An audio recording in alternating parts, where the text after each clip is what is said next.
Hello and welcome to Mass Effect Legendary Edition. So I was messing around off stream just a little bit with the game just to check out the start part of it. So we'll go to start instead of resume. This is my first playthrough and I decided that I'm going to play as the Renegade. Or as a Renegade, I should say, not as the Renegade. It's not like the character gets called the Renegade when you're playing that path. But I'm going to make all the choices that go towards that. So what I'm doing is I'm actually looking at the Morality Guide wiki as I go through the game to make sure I'm making the right decisions and doing the right things to make sure that I'm getting, you know, the Paragon points, the Renegade points, I mean, and all that type of stuff.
Hello there, Ryu.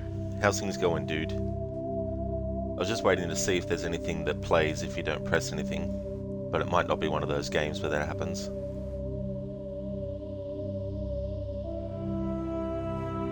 You going well, Ryu? Excellent. That's good to hear, dude.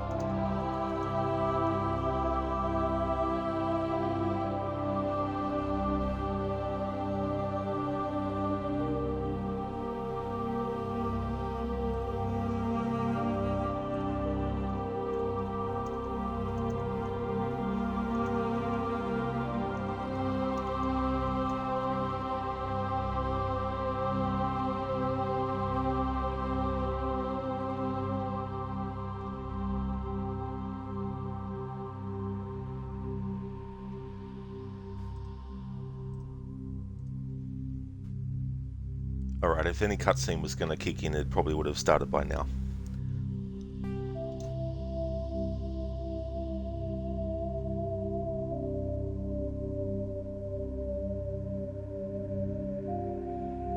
Okay, so as I was saying before, I actually gave a bit of a test of this game offline just to make sure it was working and all that type of stuff, of course. So let's go start new career. Welcome to Alliance Military Database. Classified information requested. Establishing secure connection. Secure connection confirmed.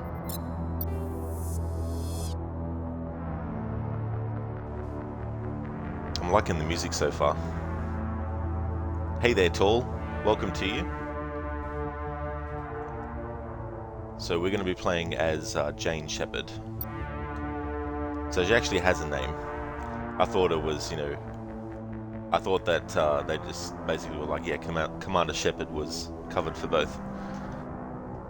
But it's not like it's a very unique name either, because, when someone can't be identified their name straight away, especially if they've died. If they're male, they're called John Doe. If they're a female, they're called Jane Doe. So they just went with generic names for both versions. Not that there's anything wrong with the name John or Jane, of course. I'm just saying it's interesting that they didn't call the male shepherd, like, I don't know, Rick or something, and then the female shepherd like Lexi or something. I don't know. Tor starting Mass Effect Legendary Edition. That's true, yep. You're not sure if you want to watch. You have this game in your library but have no idea when you'll play it, but you hear it's an all-time great. Yeah, it's definitely been hyped up many times to me personally, but also it's been hyped up when I've seen other people stream it. Like my friend Saint Ravage, when he streamed it, there was a lot of hype about that and all that type of thing. The only reason I've been sort of like on the fence about it is when there's a game that has a lot to it, and it's something like this, and then there's 2, and then there's 3, and then each game has a lot to it. Sometimes I just don't feel like I want to commit to 3 games, you know what I mean? So what's going to happen with this playthrough is, as I go through, and I won't make my final decision until the end of the playthrough, but as I go through the game, depending on how I feel, if I'm really liking this game, and then by the end of it I'm like, yep, I want to jump into Mass Effect 2, then I will. If I am enjoying the game but I feel like there was a lot to it, then I probably won't jump straight into Mass Effect 2, but I'll play something else, and then maybe after that something else I'll jump into Mass Effect 2. Spread it out a bit so I don't get burned out as well. So we'll just see how it goes. Hey there, Spectrum. Welcome to you. Welcome to my first playthrough of this game. I'm going to be playing as Jane Shepherd, and I'm going to be making all the choices for what's called Renegade, which in this game is all the negative stuff. So I figured that I'd do that just in case, like, in the event that I'm not liking the game, if I'm playing it at least as an asshole, then I feel like there's something for me to sink my teeth into as I'm going through it, and to make me get through it, you know what I mean? But if I do end up liking it, you can bet your ass that I will actually do a future replay at some point, but do the Paragon side of things. So we'll just see. I'm just not sure. So we'll just see how I go as I go through the game. Please log in to access your profile.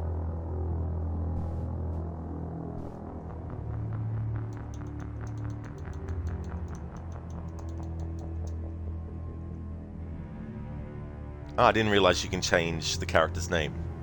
So I'm gonna call her Lara Shepherd, because I like the name Lara anyway. Not only am I a fan of Lara Croft, but I actually do like the name Lara. Profile reconstruction complete.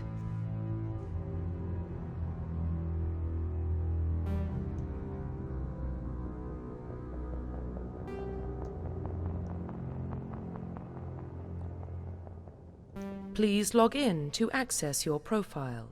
Profile reconstruction complete. Identification confirmed. Alright, so we'll leave combat difficulty normal. Auto level up. Points must be manually assigned using the squad screen each time Shepard or any squad member gains a level. That's good, yeah. Level scaling, legendary mode. In classic mode, the original 1 to 60 level range will be used instead of the new 1 to 30 level range. XP and talent points progression remains the same, but the number of levels is doubled. Okay, so in legendary mode, XP and talent points progression remains the same, but the number of levels is doubled. Why not?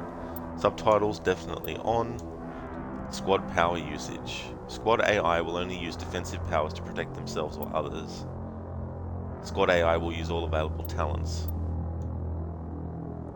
Now this is actually where I might ask for a hint, if anyone's watching who actually knows what's best. So is it something that, is it best to make it none, so that it's my choice as to whether or not they use talents? Is defensive better? Or is all better? I'm just not sure. What I would want to go with is none, because I like the idea of me deciding. But at the same time, sometimes it's good to just have the AI decide to do certain things. And autosave, we'll just leave that on. Spectrum, long ago you thought if you ever had a daughter you'd name her Laura, although here we pronounce it Laura. Yeah, that's the thing. That's the thing with the name Lara, is that it's very understandable that it gets pronounced as Laura as well. The best way I like to think of it is if you have the name Kara, you wouldn't say Cora. I mean, maybe some people would, I don't know, but that's how I like to think of making sure to know the difference between Lara and Laura. Is if you're saying the name Kara, you'd say Kara, not Cora. Or if it was Mara, you'd say Mara, not Mora. It's probably the way we spell it with a U. Yeah, well that's probably it too, because when people think of the name Lara Croft, they're probably thinking of spelling it with a U. So yeah, I don't know, it's just kind of weird. Because generally speaking, Australians and British who say the name say Lara. I've only ever heard Americans say Laura. I've never heard any other countries say it. Not that it's a bad thing. I mean, it's like when people call me Rob. I just let it slide because it's not a big deal really. You know what I mean? Cool, guess what? You ordered a new TV for next gen. Oh, for next gen gaming. It's a LG C2 OLED 55. You're super pumped to get it and play some insane PS5 games on it, like Miles Morales, and you only have to wait 10 days for it. That's cool that it's only that long of a wait time for a PS5. I mean, for a TV, sorry. That's really, really good.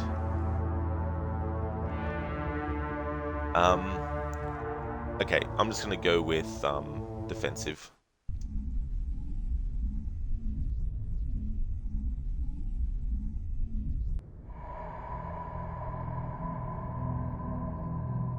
Well, what about Shepard? Earthborn, but no record of her family. Doesn't have one. She was raised on the streets, learned to look out for herself. She saw her whole unit die on a cruise. She could have some serious emotional scars. Every soldier has scars. Shepard's a survivor. Is that the kind of person we want protecting the galaxy? That's the only kind of person who can protect the galaxy. I'll make the call.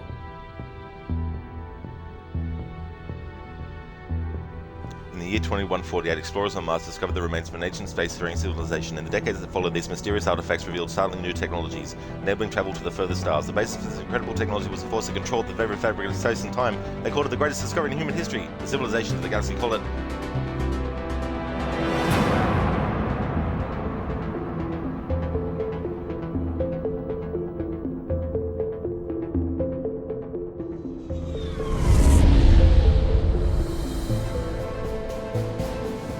Arcturus Prime relays in range. Initiating transmission sequence. Commander?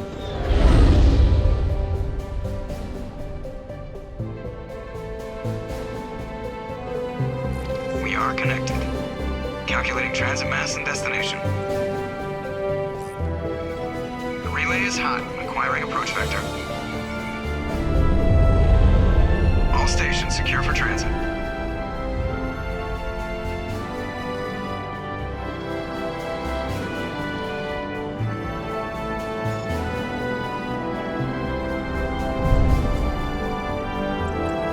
Board is green. Approach run has begun.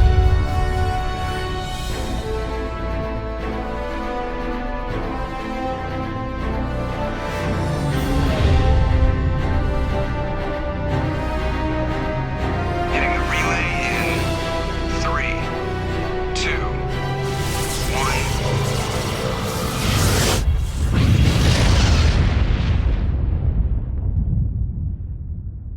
1. Thrusters, check. Navigation, check. Internal emissions sync engaged. All systems online. Drift, just under 1500K. 1500 is good. Your captain will be pleased. I hate that guy. Nihilus gave you a compliment. So you hate him. You remember to zip up your jumpsuit on the way out of the bathroom? That's good. I just jumped us halfway across the galaxy and hit a target the size of a pinhead. So that's incredible. Besides, Spectres are trouble. I don't like having them on board. Call me paranoid. You're paranoid. The Council helped fund this project. They have a right to send someone to keep an eye on their investment. Yeah, that is the official story. But only an idiot believes the official story. Alright. I wanted to actually customize the character, so what I'm going to do is just restart the game. Be right back.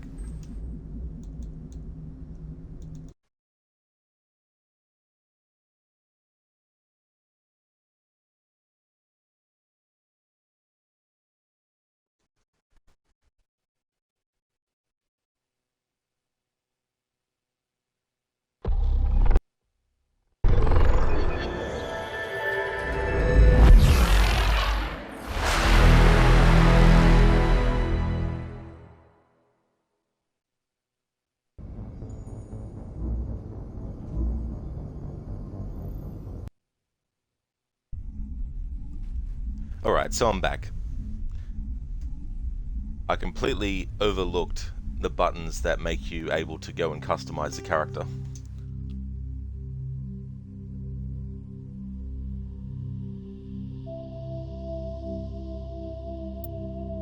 Alright, let's try again. Start new Welcome career. to Alliance Military Database. Thank you. Classified information requested. Do we get free food? Establishing secure connection. Better be secure. Secure connection confirmed. That's good. Please log in to access your profile.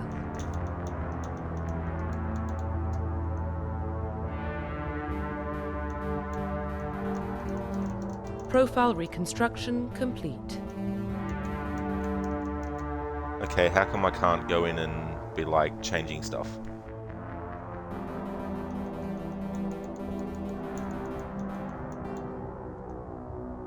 Once you confirm your character is complete, you will be unable to change any settings.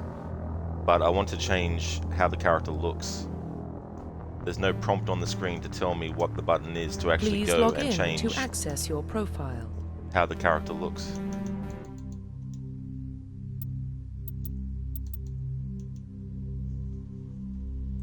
This may seem stupid, but I'm going to look up a guide on how to actually customize your character.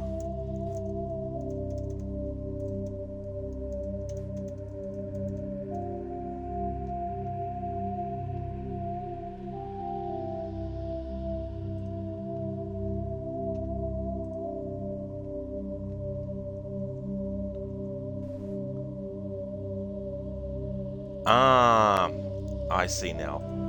I see now. Not resume. Fuck me, Dad.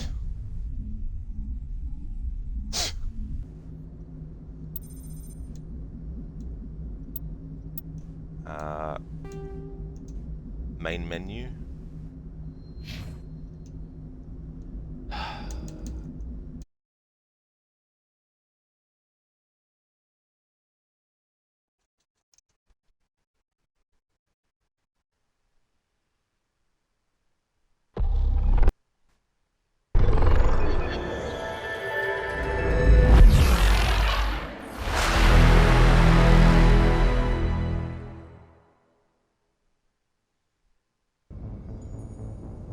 if you're going to give the player the option to go back to the menu, just make it very obvious where to go to do that. It's annoying when games, you know, want you to play Where's Wally with the prompt to go back to the main menu. Hey there, Dr. Sour Patch. Welcome. Hope things are going well. Thank you for leaving the lurk. Just having a bit of teething problems with this because I forgot. Welcome to Alliance Military Database. I forgot that if you want to Classified customize the character, you have to information choose the bottom option. Establishing noticing it. secure connection. Secure connection confirmed. Here we go. Alright. Please log in to access your profile.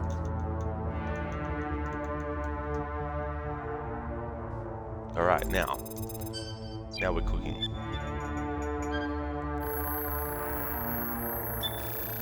Warning, data corruption detected. Please reconstruct profile.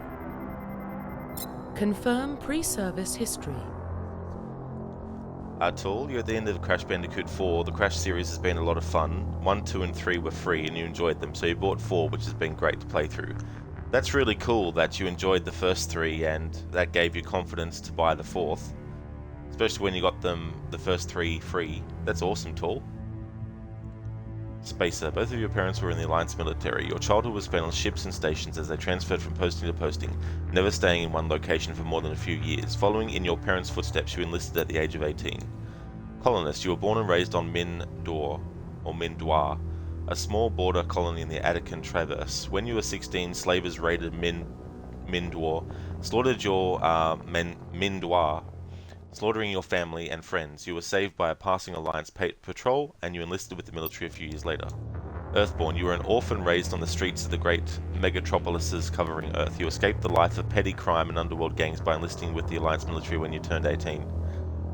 Alright, I was trying to think of a choice that really fits the Renegade style, and at the start of reading this thing about Earthborn, it made sense that this is what I would pick, but where it says you escape the life of petty crime and underworld gangs, well, if I'm going to be playing as a renegade, you would think that there'd be an option to, you know, let you fit that really well, you know what I mean?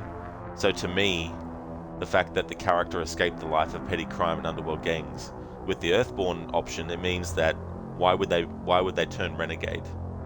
You know, if they've escaped the life of that, you know? Because to me, someone who was raised, you know, on the streets and got into crime, you know, and underworld gangs would still be a renegade, you know. So I think colonist probably fits the renegade more, especially the fact that slavers raided Mindoir, slaughtered the whole family and friends, and even though they were saved by a passing Alliance patrol, and you enlisted with the military a few years later. So to me, if I'm going to play Shepard as a renegade, this would fit, because potentially the reason you could say that she joined the military was to get revenge on, you know, anyone, or be like a rebel, you know, rebellious and not trusting of people, you know what I mean? So I'm going to go with this. Spacer doesn't really fit what I want to do, which is the renegade playthrough. So I'm going to go with colonist. Confirm psychological profile. Cool, you're probably going to finish Crash tomorrow, then you're not sure what to play while you're waiting for your new TV. You should just start a game or just play FIFA and watch a series or some movies. That's a very good question, Tool. I often sometimes struggle deciding what to do next in things like that. And the only thing I can sort of suggest is go with whatever you're in the mood for. Because if you try to force yourself to watch a movie, you probably won't enjoy the movie or a series. If there's a game that you force yourself to play, you might not end up liking it. So that's probably the best thing I could sort of think of. Okay, Soul Survivor. During your service, a mission you were on went horribly wrong. Trapped in an extreme survival situation, you had to overcome physical torments and psychological stresses that would have broken most people. You survived while all those around you fell, and now you alone are left to tell the tale. Now this whole description here, that actually fits Lara Croft quite well. Because even in classic Lara Croft lore, she actually was on a plane that crashed in the Himalayas, and she had to survive in the wild. Well, it's not. I don't think you'd probably call the Himalayas the wild, but you know what I mean. She had to survive on her own without any help. Thankfully, eventually, she was discovered by monks, or she discovered monks. Either way. But in any case, that's the sole survivor thing. Cool. Thanks for the input. You would stay, but you always get on when you're about to go to sleep. Yeah, that's the understandable thing with time zones, you know, which is unfortunate. But hey, thank you so much for appearing, and I hope you have a really good sleep tool. And yeah, hopefully you decide what you want to do next. Maybe, you know, after you wake up, you'll have a better idea too. War hero. Early in your military career, you found yourself facing an overwhelming enemy force. You risked your own life to save your fellow soldiers and defeat the enemy despite the impossible odds. Your bravery and heroism have earned you medals and recognition from the Alliance fleet. And ruthless. Throughout your military career, you have held fast to one basic rule: get the job done. You've been called cold, calculating, and brutal. Your reputation for ruthless efficiency makes your fellow soldiers wary of you, but when failure is not an option, the military always goes to you first. Yeah, this sounds like Renegade. Like before the background thing, the fact that her family was slaughtered, in conjunction with this, that makes me feel like that's going to fit the Renegade playthrough that I'm going to be doing. Confirm military specialization. Soldier. Soldiers are combat specialists, ideal for the front lines of a firefight. Soldiers have improved health, can specialize in the use of all weapon types, start with the ability to wear medium armor, and can train in the use of heavy armor. Engineer. Engineers are tech specialists. Using the holographic Omni tool, they can decrypt security systems, repair or modify technical equipment, disrupt enemy weapons or shields, and heal their squad. Engineers can only wear light armor, and they specialize in pistols. Adept. Adepts are biotic specialists. Through upgradable implants, they can use biotic powers to lift or throw objects, shield the squad, and disable or destroy enemies. Adepts can only wear light armor, and they specialize in pistols. Infiltrator. Infiltrators combine combat and tech abilities to specialize in killing or disabling enemies at long range. Infiltrators are trained to use Omni tools, focusing on decryption and offensive abilities rather than healing. They can specialize in pistols or sniper rifles and wear medium armor. Sentinel. Sentinels combine biotic and tech abilities. Typically, they use biotic abilities and advanced healing skills to defend allies, though they can also disrupt opponents with biotic or tech attacks. They are more efficient at tech and biotics than other classes, but at the expense of combat. Sentinels can only wear light armor and receive no specialized weapon training. Vanguard. Vanguard are biotic warriors. They combine biotics and weapons to take down opponents and especially deadly at short range. They specialize in pistols and shotguns and wear medium armor. So I like the idea of shotguns and medium armor. I mean, I like the idea of pistols and medium armor. It's a shame that they don't specialize in sniper rifles. So I'm thinking I want to go with the one that is specialized in sniper rifles. Is there anyone else that's specialized in sniper rifles that isn't that? Soldiers have improved health, can specialize in the use of all weapon types. Oh, can specialize in the... well, I'm better off going with soldier then. Yeah, that's what I'll do. I'll go with soldier. Hey there, Shin. Why is the broadcast not... Oh my fucking god. What the hell is going on with my stream on broadcast? Is it actually... Oh, it is. Oh, that's good. Because on my screen, on my end, it was still on the idle screen for the Xbox. When I looked down at the stream screen, I was like, oh shit. Because on my end, it was still on the idle thing. Oh, that's good, Shin. That's excellent. Confirm So I just want to go back and history. show you what I'm choosing. So I'm going to go with Colonist because I'm playing the character as a renegade. So I feel that having her family slaughtered and her friends slaughtered, even though she was saved by an Alliance patrol and enlisted with the military a few years later, I'm going with that because in my mind, potentially her reason for joining the military could be for like rebellious revenge, you know, angry reasons, you know, and use it as a way to get some kind of vengeance out into the universe, you know. So I'm going with that. Psychological profile. And I'm going with ruthless in combination with Confirm that. military specialization. And we'll go soldier. Confirm facial identification. Alright, so we've got presets.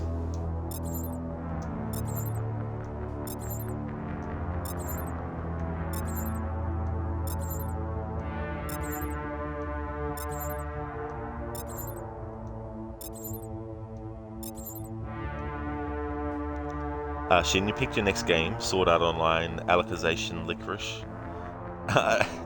That word makes me think of licorice. Licorice. You're taking a break from Ubisoft. You did 3 of their games back to back. Oh, that's totally understandable, for sure. If you've already done, you know, 3 of those games in a row, that'd be definitely understandable.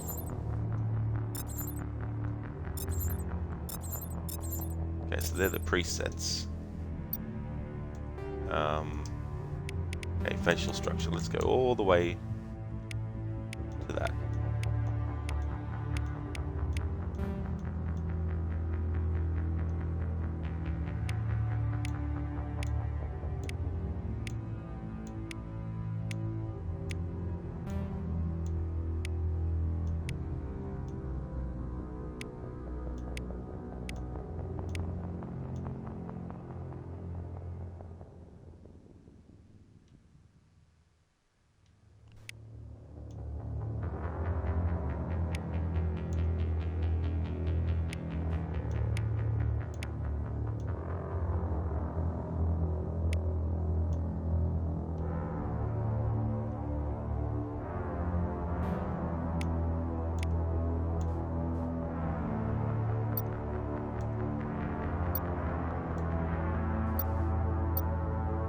Facial structure.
It's interesting how many things you can do. Like, I wasn't expecting it to be this many options. Not that it's a bad thing, but like, this game came out in 2007, so I was sort of expecting that the options for changing things wouldn't be that many. But I suppose Oblivion came out around the same time, as in like the same era of gaming.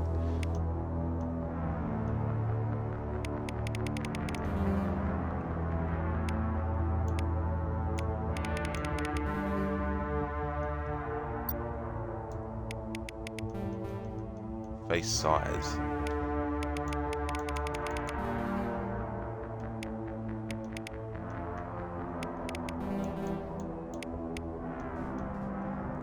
Shin, the best part, Watch Dogs 2, Watch Dogs Legion, Far Cry 5, the best part of this game is that you can import your character from 1 to 2 and then 2 to 3. Oh, that's cool that you can. That's good. It's one of the most in-depth character customizations of any single player RPG that you have played. Yeah, it's good to have all those options.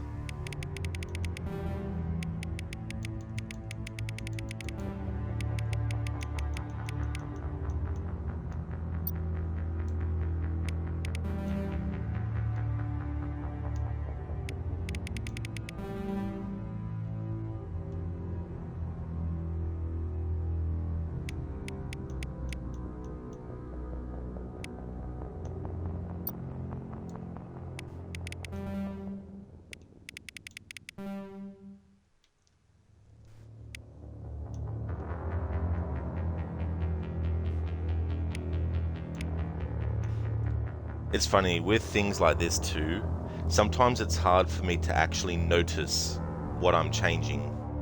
You know, even though, like, obviously I know that I'm changing cheekbones, visually though, I'm not sure visually how it's changing sometimes. So that's why you'll see me go all the way left and right, trying to sort of like visually start to see and understand what is changing about the cheekbones, for example. Okay, so it's more about protrusion with the cheekbones. How do they protrude forward, it seems.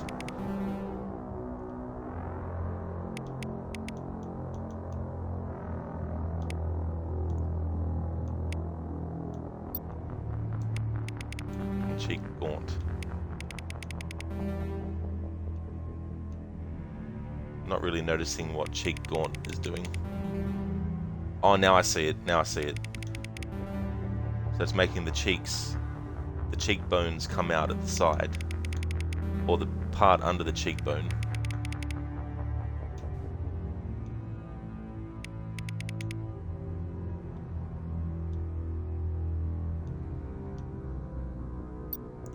I'm not going for any like very specific look, as in I already know exactly what I'm going for, but when it comes to character creation, I like to just, and like anything, you know, clothing is the same. Like, if something jumps out at me, that's what I'll go with, you know. And then sometimes little details might, you know, get in the way. Like, for example, with certain like shirts, I don't really like shirts that are gaudy, you know, with all these patterns on them and everything like that. I don't mind some patterns on them, but then it also depends on what type of pattern it is and where it actually is, you know what I mean? Just as an example of something else. So it's kind of like I'll know what I'm sort of like looking for once I actually see what I'm looking for, if that makes sense.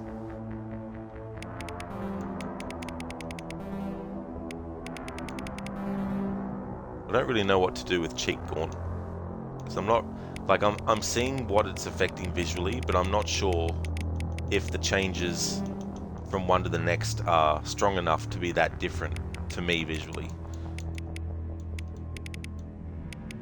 So I might just leave it in the center. That might be best.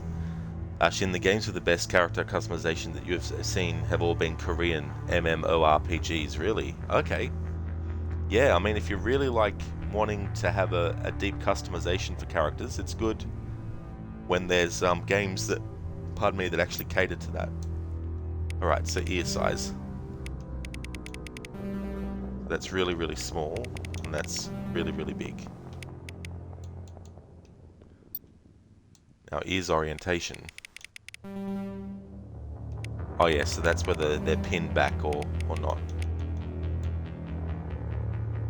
Go with that. Okay, so we did facial structure and head. Right, now for eyes. Be cool if you could actually zoom in on the eyes though. So eye shape.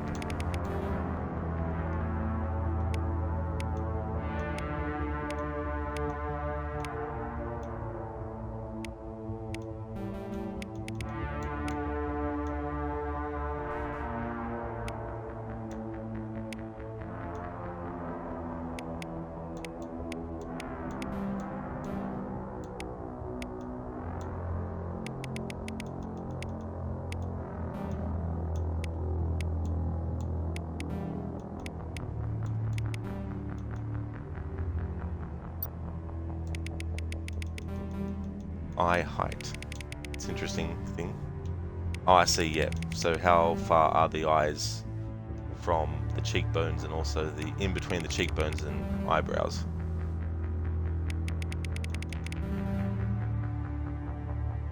Jin, here is a fact for your bot. The VA for FemShep Jennifer Hale is the VA for Chronica in Mortal Kombat 11, and female trooper in Star Wars The Old Republic. Oh yeah. Yeah, I didn't realize that she was the VA for Chronica.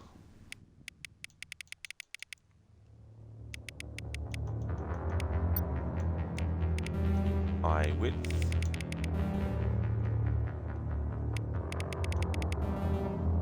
Oh yeah, I see. How far away from the nose, from the bridge of the nose, are the eyes.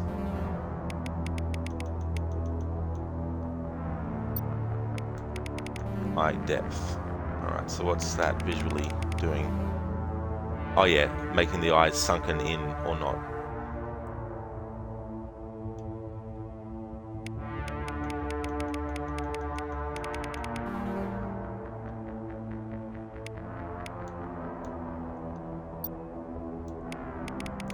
Brow depth.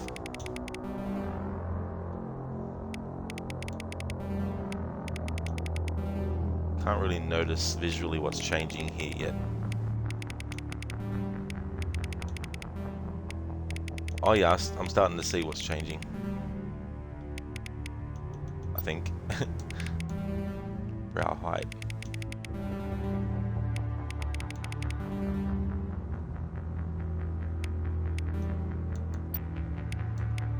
Okay, iris color.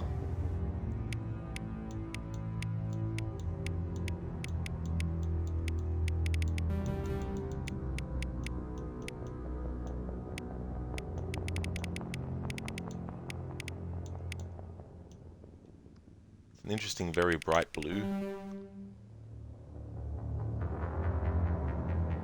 Might go with that color. Okay, jaw. Chin height.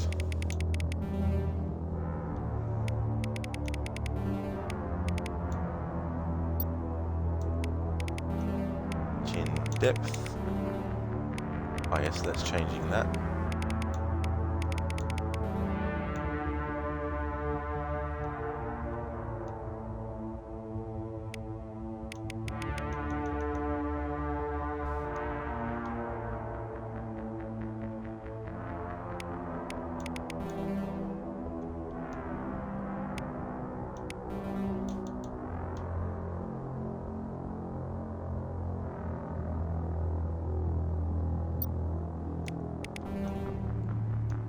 Chin width.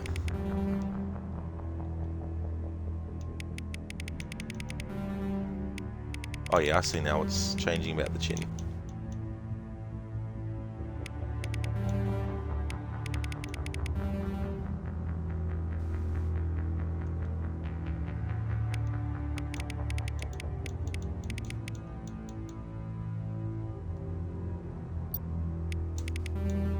Jaw width.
Shin, you played female trooper just to hear Jennifer Hale's voice, did you?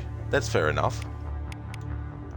So what was that in again? That was Star Wars: The Old Republic.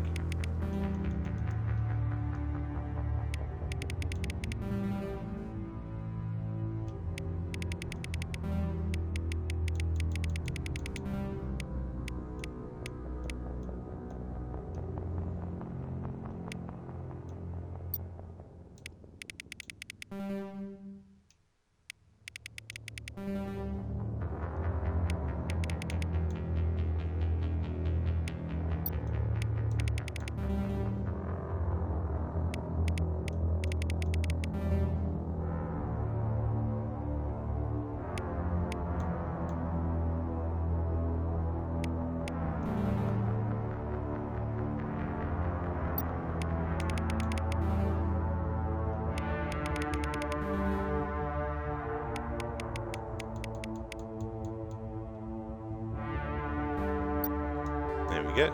It's the mouth. Okay, so nose.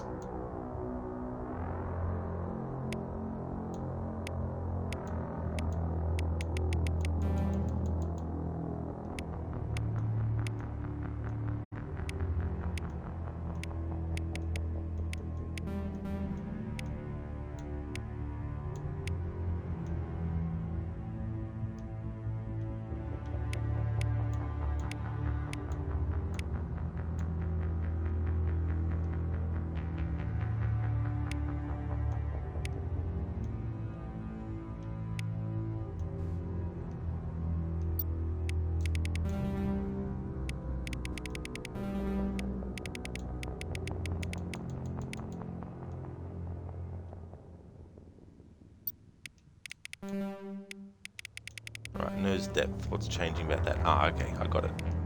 That's what's changing about nose depth.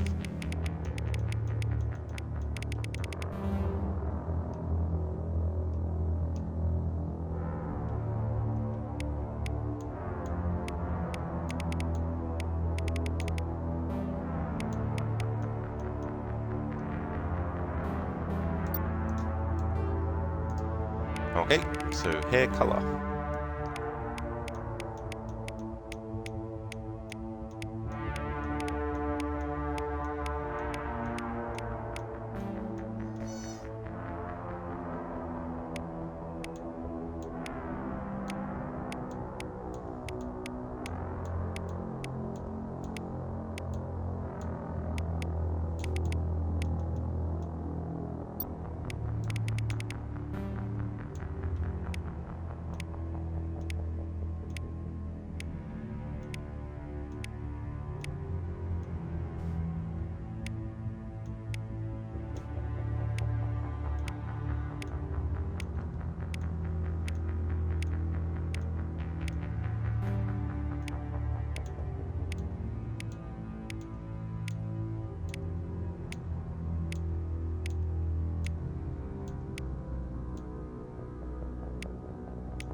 There we go. I might give Shepard that scar. Alright, so there we go. Alright, so there's my Lara Shepard. So let's finalize. Profile reconstruction complete. Alright, now I'm ready to actually jump in. Because before I was just, I had forgotten that you go to the bottom option to actually customize your character. I had in my mind just like, you know, Commander Shepard male or Commander Shepard female. I wasn't, because I thought, oh yeah, I'll just select Jane and then change the name and then change the customization. I forgot that you had to choose the bottom option.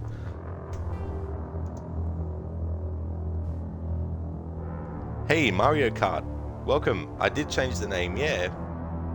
How's things been going? Welcome to my first playthrough of Mass Effect. Happy New Year to you as well. I hope it's going good.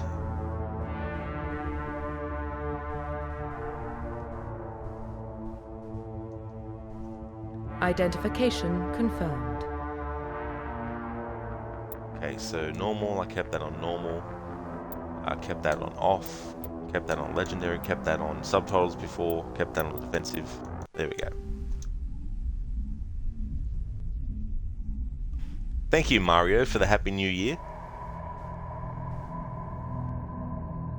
Well, what about Shepard? She grew up in the colonies. She knows how tough life can be out there. Her parents were killed when slavers attacked Mindwar. She got most of her unit killed on Torfin. She gets the job done, no matter what the cost. Is that the kind of person we want protecting the galaxy? That's the only kind of person who can protect the galaxy. I'll make the call.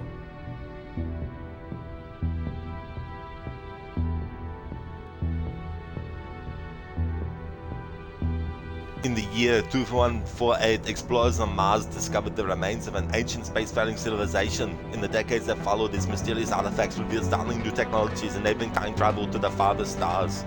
The basis for this incredible technology was the Force that controlled the very fabric of space and time. They called it the greatest discovery in human history. I read that normally the first time, when I forgot to customize the character. So I thought I'd do something different, but couldn't fit it in. The Arcturus Just doing Prime an relay is accent in range. makes things different. Initiating transmission sequence. Commander.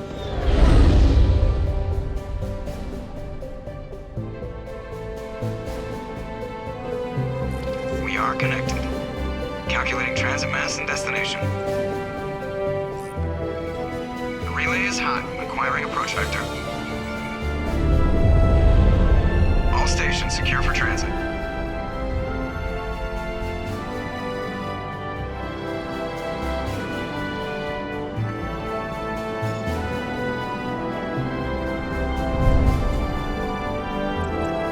Board is green. Approach run has begun.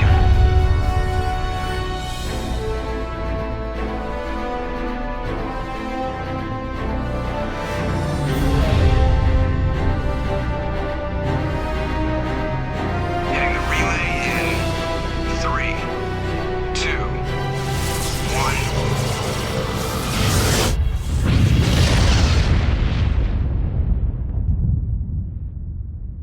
1. Thrusters, check. Navigation, check. Internal emissions sync engaged. All systems online. Drift, just under 1500K. 1500 is good. Your captain will be pleased. I hate that guy. Nihilus gave you a compliment. So you hate him. You remember to zip up your jumpsuit on the way out of the bathroom? That's good. I just jumped us halfway across the galaxy and hit a target the size of a pinhead, so that's incredible. Besides, Spectres are trouble. I don't like having them on board. Call me paranoid. You're paranoid. The Council helped fund this project. They have a right to send someone to keep an eye on their investment. Yeah, that is the official story. But only an idiot believes the official story. Alright, so just a heads up for people, even though this is my first playthrough, I'm actually using a morality guide on the wiki to make sure that I'm choosing all the right choices for the Renegade pathway through the story. So I'll be doing that, and if you see me just stopping on a screen like this, it's only because I'm checking, or I'm responding to chat. Not a clue to actually come in and backseat and tell me what to do. Mario, Arnold's voice in a futuristic world is so awesome. Yeah, it really is. You know, he fits that genre really well. And it's not just because of Terminator, but, you know, those other movies that you've mentioned, you know, like The Running Man is another good example. You know, and Total Recall is another. He just does that so well. And it's cool that he was willing to do those types of roles.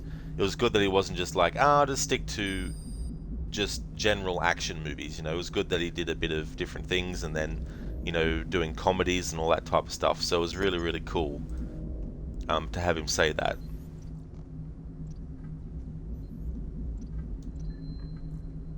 Okay, so you have to hold in and then move. All right. That's enough. Your soldiers act like it. Sorry, Commander. Joker, status report. Just cleared the mass relay, Captain. Stealth systems engaged. Everything looks solid. Good. Find a comm buoy and link us into the network. I want mission reports relayed back to Alliance Brass before we reach Eden Prime. Aye, aye, Captain. Better brace yourself, sir. I think Nihilus is headed your way. He's already here, Lieutenant. Tell Commander Shepard to meet me in the comm room for a debriefing. You get that, Commander? I'm on my way. Is it me or does the Captain always sound a little pissed off? Only when he's talking to you, Joker.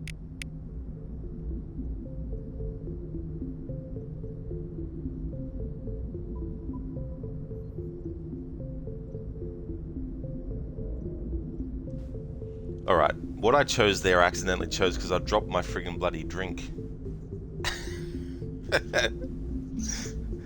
As I was putting my drink back down. Lucky I had the lid on it. Went flying over, and lucky I didn't have heaps of drink in it because I'm actually drinking Coca-Cola, so the last thing I'd need is for it to all fly everywhere. So, that dialogue choice that I chose there. Alright, so looking at the morality guide on the wiki, it didn't actually have the options for that. Because we're in the prologue, find the beacon, and the first conversation I chose, cut the chatter, for Renegade. But the next dialogue choice wasn't listed in the morality guide, so I'll have to watch out for that as well.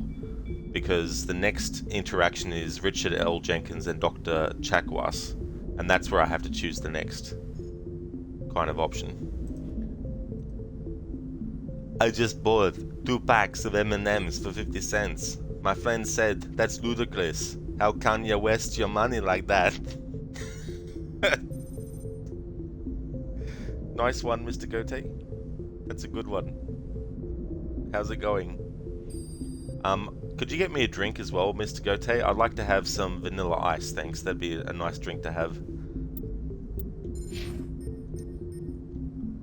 Alright, so let's get used to some things here.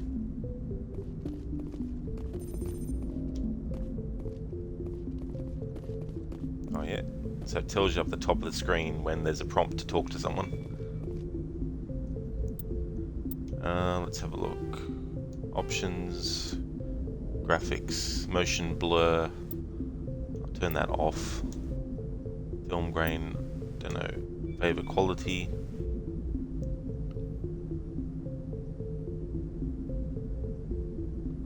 It's like Xbox. Why can't we choose both? How about we favor quality and frame rate at the same time, Xbox? How about we do that? I don't know. This is the thing, like personally, I don't really care about frame rate. Unless the frame rate's 10, then I'd be concerned. But if it's 30, I'm just like, whatever.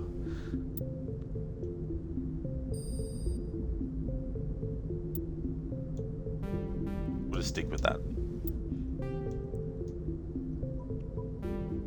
We'll just stick with that.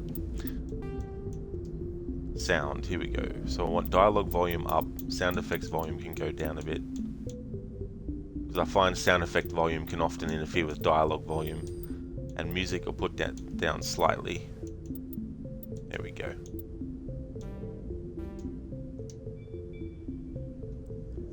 Hey there, hippie, you affecting the mass? Absolutely, dude. Yeah, we just got past the character creation part. I forgot that you have to choose the bottom option if you want to actually customize your character. So I went back and did that. Because when I saw my friend Saint Ravage play this game, I thought to myself, I wouldn't mind actually doing a customized version of this character if I ever play the game. So here we are. So my Commander Shepard, I chose female, changed her name to Lara, and changed how she looks. Mr. Gote, sure, I'll give some of his can of Coke and add some ice and just mix it for the Rockstar too. You monster, Mr. Gote. Why would you think of mixing those together? Quality and frame rate would be a 4090 Ti and both together would run you the price of a brand new car or a holiday. Exactly, I'd take a holiday rather than that. Mario, can you do both frame and quality on the PS5 and Series X, just not the S? You like the S portability and impressive power in a tiny box. I don't really know, to be honest, for PS5 and Series X. I don't know. It might just be the same, sorry. Mr. Gote, you're actually drinking a can of Coke now. Oh, are you? Nice. Cool, Mr. Gote. Yeah, what I tend to do is I've got one of those stainless steel 500ml double-walled thermos things. And I like to use that for my, drinks. So I like to keep it, nice and cold. Because obviously, since I'm streaming, I'm not always taking a drink of my drink, so to have it still be cold even after like an hour is definitely good.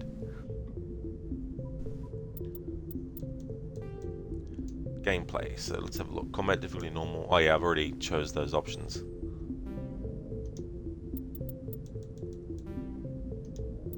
Alright, so what's this squad business? Alright, the squad screen lets you view your team's talents. Press A to spend a talent point to gain a rank in the selected talent. As you gain levels, you acquire talent points and unlock higher ranks. So we got 3 talent points. I'd rather wait before assigning anything to this, so we'll just leave that for now. Alright, so the Codex has all the alliances and all that type of stuff. Alright.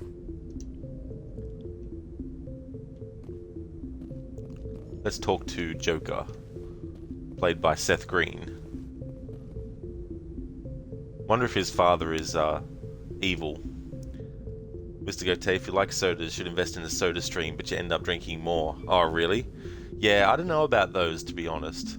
Whether I would get those, but you never know, one day, maybe. The captain's waiting for you in the comm room, Commander. Yeah, Joker, well maybe because I'm playing this character as a renegade, maybe I don't want to go there straight away. Have you ever thought about that?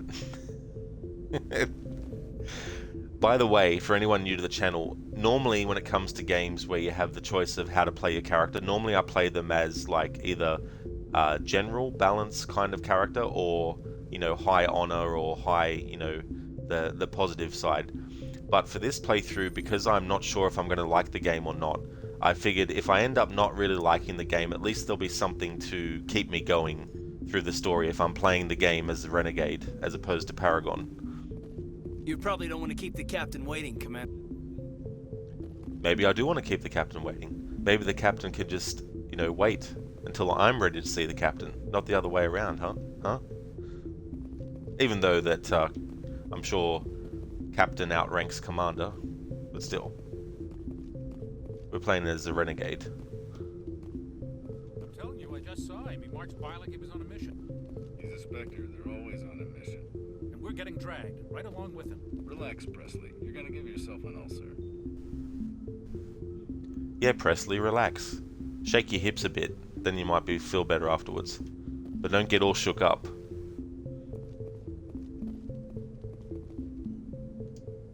Congratulations, Commander. Looks like we had a smooth run. You heading down to see the captain? Sounds like you don't trust Arturian Guest. Sorry, Commander. Just having a chat with Adams down at engineering. I didn't mean to cause any trouble. But you have to admit, something's odd about this mission. The whole crew feels it. You think the Alliance brass is holding out on us? If all we're supposed to do is test out the stealth system, why is Captain Anderson in charge? And then there's Nihilus.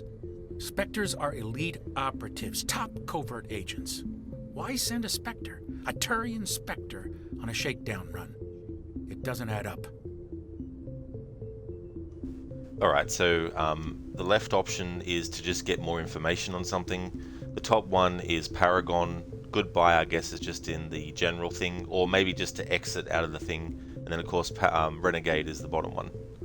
Info's on a need-to-know basis, Presley. Just follow the orders you're given. Understood, Commander. It's funny, this guy reminds me of a mixture of actor Clint Howard, but Robert Picardo as well. And just so people know what they look like. So Clint Howard is actually the brother of director Ron Howard.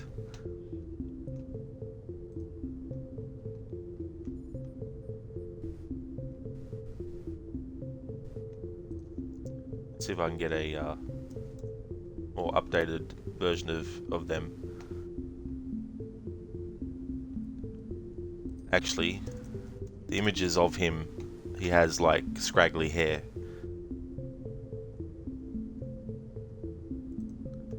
But in any case, let me see. Alright, so this is what Clint Howard looks like.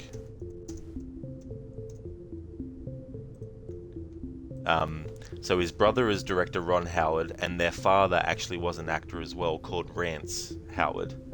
And one of my favorite movies is The Burbs, starring Tom Hanks. And Rance Howard is actually in that movie. And this is a spoiler for the movie, but at the end, when they open up the trunk of the neighbor's car that they suspected were murderers, his character says, like, did you check the stiffs in the basement? And then he's like, you don't have any stiffs. And then they open up the back of the trunk and there's dead bodies in there, and like, we do now, is what Corey Feldman's character says. Anyway, I digress, but that's what Clint Howard looks like. And here's a picture of what Robert Picardo looks like.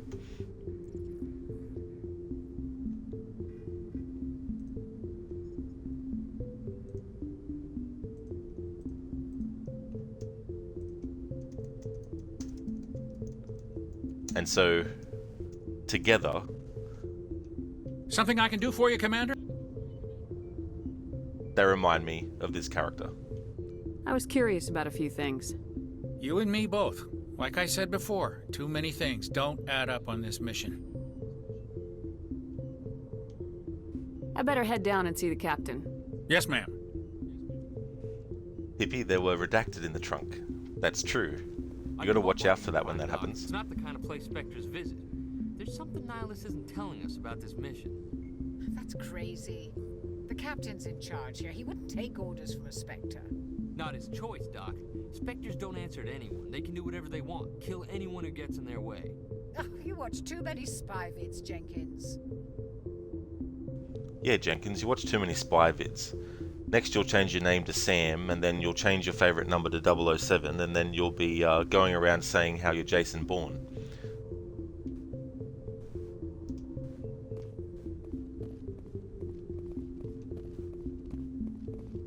Alright, so they're the two characters we need to talk to next to advance things. I just want to double check stuff. Alright, so we can only speak to Presley in this area. Hey there, Spicy Chicken. Welcome, I hope things are going well. Alright, so let's talk to these characters. What do you think, Commander? We won't be staying on Eden Prime too long, will we? I'm itching for some real act. I sincerely hope you're kidding, Corporal. Your real action usually ends with me patching up crew members in the infirmary. Marines are meant to fight. You just fix us up and we're done. I know how things work, Commander. I've seen my share of combat, but it's foolish to go looking for trouble. You could both take a lesson from the captain. He's not afraid of combat, but he knows the value of restraint, too. Sorry, Doc, but this waiting's killing me. I've never been on a mission like this before, not one with a Spectre on board. What can you tell me about Nihilus? Turians are generally well respected by the other species. Their fleet has more patrols protecting Citadel space than any other. They don't always get on well with us, though. Some people find them too rigid. Others still blame them for the First Contact War. As for Nihilus, I haven't said more than 2 words to him. He usually only speaks to the captain. I heard Nihilus once took down an entire enemy platoon all by himself. Man, I can't believe I'm on a mission with an actual Spectre. Spectre, hey? You mean like, this guy? Spicy Chicken, you're good. You just got done playing some Resident Evil 4. You discovered you can kill and eat fish. That's great that you're going good, Spicy Chicken. And yeah, it's quite cool that you can do that in that game. I wonder if they're going to do that in the remake of it as well. Hippie, McDonald's in India has been selling spicy chicken sandwich way long before it became a trend in the US. Oh really? Oh, that's cool. Because I love like chicken, like anything chicken, like on a sandwich or like in flavored stuff as well, like chicken soup and noodles and things like that. What do you know about the Spectres? Only what I've heard. Spectre agents work directly for the Citadel Council. They usually work alone or in small groups. Spectres don't have any official power, though. Basically, they're a shadow organization with a mandate to preserve and protect galactic stability. Protect it at any cost. Don't forget that part. Spectres operate above the law. You're from Eden Prime, aren't you, Jenkins? What's it like? It's very peaceful, Commander. They've been real careful with development, so you don't have any city noise or pollution. My parents lived on the outskirts of the colony. At night, I used to climb this big hill and stare across the fields back at the lights from the main settlement. It was gorgeous. But when I got older, I realized it was a little too calm and quiet for me. That's why I joined the Alliance. Even Paradise gets boring after a while. Like how he's wearing the beret, that's a nice touch. Makes me think of Demolition Man, starring Sylvester Stallone. His character named John Spartan wears a beret. Alright, so Any idea why Eden Prime was chosen as our destination? Not really sure, Commander. Eden Prime's one of our most stable colonies. Good place to take the Normandy for a shakedown run, I guess. No real danger there.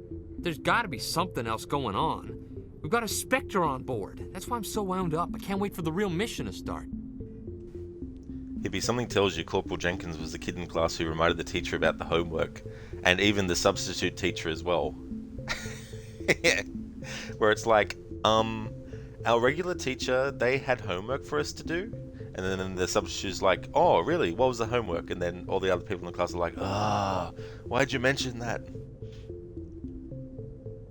Do your job, follow my orders, and there won't be any problems. Easy for you to say. You proved yourself on Torfin. Everybody knows what you can do. This is my big chance. I need to show the brass what I can do. This mission isn't about personal glory, Corporal. We have a job to do. Don't do anything stupid to mess it up. Don't worry, ma'am. I'm not gonna screw this up. This is fun, playing the Renegade. The captain's waiting for me. Goodbye, Commander. Yes, Commander, is there something you need? Yes, a beer. Have you got any? The captain's waiting for me. Goodbye, Commander. No, goodbye to you, pulls out gun, boom. Okay, so that was Richard L. Jenkins and Dr. Chakwas. Alright, so first contact. I'm actually following the morality guide on the wiki to make sure I'm getting all the Renegade points and also saying the right things for Renegade as well. Like, I know that the bottom option on the right side of the dialogue is always the Renegade, but I also just want to double check as well. I don't want to accidentally choose something because I'm not paying attention to it.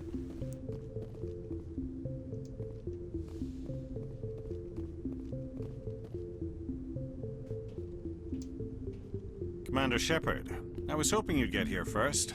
It will give us a chance to talk.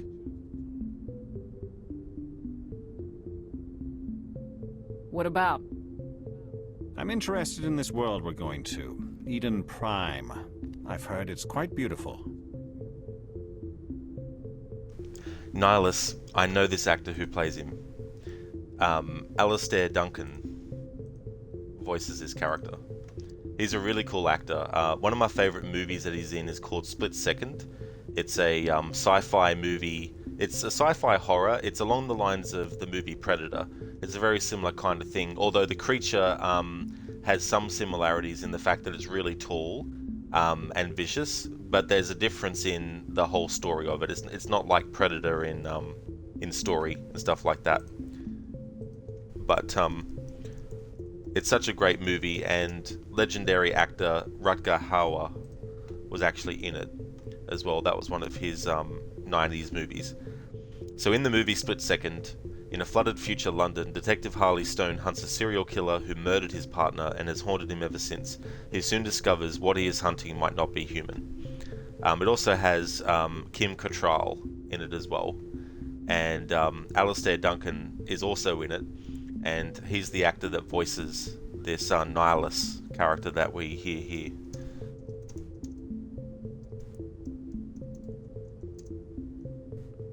And here's his IMDb as well. But yeah, he's a great actor. He's really cool in Split Second, especially how his character changes through that story. It leads to some very, very funny things. Looking at his IMDb, looks like he played Mimir in God of War 2018, was Celebrimbor in Middle-earth Shadow of War. I mean, there's heaps here, obviously, but Mass Effect 3, so he was in that in Mass Effect 2.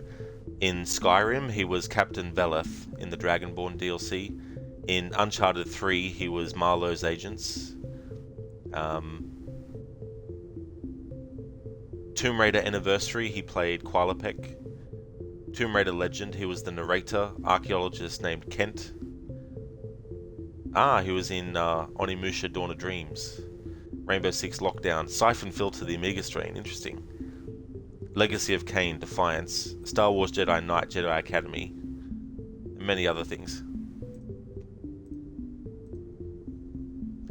Hippie, Keck W is also a laughing face emote in case you weren't familiar. So does this game all take place in space? Yeah, I've actually seen that around. I'll have to look into that later. So it does, and you go to different planets and things like that as well. You can't imagine having a creepy creature in your face in your last moments. Oh yeah, like that would be very, very freaky to have that happen. Have that be the last thing that you actually see. I'm a Marine, not some tourist on vacation. It's more than just a tourist destination, isn't it, Shepard? Eden Prime is a symbol of your people. A perfect little world on the edges of your territory. Proof that humanity can not only establish colonies across the galaxy, but also protect them. But how safe is it, really? Are you trying to scare me, Spectre? Your people are still newcomers, Shepard. The galaxy can be a very dangerous place. Is the Alliance truly ready for this? I think it's about time we told the Commander what's really going on. This mission is far more than a simple shakedown run.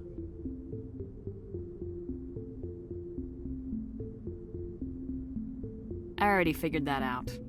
We're making a covert pickup on Eden Prime. That's why we needed the stealth systems operational. Just want to pull up the IMDb for Keith David, who voices Captain Anderson. He's a great, great actor. Been in so much stuff.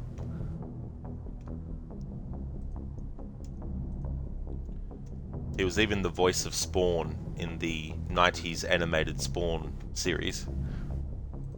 And if anyone's seen the Pitch Black Chronicles of Riddick movies, he's also in that as well.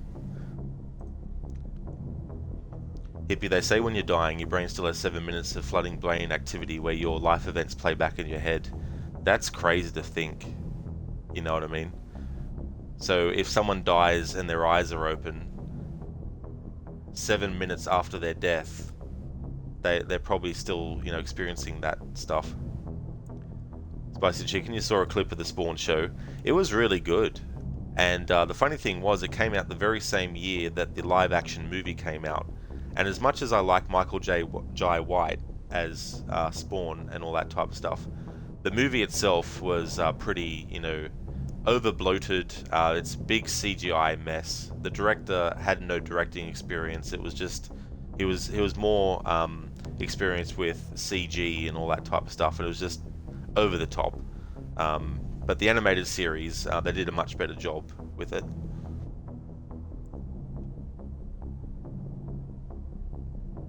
I don't like being kept in the dark, Captain. This comes down from the top, Commander. Information strictly on a need-to-know basis.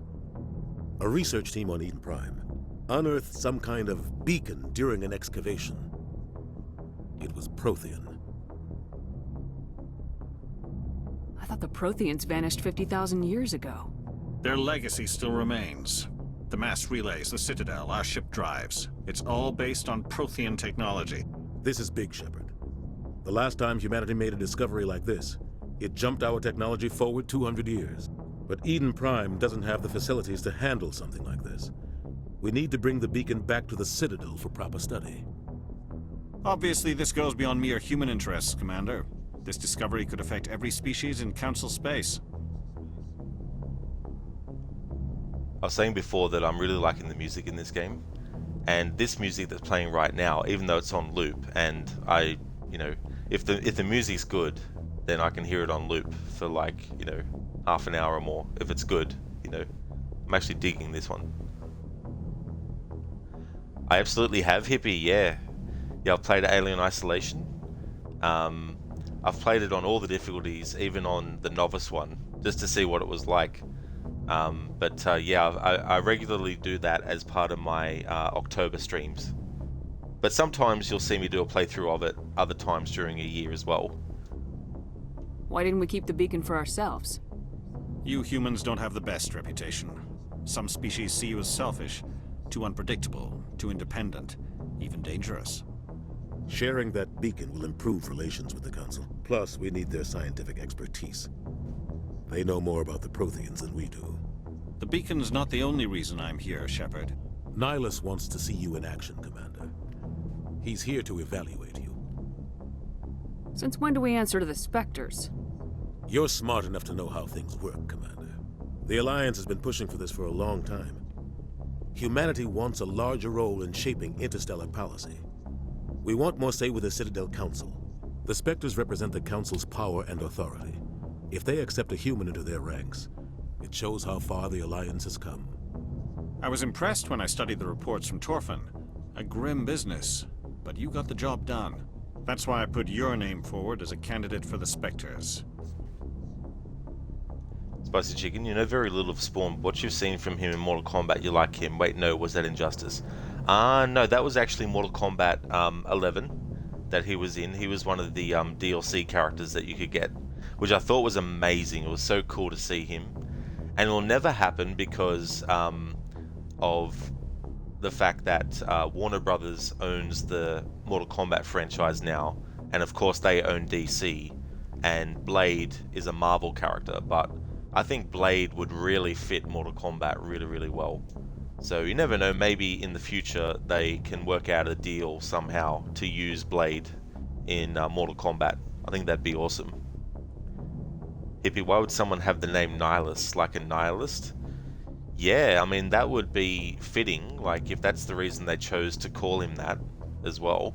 I think that name would really fit that idea. Because often, names can be based on, words that mean something, you know what I mean? Obviously some names can have meaning as well. Why would a Turian want a human in the Spectres? Not all Turians resent humanity. Some of us see the potential of your species. We see what you have to offer to the rest of the galaxy, and to the Spectres. We are an elite group. It's rare to find an individual with the skills we seek. I don't care that you're human, Shepard. I only care that you can do the job. I don't like people making decisions about my future. This isn't about you, Shepard. Humanity needs this. We're counting on you. I need to see your skills for myself, Commander. Eden Prime will be the first of several missions together. You'll be in charge of the ground team. Secure the beacon and get it onto the ship ASAP. Nihilus will accompany you to observe the mission. He sure does, Hippie. The actor who plays him is Alistair Duncan, And he's an actor who's been in a lot of movies and shows, but also has done a lot of voice work for video games over the years as well. What do you know about the Protheans? Just what they taught us in school. They were a technologically advanced species that ruled the galaxy 50,000 years ago. Then they vanished.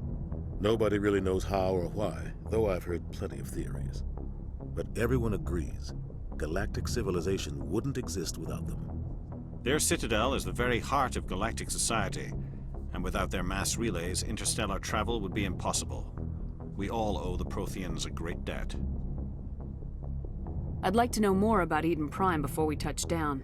It's a peaceful farming world, but it represents something much bigger. Eden Prime is one of our oldest and most successful colonies.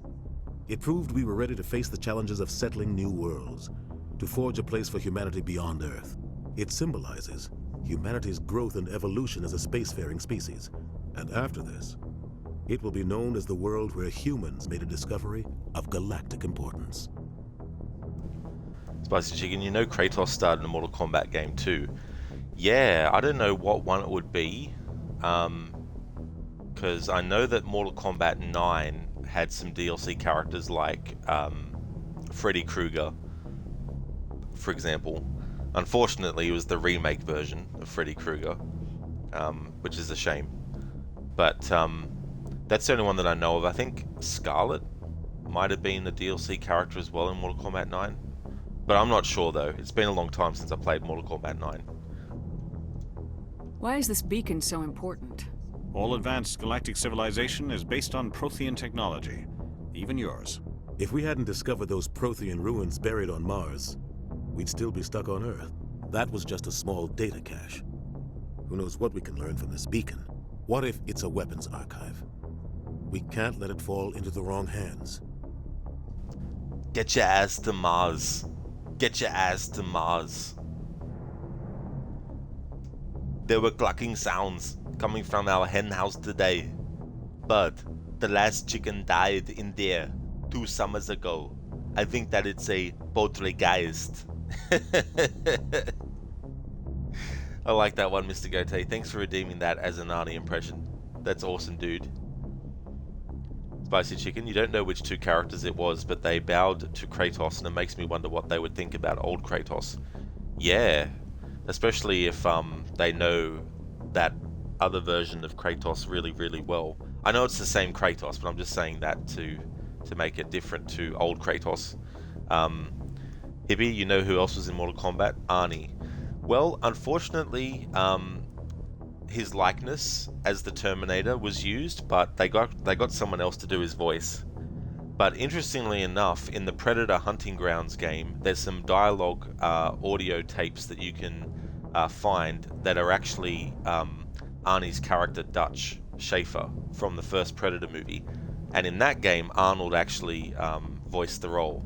So I thought that was quite cool. But yeah, I don't know who does his voice in Mortal Kombat as the Terminator, but yeah, they got someone else for that role. Like someone else to do his voice, I mean, an impression. Like who? The Attican Traverse isn't the most stable sector of Citadel space. There are plenty of raiders and criminal groups active in the region. They might figure a Prothean beacon is worth the risk of attacking an Alliance ship. Plus, Eden Prime is right on the border of the Terminus systems. The Attican Traverse is under Citadel protection. If the Terminus systems attack, it's an act of war. Technically, yes. But some of the species in the Terminus might be willing to start a war over this. The last thing the Council wants is to get dragged into a major conflict with the Terminus systems. We have to keep this low-key. Why is this beacon so important? All advanced galactic civilization is based on Prothean technology, even yours. If we hadn't discovered those Prothean ruins buried on Mars, we'd still be stuck on Earth. That was just a small data cache. Who knows what we can learn from this beacon? What if it's a weapons archive? We can't let it fall into the wrong hands. Just give the word, Captain. We should be getting close to Eden. Captain, we got a problem. What's wrong, Joker? Transmission from Eden Prime, sir. You better see this. Bring it up on screen.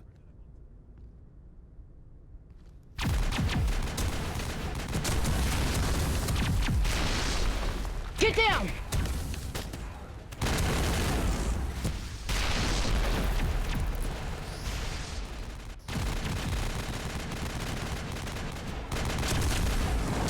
We are under attack, taking heavy casualties. I repeat, heavy casualties. We can't get evac. They came out of nowhere. We need...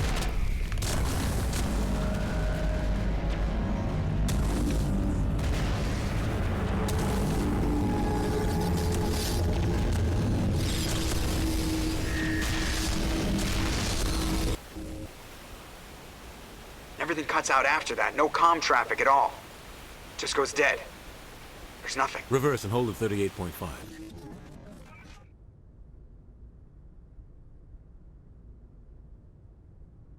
Status report. 17 minutes out, Captain. No other Alliance ships in the area. Take us in, Joker, fast and quiet. This mission just got a lot more complicated. A small strike team can move quickly, without drawing attention. It's our best chance to secure the beacon.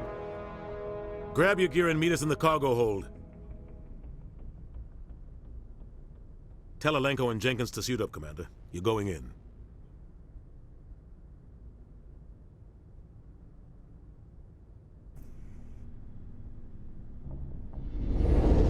Engaging stealth systems. Somebody was doing some serious digging here, Captain. Your team's the muscle in this operation, Commander. Go in heavy and head straight for the dig site. What about survivors, Captain? Helping survivors is a secondary objective. The beacon's your top priority. Approaching drop point 1.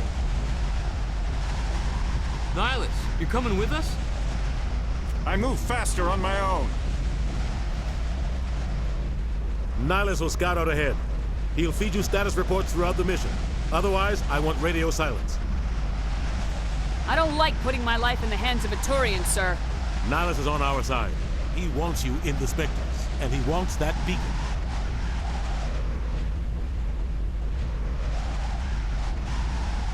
Ready and able, sir. The mission's yours now, Shepard. Good luck! We are approaching drop point 2.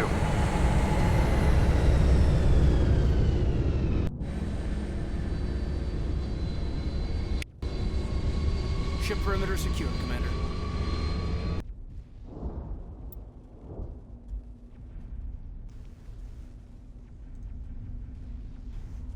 Spicy Chicken, about the whole likeness thing, you don't know why they couldn't use the Nolan Catwoman skin since they got the rights to Batman in the Tumblr. Yeah, that's the thing. I mean, who knows what the reason why they didn't go for it is. You know, maybe there was some kind of thing in, like, yeah, I don't know, to be honest. Because it wouldn't be taking Anne Hathaway's likeness and putting it and changing the character model of Catwoman in the game, so it couldn't have been an issue where there was like a contract thing where Anne Hathaway's contract might have said that her version of Catwoman can't appear in, you know, things unless she gives like veto on it. So it's probably not something like that. So yeah, I don't really know why they wouldn't have done that. If you go and check on IMDb right now for who did Terminator voice in Mortal Kombat, will I see Rod Legion? No, you won't see Rod Legion as the voice for it. That's for sure. Spicy Chicken, you mean you know why they didn't really plan on making her important, but it would have been cool. Yeah, I mean, I'm sure maybe if it hasn't been done already, maybe someone's modded at least Batman Arkham Knight and actually made it so that Catwoman can have the Anne Hathaway version skin outfit. Hey there, Desmond. Welcome to the stream. I hope things are going well. Chris Cox, Rod Legion, same thing, some difference, same difference, some difference, same thing, something. Spicy Chicken, imagine Doom Guy in Mortal Kombat. Yeah.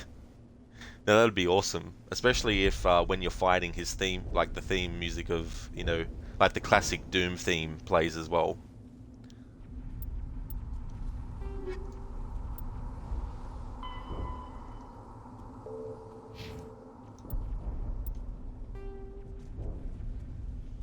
Alright, prologue, find the beacon. That's what we're still in. Now let's have a look at this screen.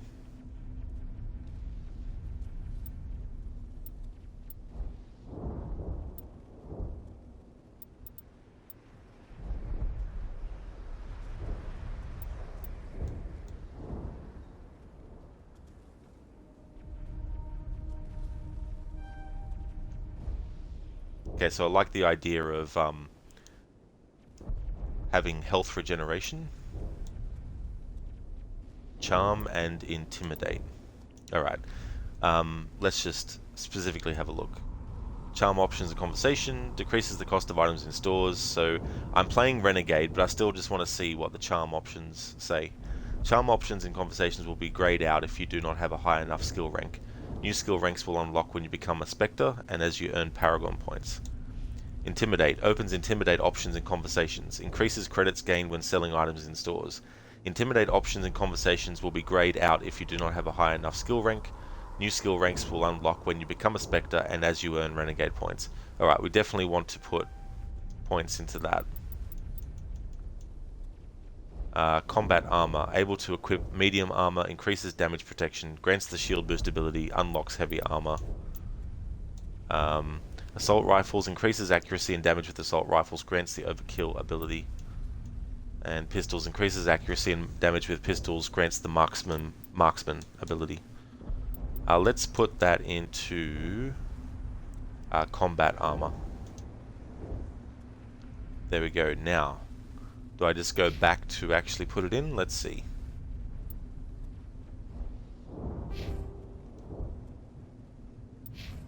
Ah, yes, of course we can. Now, okay, so the different squad members have points as well. I see now.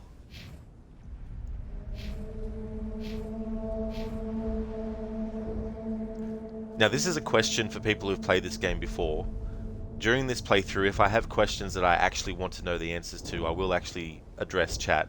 So my question is, with characters that are in your squad, this character, for example, has 2 points, right?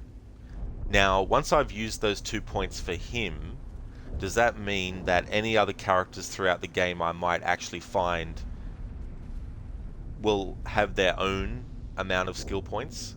Or do the skill points carry across all the different characters in the squad as you go through the game? Like, can you bank points is what I'm saying. Like, let's say I don't want to have Richard L. Jenkins with me the whole game. Like, can I not spend the points on him and then those points stay and can be applied to someone else later? Or do I have to, if I want to use the points for him, I have to use them and there's no other benefit for it? Yeah, Hippie, I do like drinking beer. The thing about it, though, is I'm not picky on what beer it is. I don't really have a specific kind that I only drink, or a specific brand that I only drink. So, yeah, I do like drinking beer, but I'm not really fussed. So if you just offer me a beer, and I feel like drinking a beer, then I'll obviously accept it and drink it, and be happy with it. When it comes to wine, though, because I do drink wine sometimes, but very rarely. It's only really in social occasions. But if I do, I don't like red wine. I like white wine better. In terms of spirits, I haven't actually drunk spirits for a long time, but I don't mind Bundaberg rum. But overall, though, in terms of alcohol, I don't really drink as much as I used to when I was in, well, in high school. But while other people in my class had already drank when they were like, 12 or 13, I didn't actually have my first full beer until I was like 15 at home. And ironically, at first I didn't like it. I was just like, ugh, this tastes disgusting. But over time that changed. But yeah, every weekend I'd go to friends' places and we'd get blind drunk every weekend, and did that for a while, but in recent years, I don't do that anymore. I only have, like, if I am having a beer, it's only like 1 or 2. Maybe sometimes 3 or 4, depending. Spicy Chicken, you don't drink much. That's understandable. Yeah, and when I do drink too nowadays, I like, do a combination where I'll drink a beer and then I'll drink like a can of Coke or something. And I always drink on a full stomach, or at least having eaten something before I drink as well. I don't like drinking on an empty stomach.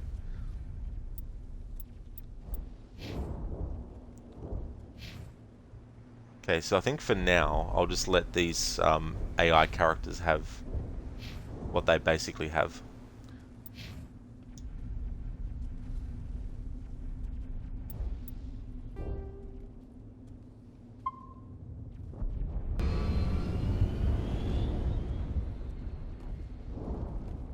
This place got hit hard, Commander. Hostiles everywhere. Keep your guard up. Smells like smoke and death.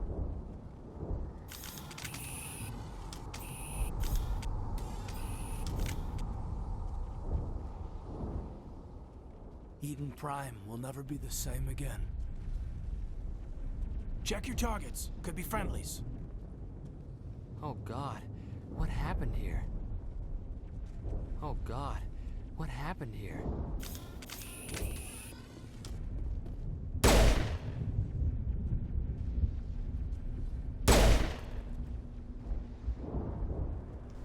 Alright, so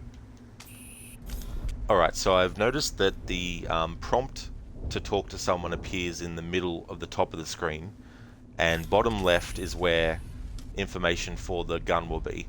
So what I want to do is, because I'm streaming directly from the Xbox, I actually want to change on my end where I have my stream status icon on the screen. So it'll go to the idle screen for a moment while I do this. Be right back.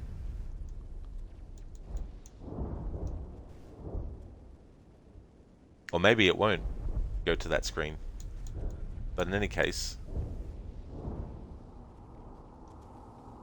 I'm going to change it. Put the overlay in the top right, top left, I mean. That'll be a good spot for it. There we go, that's better. Now I can more accurately keep an eye on how things are going with the weapon in the bottom left hand corner of the screen. That's where I had my stream status bar. Hippie, you and your friends tend to get yourselves a bunch of fried chicken every time you drink. Definitely works, you never got drunk. Oh really? Now that's an interesting idea actually, to get fried chicken while you're out drinking as well.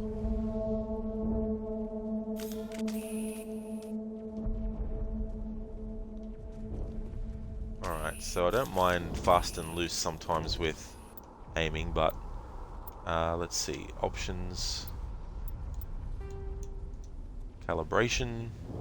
Okay, that's only screen calibration. Controls, here we go. Alright, camera sensitivity. Okay, so you can't really change it in increments. It's either normal, high, or low. See how that feels.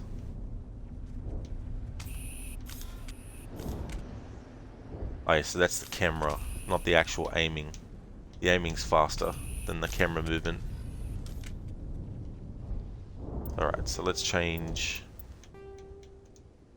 that. Camera sensitivity to normal. Stick configuration, default, southpaw. Oh no, that's that. Shooting configuration. Alright. Is it in gameplay? No. Alright, we'll just have to put up with the, hang on. Yeah, just have to put up with it.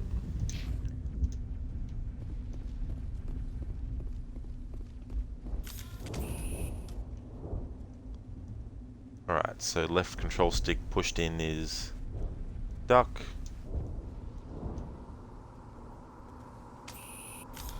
Okay, do I move faster when crouched? No.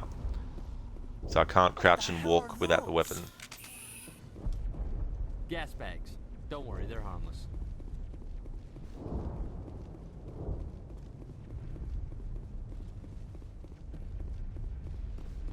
Oh God, what happened here?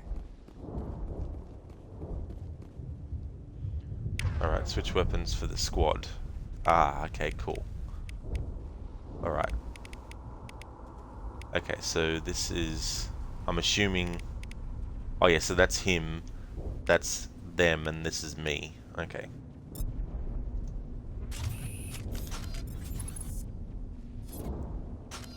Nice.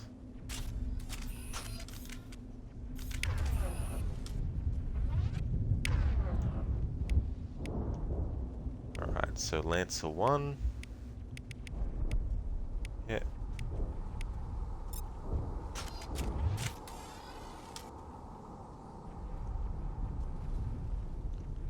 Select the power with L. Hang on, what was that talking about? It's too focused on what I was doing to actually notice what it said about whatever it said about.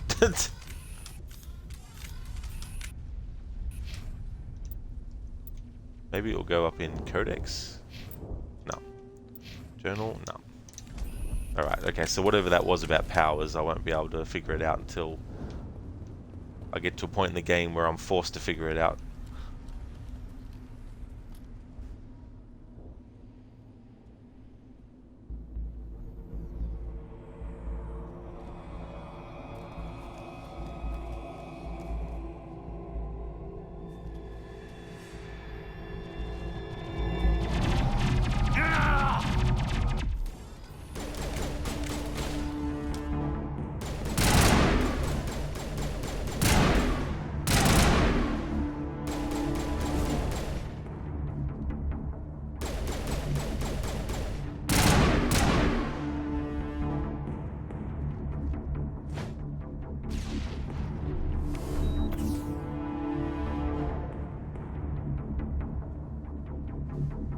Alright, so that heals. Whoops.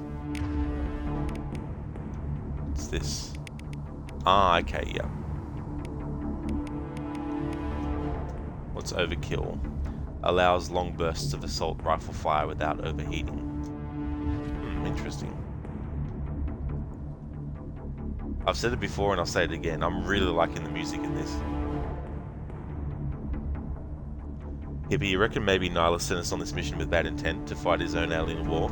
I don't think so, no. I've actually seen this game being played, but I don't remember all the details though of everything that happened in the story, but I'm pretty sure that that's not the case.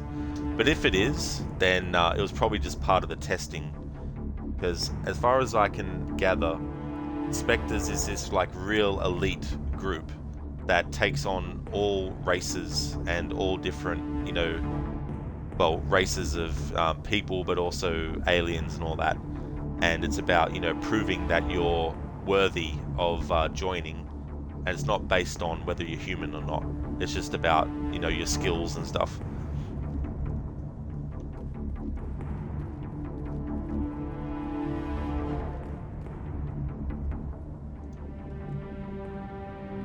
Ripped right through his shields. Never had a chance. Leave him. We need to finish the mission. Aye, aye, ma'am.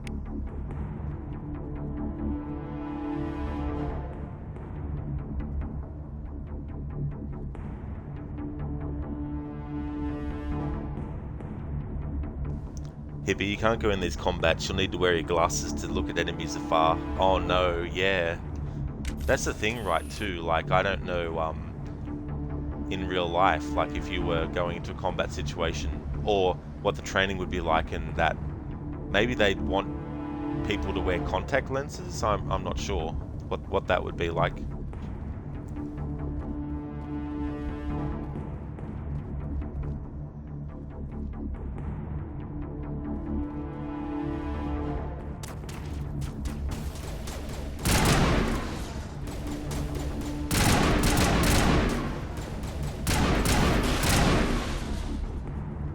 Some burned out buildings here, Shepard. A lot of bodies. I'm gonna check it out. I'll try to catch up with you at the dig site.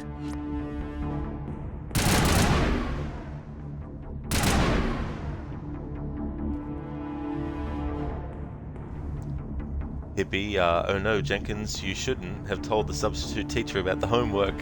It came back to haunt you all those years later from doing it. Requiescat in pace, Jenkins. Yes, he is dead, and because I'm doing the Renegade, it was just like, forget about him. He sucked, he's dead. He died, that's it, let's move on. Kind of attitude.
Thanks for your help, Commander.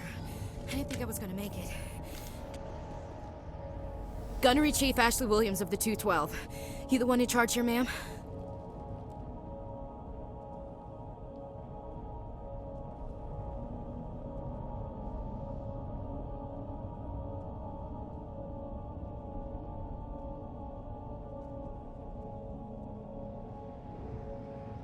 I need a status report, now. Oh man. We were patrolling the perimeter when the attack hit. We tried to get off a distress call, but they cut off our communications. I've been fighting for my life ever since.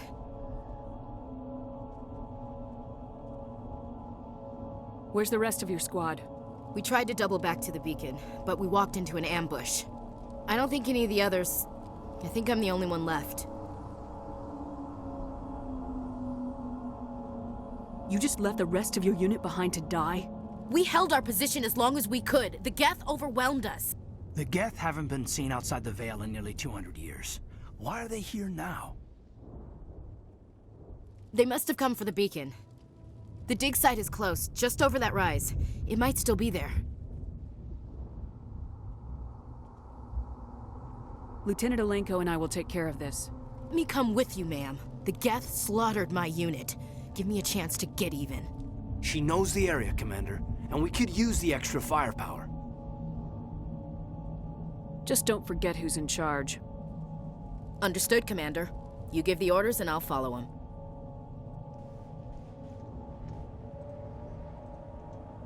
Hippie, you're not exactly a fan of the Halo-style shooting mechanism. Oh, yeah, my experience with the Halo games is very minimal. I've played a little bit of the first one back in like 2004. A bit of the second one, but I didn't actually own an original Xbox at that point. So, and even when I got an Xbox 360, I didn't actually get the Halo. So I never really got into the Halo series. Shaky, welcome on in, Shaky. I hope things are going well. You love this game. It's your favorite of the series. Oh, nice. That's awesome. Yeah, I'm actually liking it so far. It depends too on how I go with other parts of the game, because it'll take me a while to get used to the controls for, you know, sending a squad out and keeping in mind the squad and all that type of stuff. But yeah, it's been fun to play Renegade as well so far. What else do you know about the Geth? Just what I remember from history class back in school. They're synthetics, non-organic life forms with limited AI programming, created by the Quarians a few centuries ago. They were supposed to be a source of cheap labor, but ended up turning on the Quarians and drove them into exile. Well, after that, they just kind of disappeared behind the Perseus Veil. Nobody's really heard much from them since. Tell me everything you know about the beacon. They were doing some digging out here to extend the monorail and expand the colony. A few weeks ago, they unearthed some Prothean ruins, and the beacon. Suddenly, every scientific expert in the colony was interested. That's when they brought us in to secure the site. I don't know much about the beacon itself, but I heard one of the researchers say this could be the biggest scientific discovery of the century. What happened to the researchers at the dig site? I don't know. They set up camp near the beacon. The 232 was with them. Maybe their unit fared better than mine. Describe what happened leading up to the attack. We were sent out a couple of nights ago from the main colony to secure the area. Seemed like a routine patrol, until the Geth hit us. We never knew they were coming. Have you seen a Turian Spectre around here? There aren't any Turians on Eden Prime. None that I've ever met. Not sure I'd be able to tell if one was a Spectre anyway. If you saw this guy, you'd know. Carries enough firepower to wipe out a whole platoon. Luckily, he's on our side. Sorry. Like I said, no Turians.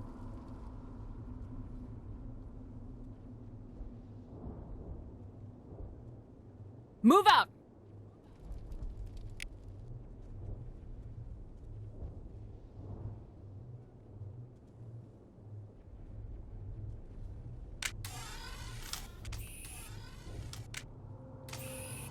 We thought this world was safe, until the Geth showed up.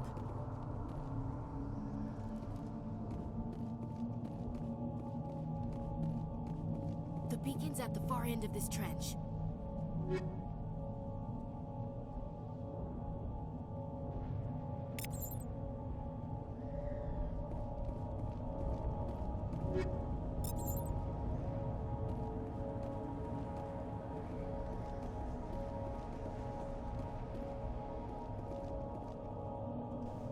Hitpigs, what type of playthrough do you want?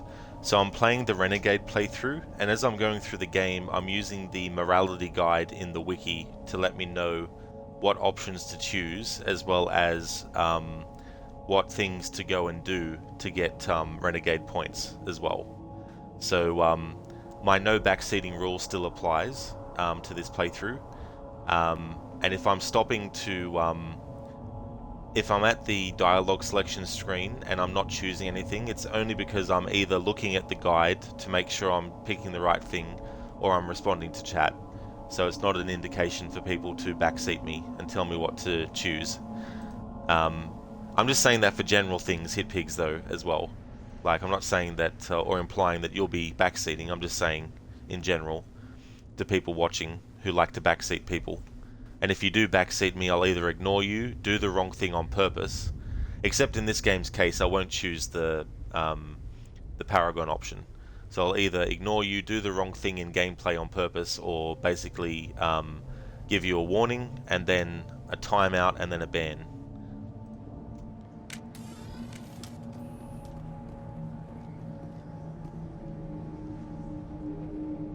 Hitpigs, you have no idea how this game works anyway. That's no worries, Hitpigs. Yeah. Just wanted to get that out there for general purposes. Because I know there's some people out there who can't help themselves. They're probably the type of person that would go to someone's house and tell them how to do things.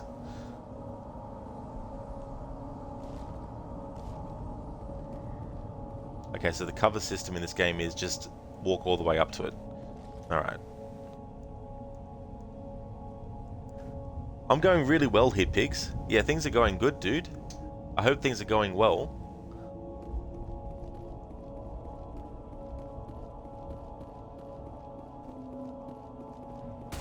Shaky Rod, MP5 on the wall, don't forget the redacted.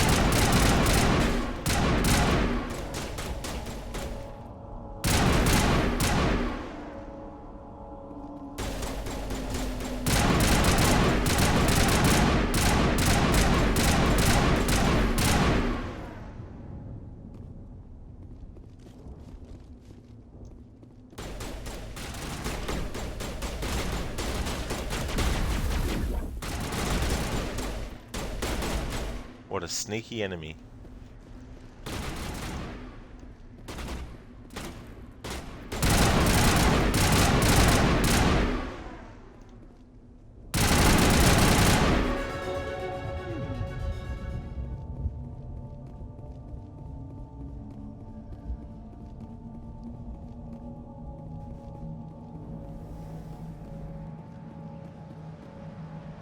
This is the dig site.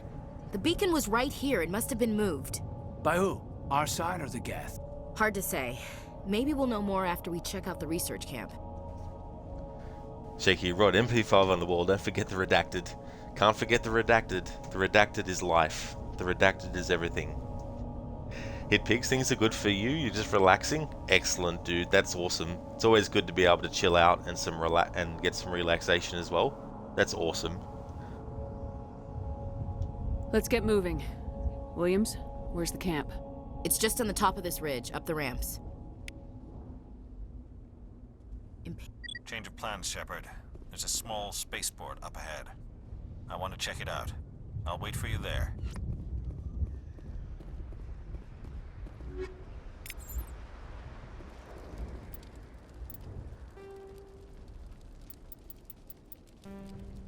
Combat hard suits use a dual-layer system to protect the wearer. The inner layer consists of fabric armor with kinetic padding. Areas that don't need to be flexible, such as the chest or shins, are reinforced with sheets of lightweight, ablative ceramic. The outer layer consists of automatically generated kinetic barriers.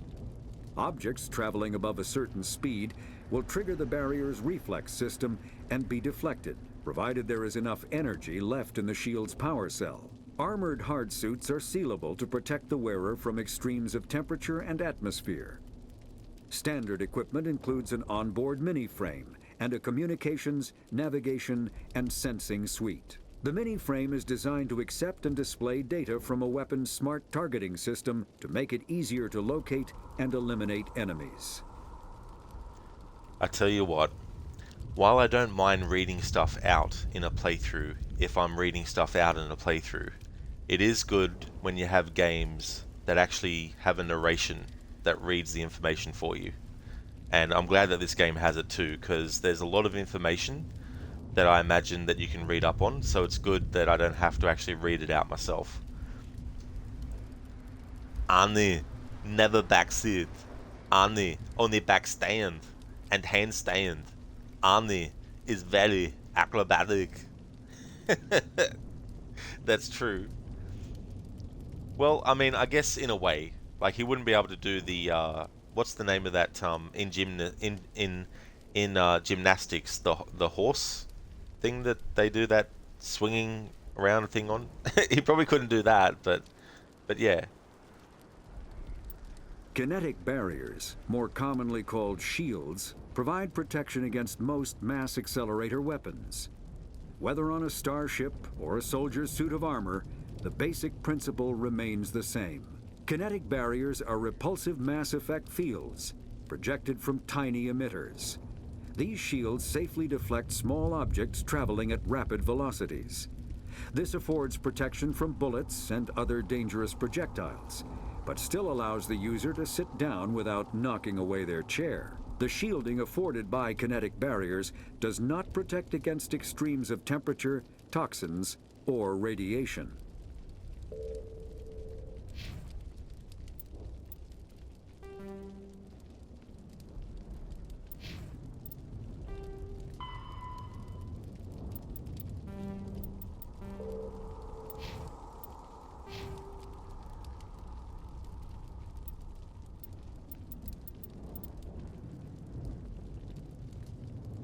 Oh, nice. We got 6 points. Alright, so we definitely want to put more into Intimidate for the Renegade playthrough I'm doing.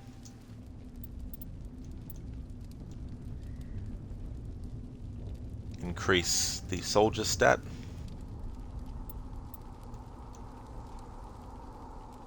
Increases weapon damage. That'll be good. Overkill. Ah, yes, I was reading about this. Well, not reading about it in depth, but I saw it come up on the screen when I was looking at it before and had a little bit of info on it, but not detailed. Overkill, only available when using assault rifles. Firing assault rifles generates 80% less heat and does 50% more damage. Purges weapon heat on use.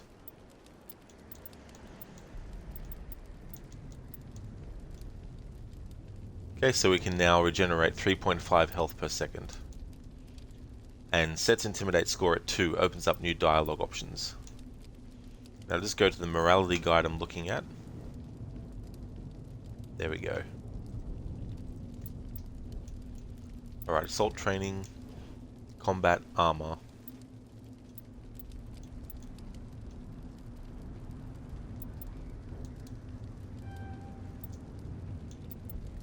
Increase that.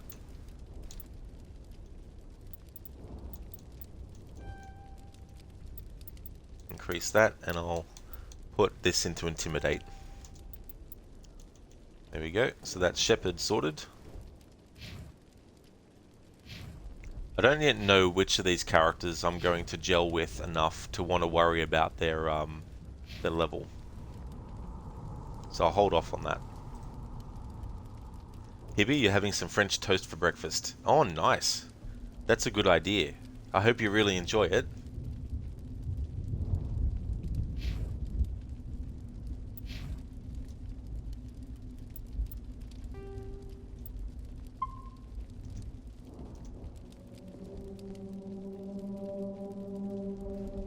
I was going to comment before, but there was cutscenes and action happening. But when they actually impaled people on these things, it reminded me instantly of Vlad the Impaler. And for those who don't know who that was, he was an actual figure from history.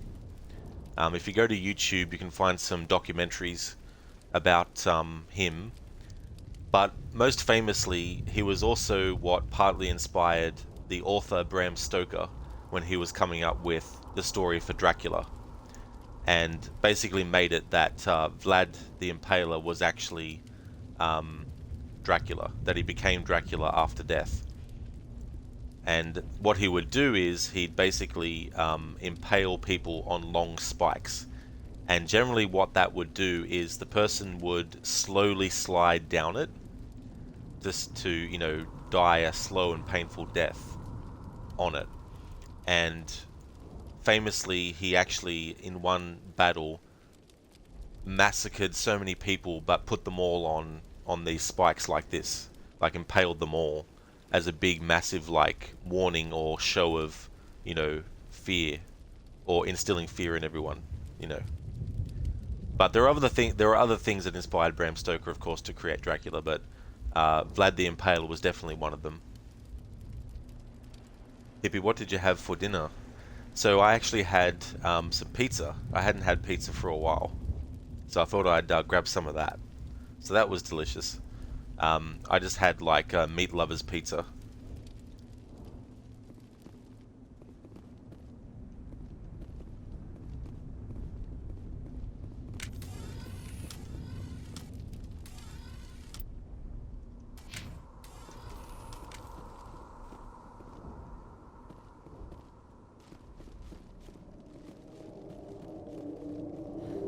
Looks like they hit the camp hard.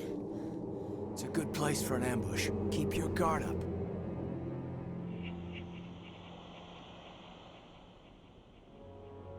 Oh god, they're still alive!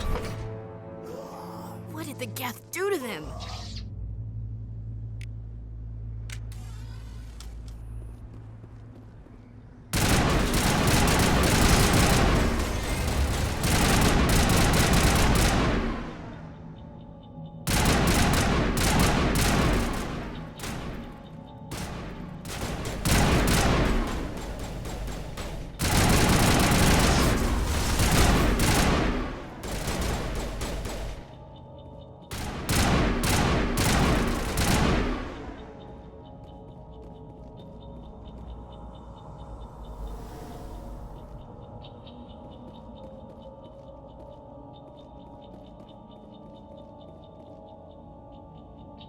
Oh really, Hitpig? Some historians think that Vlad the Impaler consumed blood. Yeah, it's so interesting too when you think about that stuff, because there very much could be the argument made that maybe his enemies after his death, or even when he was still alive, you know, made that as a rumor because they wanted to instill, you know, this idea in their peers that you better watch out, you know, you better be careful because, you know, Vlad the Impaler, if he kills you, you know, like making him kind of like a bit of a boogeyman figure as well. Or whether it actually was true and he actually did drink blood. But not having really, because the documentary I saw last year didn't really cover that aspect of things, so I haven't really gone into research about that, but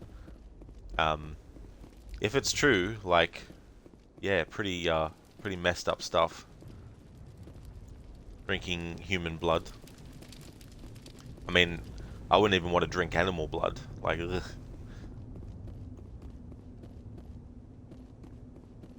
That door, it's closed. Security lock's engaged. That makes me think of something that I just now forgot as soon as I started talking about it. What was I thinking about? Drinking blood, drinking animal... Oh yeah! Since I mentioned Dracula and going along the same pathway of vampires, in the Anne Rice Vampire Chronicles, in Interview with the Vampire, when Louis first becomes a vampire, he doesn't like the idea of consuming human blood. So he tries to survive on just drinking the blood of animals, like rats and, you know, other animals too, as well.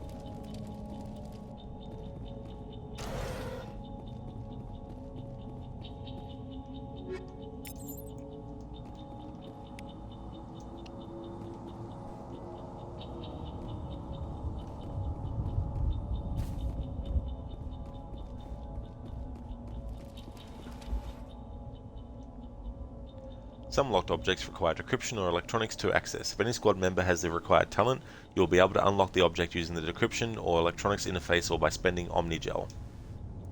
Repeat the sequence of button presses before time expires.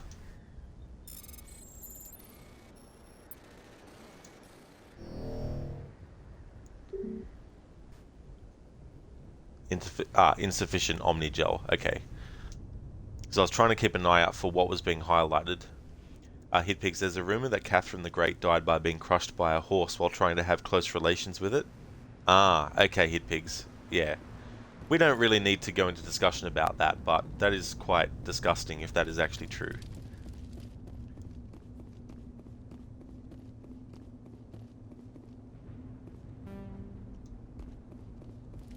Alright. Somebody's gonna pay for this.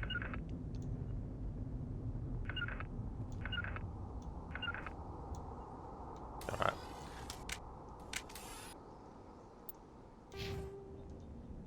Squad.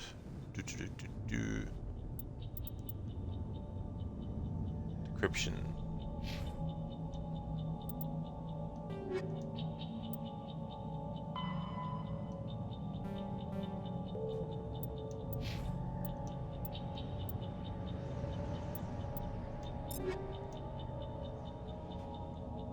Oh yeah, the equipment screen allows you to equip and upgrade gear for your squad. A equips the selected item. Upgrade an equipped item with X. Y breaks down the selected item into Omnigel. Continue.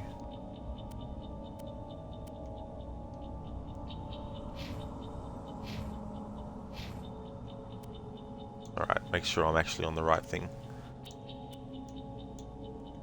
Okay, light armor. I'm not interested in light armor. So, if I mark it as junk, what does that do?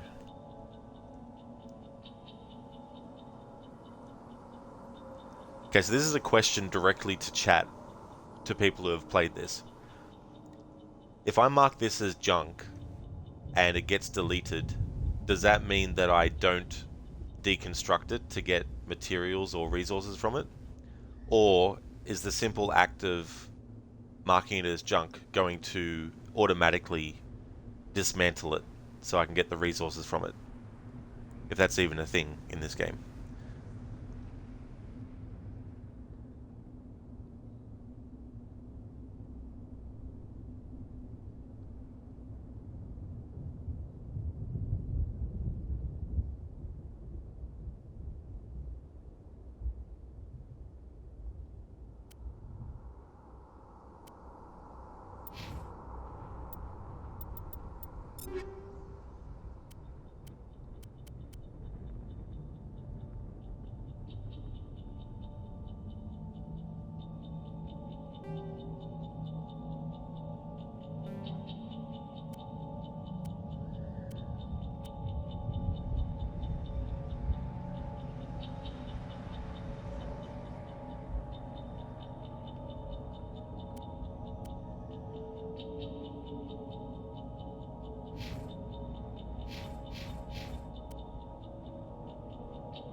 Saren.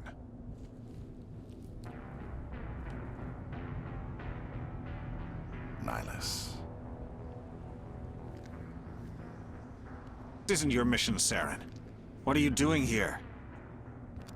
The Council thought you could use some help on this one. I wasn't expecting to find the Geth here. The situation's bad. Don't worry. I've got it under control.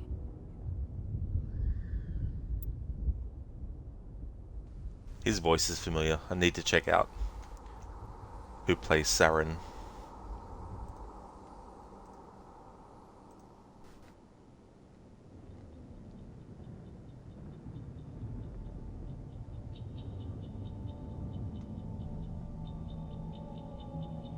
Aha!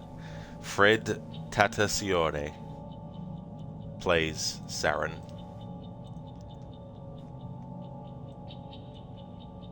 He's done a lot of voices. He has over 899 acting credits to his name.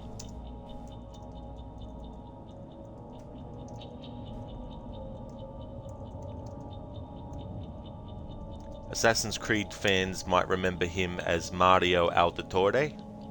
Fans of the Batman Arkham games might also, I think, remember him as Bane.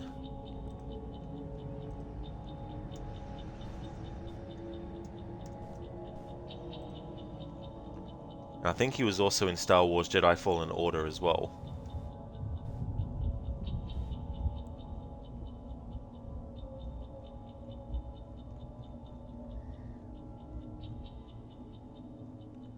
That game was 2019, I think. Yep, he was in that, but his IMDb only credits him as voice talent, which doesn't really help.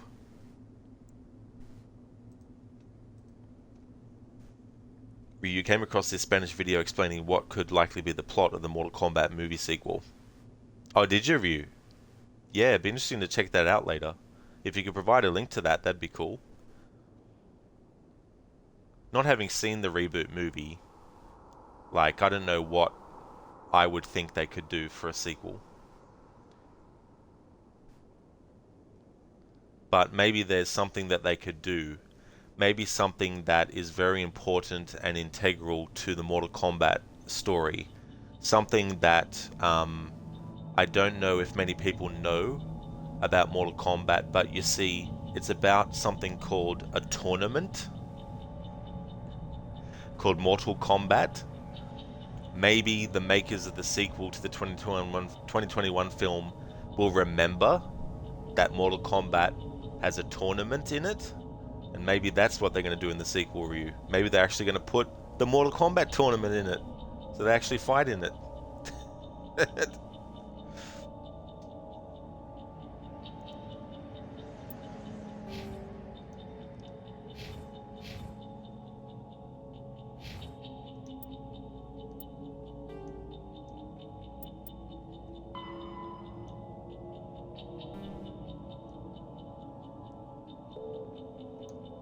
Ryu, it's in Spanish, but you could translate as best as you can. Oh, I see, Ryu. Yes, so there's no English subtitles for it. That's fair enough. So what was the gist?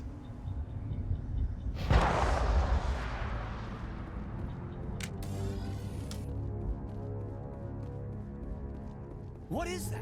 Off in the distance.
Commander.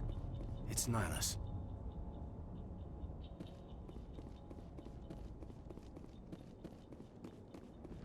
Commander's like, but first we look around and loot. Because that's what a renegade would do. They wouldn't care instantly about someone who's lying there like that. They'd be like, I need to find something for my own personal gain.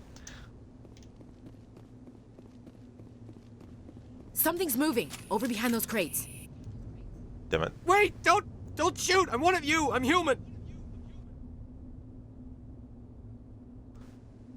Wait, don't shoot! I'm a human. Oh, sorry about that. I thought you were one of them. What's going on in this town?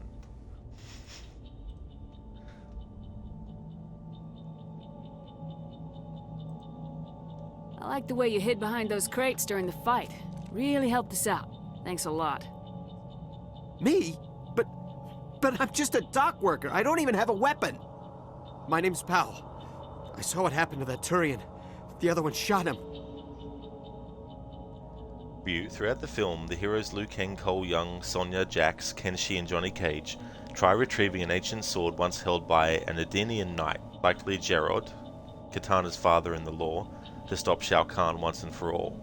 Johnny Cage is descended from a lineage that originated in Edenia, which is a much more ethereal place that served as a bridge between Earthrealm and the heavens until the forces of Outworld took over. Interesting. I don't know about that. So is that based on anything that was revealed in Mortal Kombat 10 or 11 Ryu about Johnny Cage? Is that where that might be from? Hey there, Harbinger, welcome.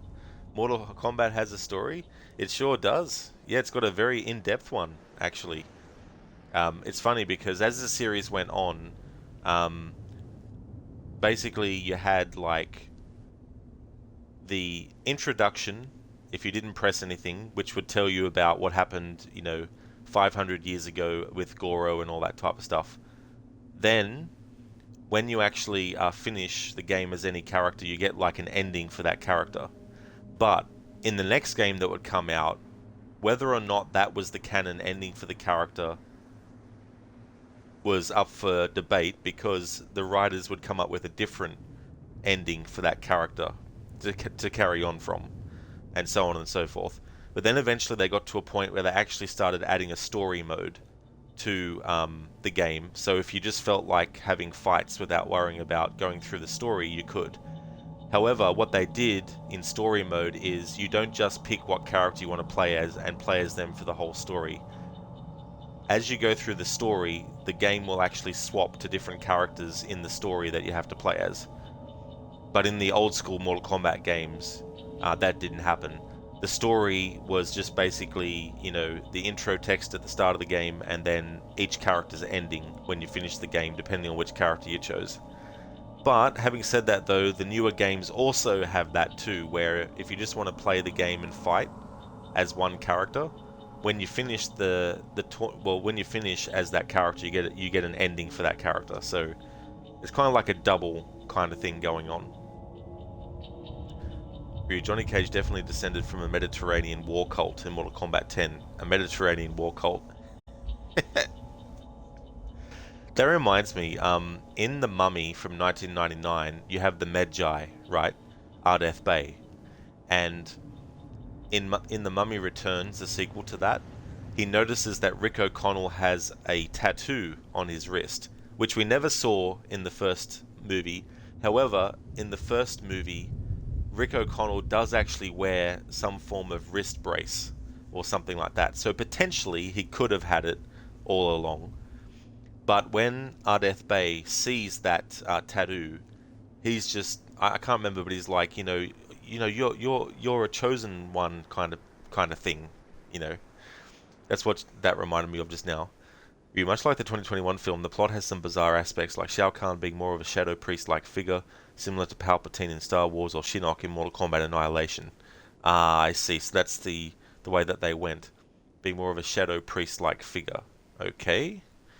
So he's not like a warrior that will just basically try to obliterate you and bash the shit out of you.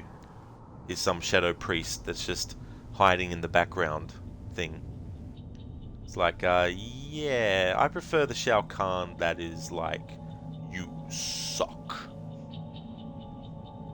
Kind of thing, you know? What the hell are you talking about? There were 2 Turians here, your friend and another one he called Saren. I think they knew each other. Your friend seemed to relax. He let his guard down. And Saren killed him. Shot him right in the back. I'm just lucky he didn't see me behind the crates. We were told a Prothean beacon was brought to the spaceport. What happened to it? It's over on the other platform, probably where that guy Saren was headed. He hopped on the cargo train right after he killed your friend. I knew that beacon was trouble. Everything's gone to hell since we found it. First that damn mothership showed up, then the attack. They killed everyone. Everyone. If I hadn't been behind the crates, I'd be dead too. Tell me about the Geth attack. It was quick. 1 minute that ship was descending, the next, those Geth were swarming over the platform, thousands of them. They must have been inside that mothership. They shot anything that moved. It was a massacre. Is there anything else you can tell me about the beacon? They brought it here this morning. We loaded it up onto the train and shipped it to the other platform. Hard to believe that was only a few hours ago. Feels like a whole other life. Tell me about this mothership you saw. I've never seen anything like it before. It was huge. Landed over near that platform. The whole place got dark as it came down. And it was making this noise, this sound that bored right into your brain. That's what woke me up. The attack came a few minutes later. You were sleeping? I thought you were working here on the docks. Sometimes I need a nap to get through my shift. I sneak off behind the crates to grab 40 winks where the supervisor can't find me. You survived because you're lazy? You ditch work, then you cower back here and do nothing while the Geth butcher everyone else. I don't even have a gun. What was I supposed to do, run out there and die? I couldn't save them. Nobody could. It was horrible. That is definitely something a renegade would be like. You know, you lazy shit. You fucking just stayed there. Personally, though, he does have a point. He doesn't have a weapon. He's not trained in weaponry. Yeah, it was a dick move that he fell asleep and that he likes to have sleep on the job. But even if he was wide awake the whole time, he's not a soldier, so there's no way that he could go out there and help, even if he wanted to. Ryu, he becomes the warhead in the end. This is likely an outdated draft, and it may not be the plot of the sequel after all, but we should take things with a grain of salt. Yeah, I mean, the thing about that, if it is the story, like, it's cool and all about having a sword that was held by, you know, Katana's father, you know, and it has some prominence. But the thing about it, it sounds like they're still trying to avoid having an actual tournament in the movie, if that's the story that they're going with. So it seems like they want to have the characters go on an adventure to find something, you know, like it's Lord of the Rings or something. So that's the impression I get from that, kind of like, you know, what the sequel could be. Tell me about this mothership you saw. I've never seen anything like it before. It was huge. Landed over near that platform. The whole place got dark as it came down. And it was making this noise, this sound that bored right into your brain. That's what woke me up.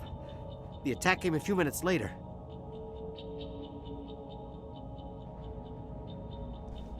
Ryu, yep, hence why they're likely changing it. Yeah, I mean, what they should do is they should have the movie open up with Johnny Cage reading a review for his latest movie and basically having doubts about his skills, you know, and to the point where he actually quits acting and sort of like goes off and gets, you know, like he goes to bars and gets drunk, you know, and he gets into a fight in the back alley with someone who isn't a fan of his work and was basically, egging him on. And because he's drunk, he loses, and that's when he gets approached by Raiden, or something like that, And then when Raiden talks to him, he basically sort of sobers him up and basically talks to him about, what his potential could be. So kind of make Johnny Cage this character that isn't an asshole to people. It's just that he doesn't feel like he's actually listening to the critics who's saying that he's not good. So he basically quits and goes and gets drunk. He's just full of self-doubt and all that type of stuff. Like, still make him funny and cocky and everything, but not to the point of being an asshole to people. Like, when he's drunk and he's being egged on by this character, you could have him try to crack jokes, about the dude and everything. And so that's why the dude is like, okay then, let's go back in the alley, show me what you got, kind of thing. And that's when they do the fight, and then Johnny Cage gets his ass kicked. Because he's drunk as well. It's not that he's not skilled, it's just that he's fully inebriated, And then he gets defeated, then Raiden turns up and sobers him up and basically talks to him about how he has potential. And Johnny Cage thinks it's just his agent who has decided to try and sweet talk him back into getting into, movies again. But then he actually starts to pay attention and take notice of what Raiden's saying when one of the other Outworld fighters actually turns up. And so you have a fight scene between Raiden and one of the Outworld fighters. I'm just saying one of them because I don't know who. It could be any of the roster of characters, right? And so what would happen is Raiden would have a fight with this other dude, and that's when Johnny would realize, holy shit, this isn't some person that my agent has sent to try and get me back into acting, and this is just some really weird kind of shit. And then after that happens, that's when Raiden explains to Johnny Cage about the whole tournament of Mortal Kombat, and that's why he's gone to actually see him in the first place, was to tell him that because he has such great potential, Raiden sees that he could be a good ally to fight in the tournament, just something like that, Ryu, you would imagine the sword story being more suitable for a sequel to the tournament movie. Yeah, I mean, that's something too, as well, like, having something that characters can go for, like, since they haven't done the tournament yet in the reboot movies, you need to do it. You need to do it at least once. And then other movies that you do can segue off, Mass Effect 2 is one of your favorite games. You've finished it on Insanity 4 to 5 times, always as Renegade. Oh, you have? So the highest difficulty, and you've played it multiple times on that, and always as Renegade. That's cool. Hey there, Easy. I hope you and Dandon are doing well. Hope everything's going your way. What a great way to start your day. It really is, Easy. Yeah, things are going great. I hope things are for you too. And yeah, I'm actually really liking this game so far. And it's interesting playing the Renegade and choosing all the asshole-ish options in dialogue. But I'm having fun with it though too. So I still haven't decided if I'll jump into Mass Effect 2 after playing this game, but I like this game enough to feel like I could do a playthrough of this in the future. But depending on how I feel by the end of the playthrough, I may decide to take a break from Mass Effect and play something else, and then jump back into Mass Effect with Mass Effect 2. Like, kind of put a break in between each playthrough. So I'm doing like Mass Effect 1, then a different game. Mass Effect 2, then a different game. Then Mass Effect 3. I'm not going to bother with Mass Effect Andromeda because I've seen it being played, and from what I saw of the story, it wasn't interesting. And then you've got the fact that the way the characters look is sort of like the animation is very like stilted and all that type of stuff, which you think wouldn't be the case by the time they did that game. This game's a 2007 game, so it's understandable that there'd be some kind of like, weirdness with the way that the characters stand and move and all that type of stuff. Ryu, plus you would imagine the makers not wanting the second movie to be a tournament again, or Shao Kahn being the villain of the third movie again. Yeah, well, that's true as well. We need to find that beacon before it's too late. Take the cargo train. That's where the other Turian went. I can't stay here. I need to get away from all this.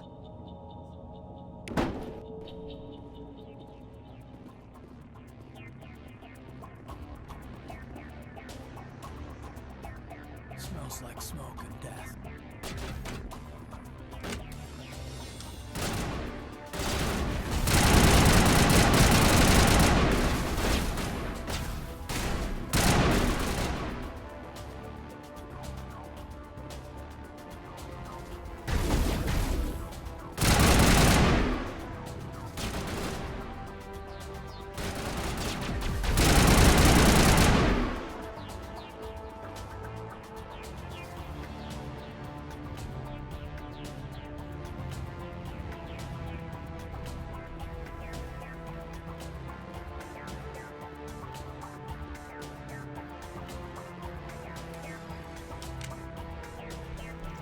It's a shame we can't investigate Nihilus now, because when I saw the option to investigate him, I wanted to look around to see what I could loot, but then I hit the trigger for that cutscene, even though I didn't actually go too far away from his body in that direction. So I don't know what would have happened anyway. So I'll just chalk that up to I'll know for next time. We work for the games, but doing a film franchise is a whole different ball game. It well and truly is. It's definitely a lot of things.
It would seem like the 90s films had the right idea in that regard, but Annihilation had to be such a massive dump.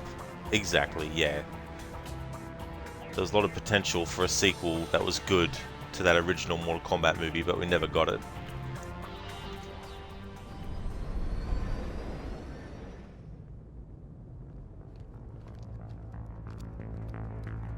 Set the charges. Destroy the entire colony. Leave no evidence that we were here.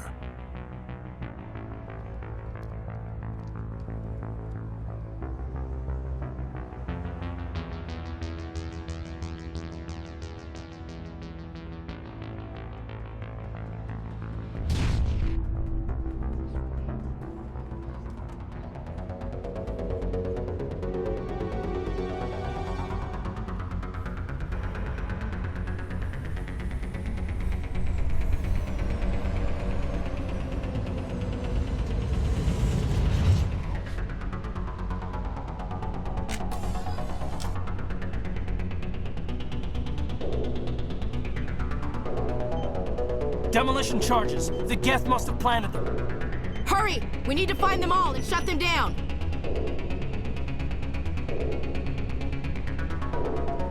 I really feel like it should be the commander saying that kind of stuff, not them to the commander, because isn't like the commander supposed to be the one that's in charge of these people? That's just a nitpick in terms of like the actual idea of, you know, having character. It's like when you have a character who has a position of authority and the other characters are lower, but they still tell you what to do, because obviously they're saying the dialogue that the developers want the characters to say, to tell the player what to do.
Yeah, that was close. Got down to about 19 seconds, or 20 seconds.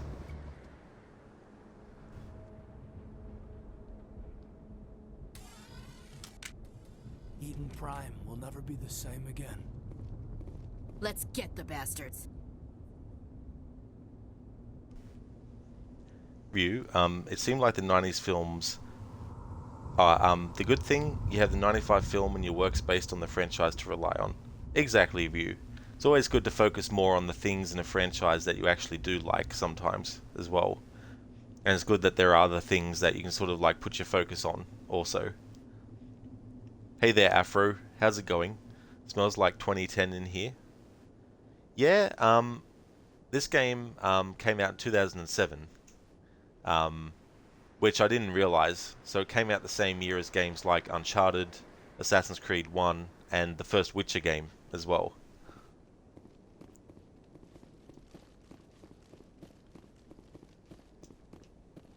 But the version I'm playing is the remaster that they did. 2021, I think, was when the remaster came out.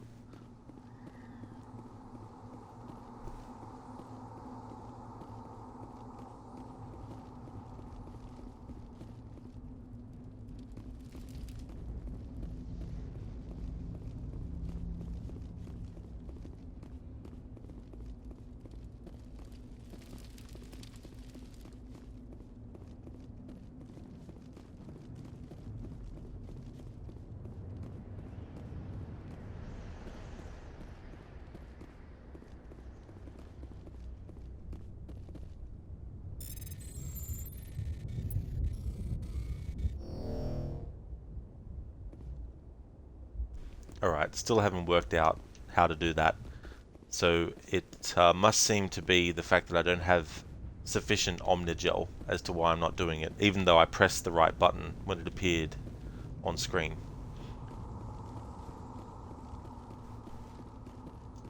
It's kind of annoying that you don't get a second opportunity to actually do it.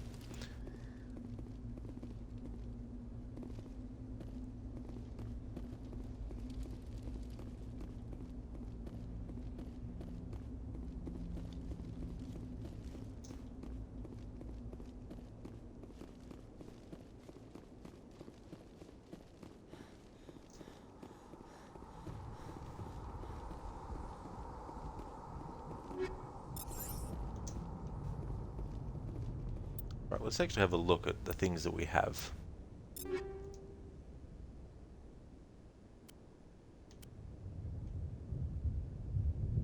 Alright, so we have the Avenger 2 assault rifle.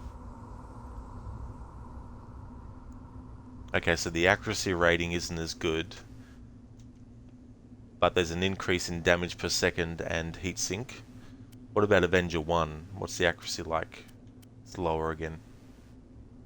Alright. We'll go for this anyway. Shotgun, Hurricane.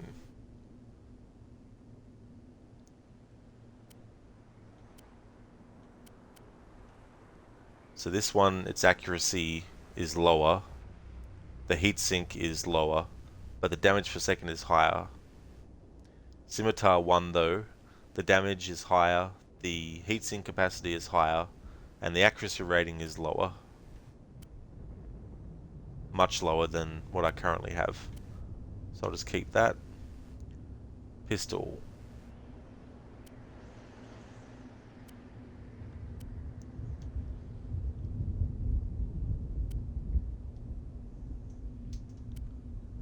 Grenades. Okay, armor. Guardian armor. Damage protection is lower, so we definitely don't want to worry about that. Yeah, we'll just keep the armor that we have on.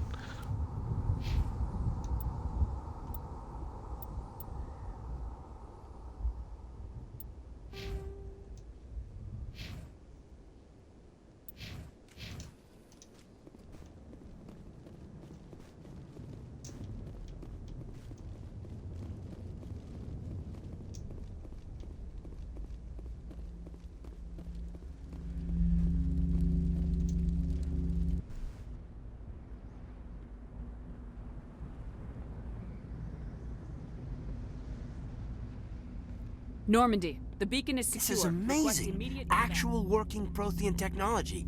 Unbelievable. Thing like that when they dug it up. Something must have activated it. Roger, Normandy. Standing by.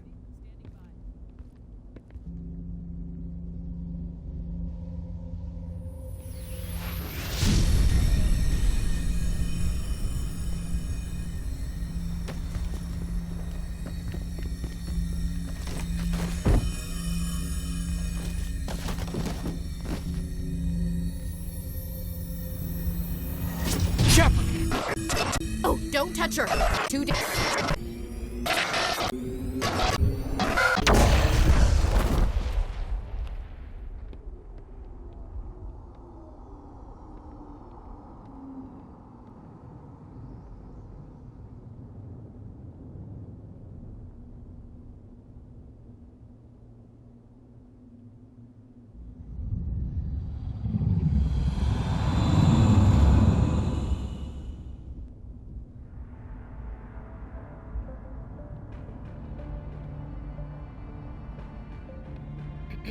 We identified the ship that touched down on Eden Prime. The Normandy, a human alliance vessel. It was under the command of Captain Anderson. They managed to save the colony. And the beacon. One of the humans may have used it.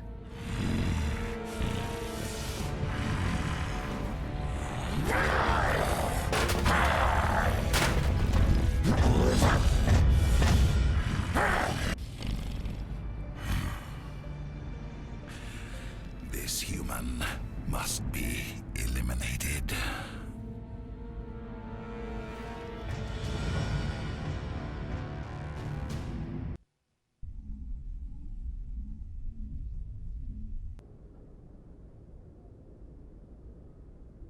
Doctor? Dr. Chakwas. I think she's waking up.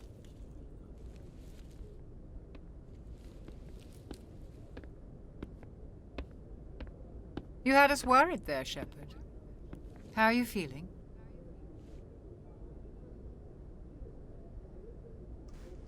Easy, you started playing SnowRunner this evening. You predict you will be tossing and breaking a few controllers for sure. Fun game, but it's definitely a game of patience. So a game called SnowRunner, not actually heard of that. Let's have a look. Put you in the driver's seat of a powerful... Ah! Now is that based on... Isn't there a TV show? Maybe it's not called SnowRunner, but there's a TV show I think where people have to drive trucks on ice. Like for real, like it's not like a reality TV show program where it's like a competition. Well, I mean, it's not. It's actually real people who, for a living, have to drive trucks across ice. But I can't remember what the name of that show was. But that's what I just thought of when I looked at that SnowRunner thing there. Ice Road Truckers, yeah. Yeah, that's what I was thinking of in terms of that show. So is it based on that, or is it sort of like just something separate, I guess? Might have been inspired by it or something.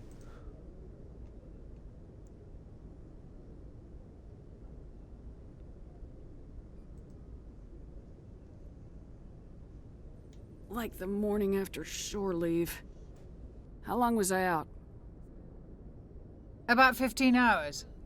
Something happened down there with the beacon, I think. It's my fault. I must have triggered some kind of security field when I approached it. You had to push me out of the way. I expect better of you, Lieutenant. You endangered the entire mission. Don't be so hard on him, Commander. We have no idea if that's what actually set it off. Unfortunately, we'll never get the chance to find out. The beacon exploded. A system overload, maybe. And the blast knocked you cold. Williams and I had to carry you back here to the ship. I don't suppose it occurred to you that Eden Prime has medical facilities. Listen, you're better off in this infirmary than in any hospital on Eden Prime. Physically, you're fine. But I detected some unusual brain activity. Abnormal beta waves. I also noticed an increase in your rapid eye movement. Signs typically associated with intense dreaming. Easy, maybe, but it was definitely made to piss you off. They were like, right, we need to make sure that Easy will be very upset with this game, so we'll make sure that we cater to make it like that for him. It's funny though when some games are like that, where it just feels like the developers want the player to rage at them, to rage at the game. I saw... I'm not sure what I saw.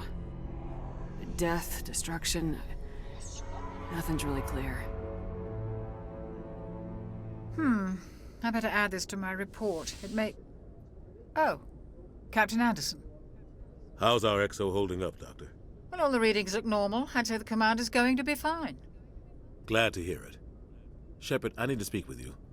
In private. Aye, aye, Captain. I'll be in the mess if you need me. Sounds like that beacon hit you pretty hard, Commander. Are you sure you're okay? Intel dropped the ball, sir. We had no idea what we were walking into down there. That's why things went to hell. The Geth haven't been outside the Veil in 2 centuries, Commander. Nobody could have predicted this. Did we leave Gunnery Chief Williams back on Eden Prime? I figured we could use a soldier like her. She's been reassigned to the Normandy. I don't want her on my ship. I'm the captain of this ship, Commander, and I want Williams on our crew. You said you needed to see me in private, Captain? I won't lie to you, Shepard. Things look bad. Nihilus is dead. The beacon was destroyed and Geth are invading. The Council's going to want answers. The Council can kiss my ass. I won't let them blame me for losing the beacon. I didn't do anything wrong. I'll stand behind you and your report, Shepard. You're a damned hero in my books. That's not why I'm here. It's Saren, that other Turian. Saren's a Spectre, one of the best, a living legend. But if he's working with the Geth, it means he's gone rogue. A rogue Spectre's trouble. Saren's dangerous, and he hates humans. Spicy Chicken Spawn versus Doomslayer. Absolutely. Ryu, yep, Keith David, aka Spawn himself. Absolutely. He's an amazing actor, Keith David. Harbinger Renegade options have some very funny moments. Yeah, I'm really enjoying playing at this. So here was my thought process with this game. Because I haven't actually played it before, I thought, right, there's the Mass Effect trilogy. I'm not going to be playing Andromeda.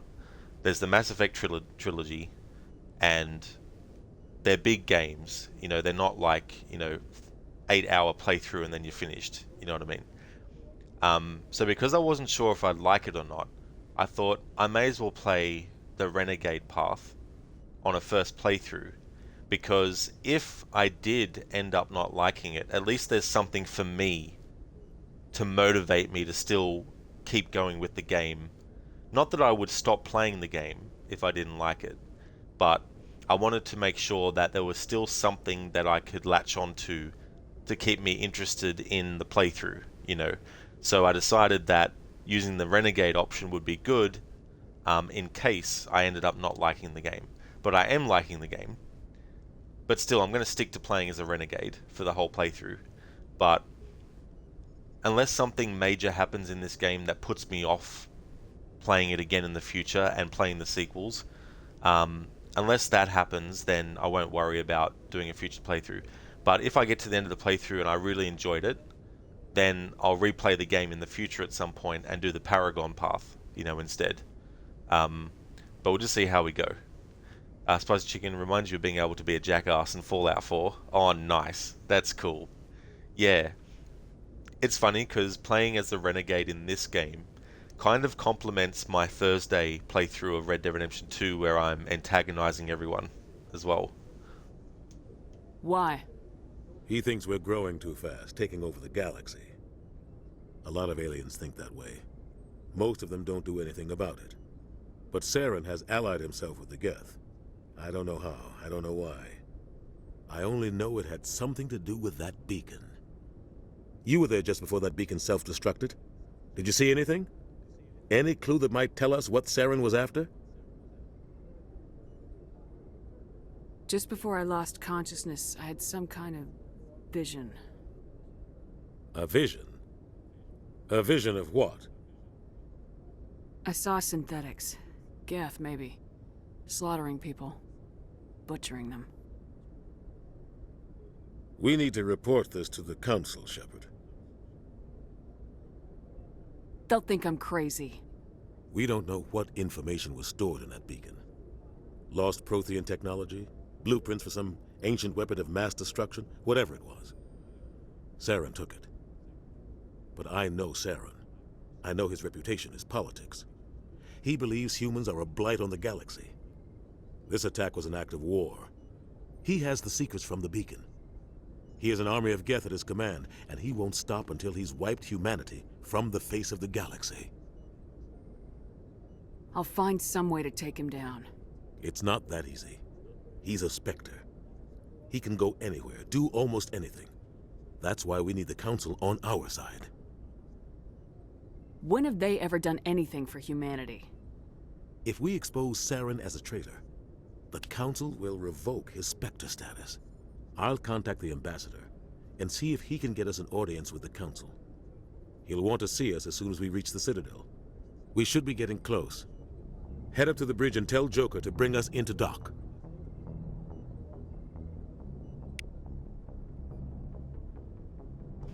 This music's really cool.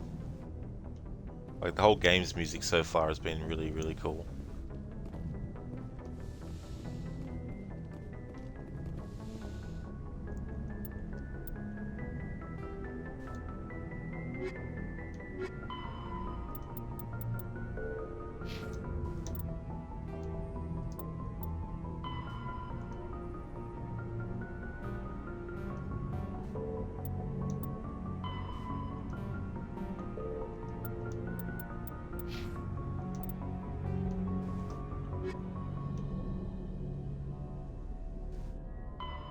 Roughly 1,200 years ago, the Turians were invited to join the Citadel Council to fulfill the role of galactic peacekeepers. The Turians have the largest fleet in Citadel space, and they make up the single largest portion of the Council's military forces. As their territory and influence has spread, the Turians have come to rely on the Solarians for military intelligence and the Asari for diplomacy. Despite a somewhat colonial attitude towards the rest of the galaxy, the ruling hierarchy understands they would lose more than they would gain if the other two races were ever removed. Turians come from an autocratic society that values discipline and possesses a strong sense of personal and collective honor.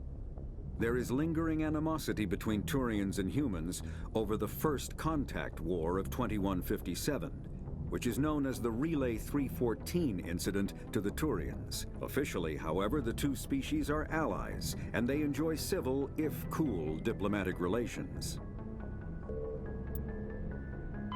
50,000 years ago, the Protheans were the only spacefaring species in the galaxy. They vanished in a swift galactic extinction. Only the legacy of their empire remains. They are believed to have built the mass relays and the Citadel, which have allowed numerous species to explore and expand throughout the galaxy. Prothean ruins are found on worlds across the galaxy. While surprisingly intact for their age, functioning examples of Prothean paleotechnology are rare. Time and generations of looters have picked their dead cities and derelict stations clean. Some believe the Protheans meddled in the evolution of younger races. The Hanar homeworld of Kajay, for example, shows clear evidence of former Prothean occupation. The presence of a former Prothean observation post on Mars has caused a rebirth of interventionary evolutionists among humans. These individuals believe the god myths of ancient civilizations are misremembered encounters with aliens.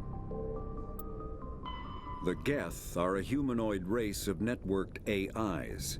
They were created by the Quarians 300 years ago as tools of labor and war. When the Geth showed signs of self-evolution, the Quarians attempted to exterminate them. The Geth won the resulting war. This example has led to legal, systematic repression of artificial intelligences in galactic society. The Geth possess a unique distributed intelligence. An individual has rudimentary animal instincts, but as their numbers and proximity increase, the apparent intelligence of each individual improves. In groups, they can reason, analyze situations, and use tactics, as well as any organic race.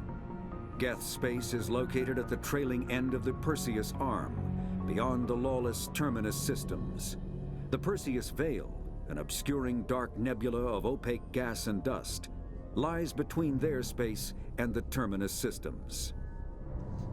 Opaque gas and dust. Maybe it's an ancient fart that over the centuries has mutated. Hey there, Crooked. Good day to you as well, Senny. Welcome on in. I hope things are going great. Hope your day is off to a good start. I'm enjoying it. It's really good so far. The music is great. Amazing music. Still getting used to some of the gameplay mechanics of your squad. that you have with you. I haven't really delved much into upgrading their stuff and things like that, but so far too, choosing the renegade or negative options in dialogue has been really fun as well. And I decided for this to actually go for a customized version of the main character. So you have a default male version, and then you have a default female version as for how they look. You can go in and you can change their name if you want to. The male version of the character is John Shepard. The female version is Jane Shepard. But you can change their names to whatever you want. But there's a third option, which is you can customize completely what they look like, from their face to, like, you know, all their facial features, hair color, all that sort of stuff. So I went with the third option to create a female version of the main character. I changed her name to Lara as well. Because not only am I a fan of Lara Croft and Tomb Raider, but I also actually like the name Lara as well. It's got a nice ring to it. So I chose that as the character's name. And some of the journal entries, like when it's talking about the races of aliens and all that, it actually has the narration, which is really, really cool. Hey there, Levy. Hello to you also. I hope that you're also having a good morning. Glad to hear you've been enjoying it. Yeah, so I don't yet know if I'll jump into Mass Effect 2 once I've finished it, but I'll just wait until I've finished the playthrough first to decide that aspect. But as far as the game itself is going and the experience so far, I am liking it. Some really good voice acting in it too as well, even from Fred Tagliascore, who actually voices Mario Auditore. He plays a character in this called Saren, I think is the name of the character.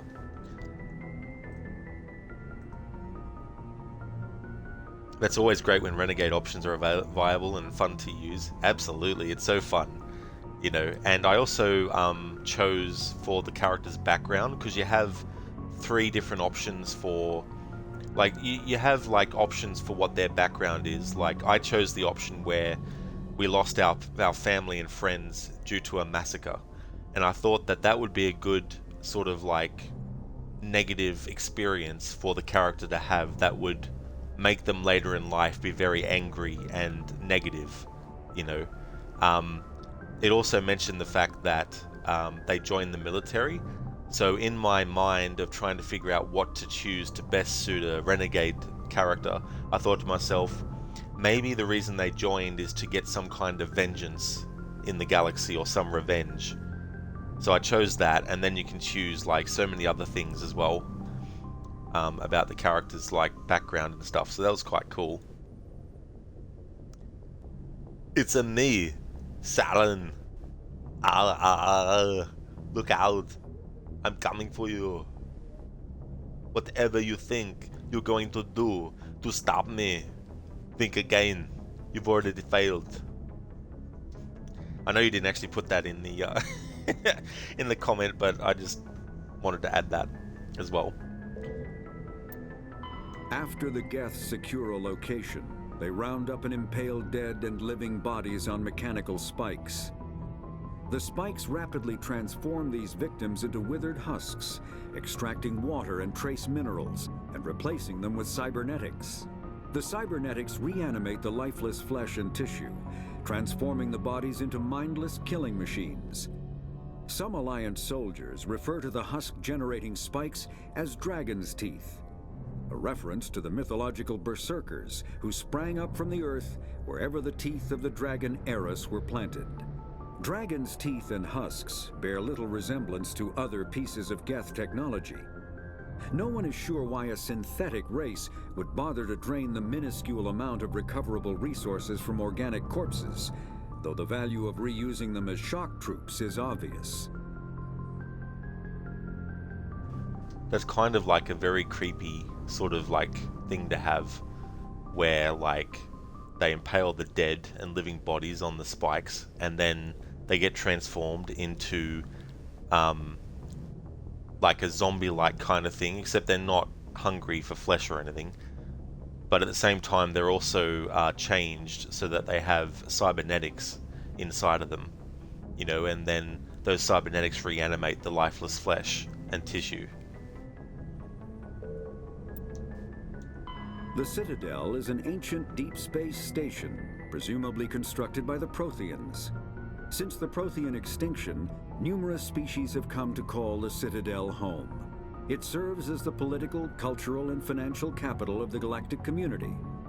To represent their interests, most species maintain embassies on the Presidium, the Citadel's inner ring. The Citadel Tower in the center of the Presidium holds the Citadel Council Chambers. Council affairs often have far-reaching effects on the rest of the galactic community. 5 arms, known as the Wards, extend from the Presidium. Their inner surfaces have been built into cities, populated by millions of inhabitants from across the galaxy. The Citadel is virtually indestructible. If attacked, the station can close its arms to form a solid, impregnable shell. For as long as the station has existed, an enigmatic race called the Keepers has maintained it. What they didn't mention is that the Keepers also like to play soccer, and that's their favorite position. The Citadel. Spectres are agents from the Office of Special Tactics and Reconnaissance, and answer only to the Citadel Council. They are elite military operatives, granted the authority to deal with threats to peace and stability in whatever way they deem necessary. They operate independently or in groups of 2 or 3. Some are empathetic peacekeepers, resolving disputes through diplomacy. Others are cold-blooded assassins, ruthlessly dispatching problem individuals. All get the job done one way or another, often operating outside the bounds of galactic law. The Spectres were founded after the Solarians joined the Council. For many years they operated in secrecy as backroom problem solvers. Only after the Krogan rebellions did their activities become publicized. Assignment of a Spectre is less contentious than a military deployment, but makes it clear that the Council is concerned about a situation. Hippie, did someone say assassins? Assassino! No. Yeah, this game actually, like the original version of Mass Effect, came out in 2007, the same year as Assassin's Creed 1 and Uncharted and the first Witcher as well. It's a very interesting kind of like year, 2007 in gaming.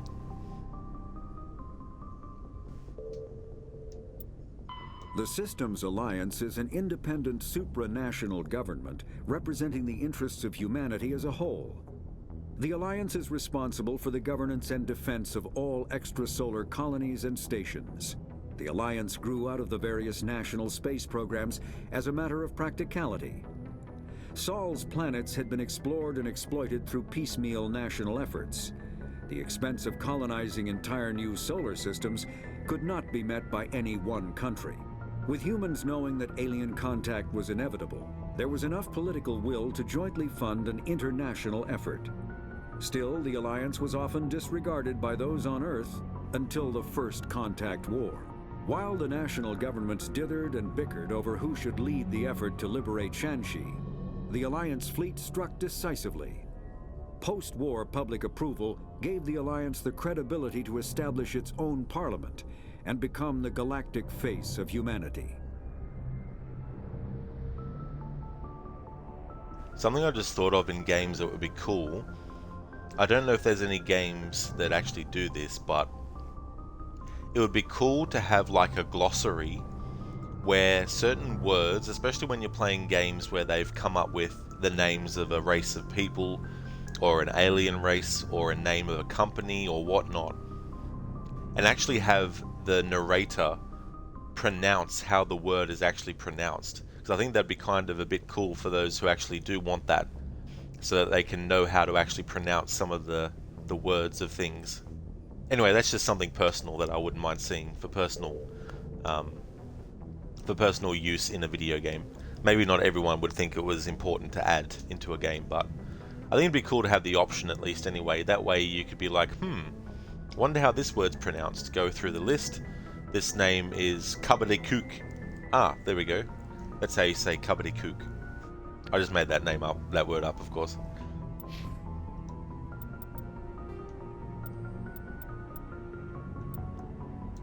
So I've gone through that.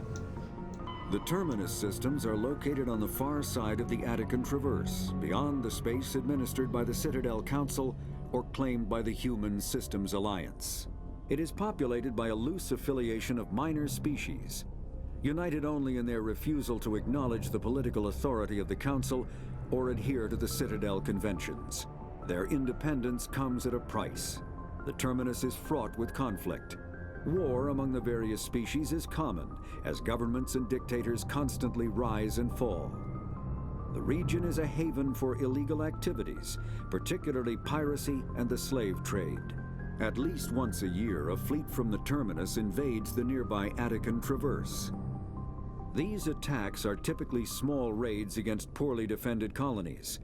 The Council rarely retaliates, as sending patrols into the terminus systems could unify the disparate species against their common foe, triggering a long and costly war. Combat hards can... There we go. So I wanted to see what all that information was, because you know that I'm actually interested in the lore of a game when I start to actually read entries about certain aspects of it.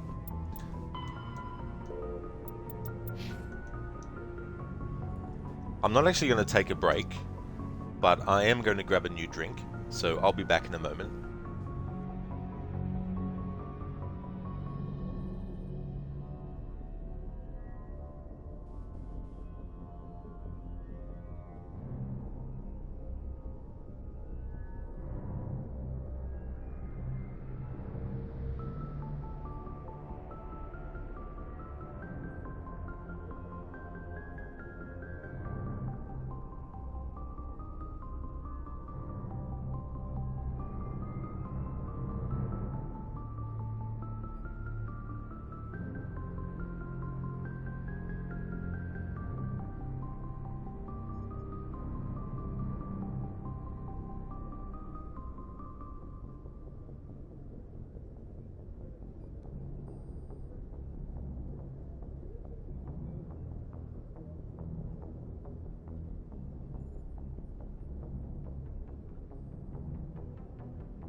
Okay, I'm back. Speaking of Monkey Island, I can't get the music out of my head now, which is good, because it's awesome music. Even things like the overhead map music when you're on Mealy Island going around is quite cool.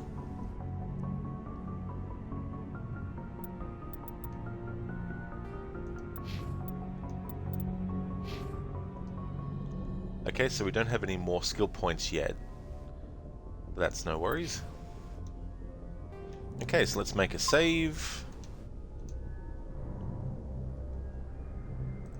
Now just make sure, because as I'm going through this game, because I want to be Renegade, I'm looking at a guide on Wiki to tell you what choices to actually make. So the next point at which we can actually make dialogue choices for either the Paragon or Renegade paths is coming up with characters Manuel and Dr. Warren.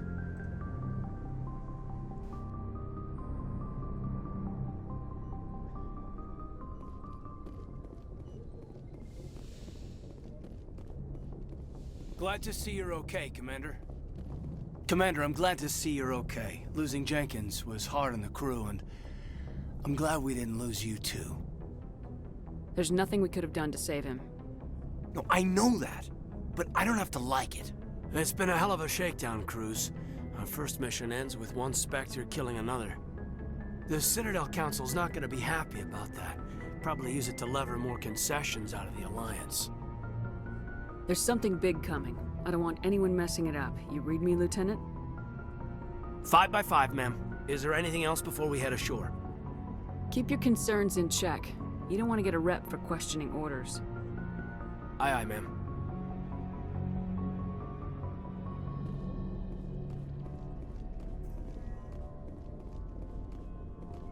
After what happened to Jenkins, the crew could use some good news. They'll be glad to hear you're okay. You're not assigned to this ship. Captain Anderson had me transferred to his command. Must have figured I knew what I was doing. You have a problem with me, Chief? You questioned my competence through the entire mission. Best way to stop that is to show me you're competent. But I don't remember inviting you to come back to the ship with us. You didn't. Captain Anderson did. Mr. Anderson. I know it's Captain Anderson, but I just felt like saying that from The Matrix. I need to go speak with Joker. Goodbye, Commander. Like, I need to go speak with Joker. Harley Quinn stole something from me again. Yes, Commander? Is there something you need? How did you end up serving on an Alliance ship? I enlisted right out of med school. Earth always seemed boring to me. Too safe, too secure. I figured the colonies were teeming with exotic adventure. I wanted to travel the stars, tending the wounds of tough soldiers with piercing eyes and sensitive souls. Turns out military life isn't quite as romantic as I'd imagined. But humanity needs the Alliance if we want to keep expanding through the Traverse, and the Alliance always needs good doctors. So I stayed on to do my part. Ever think you made the wrong choice? Sometimes I think about opening a private practice back on Earth. Or maybe taking a position at one of the new med centers out in the colonies. But there's something special about working on soldiers. If I left the Alliance now, I'd feel like I was abandoning them. Okay, so I'm curious, who voices Dr. Chakwas?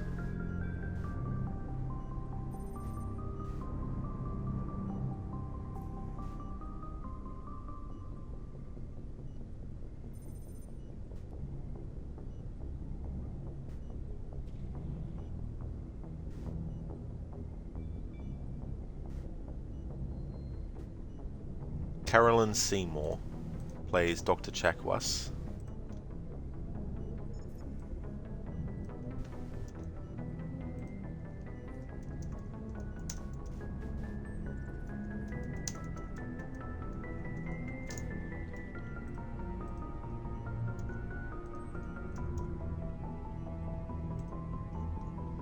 Okay, so alright, let's have a look.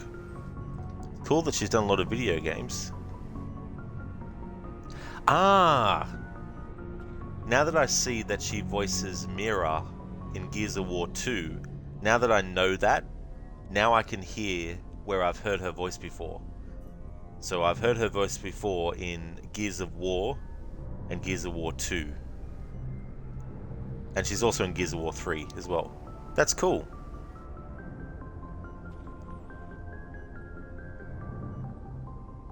Ah, she was also in Indiana Jones and the Infernal Machine, which was a game that came out in 1999.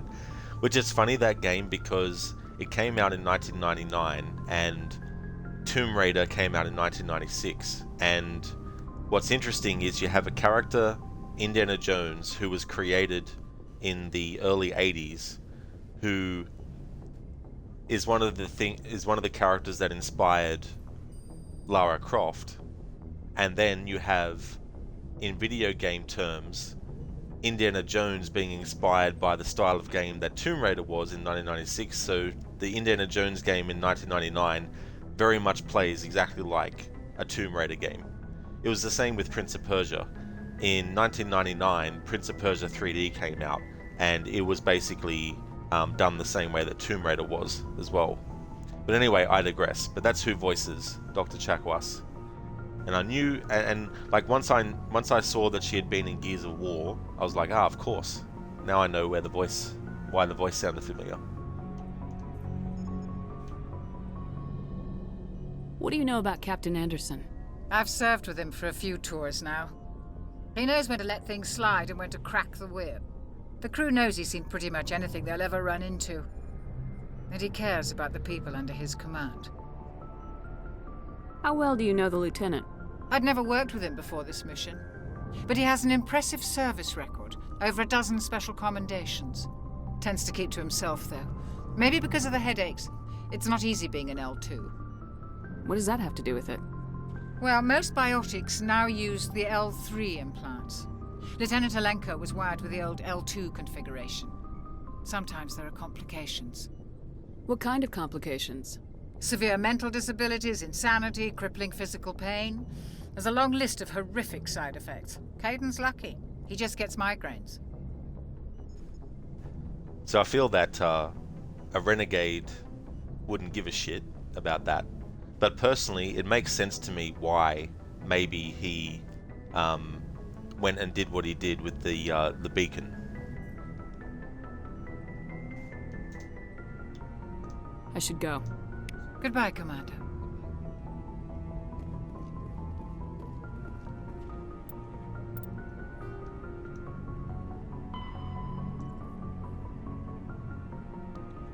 Okay, so some entries don't actually have voice work in them for them. Biotics manipulate Mass Effect fields using dozens of element zero nodules within their nervous systems that react to electric stimuli from the brain. Amplifiers allow biotics to synchronize the nodules so they can form fields large and strong enough for practical use. Amplifiers can improve a specific discipline or talent. An implant is surgically embedded interface port into which amps are plugged in. On humans, the implant is usually placed at the base of the skull for convenient access, though the user must be careful to keep it free of contaminants. Implant ports can fit a variety of amps, and there is a growing market for modifications and add-ons. The finest quality implants and amps are manufactured by Asari artisans, but the Alliance's L3 implants, first deployed in 2170, are a significant step forward.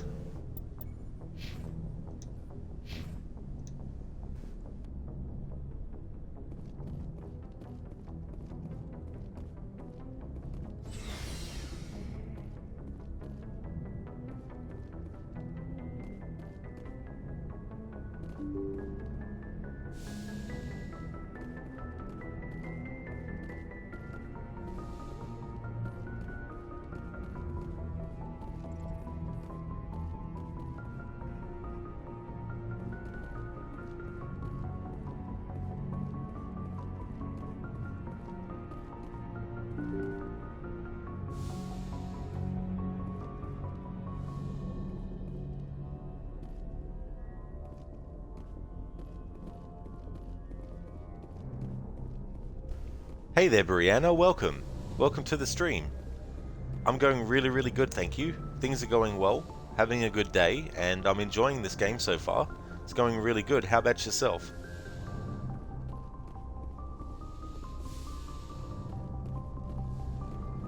Oh good, we can sprint on the ship. That's cool. I wonder now if we've spoken to the doctor about Caden. I wonder if there's new dialogue with him now. Joker's waiting for you on the bridge. No. Maybe if we spoke to him afterwards, after speaking to Dr. Chakwas first, maybe there'd be different dialogue that he would have. Joker's waiting for you on the bridge.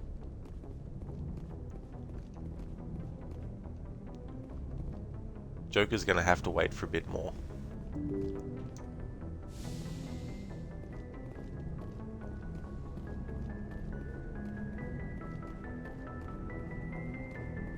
I'm glad you're okay, Commander. Losing Jenkins was hard enough on the crew. Actually, who voices this dude now? Come to think of it. Navigator Presley.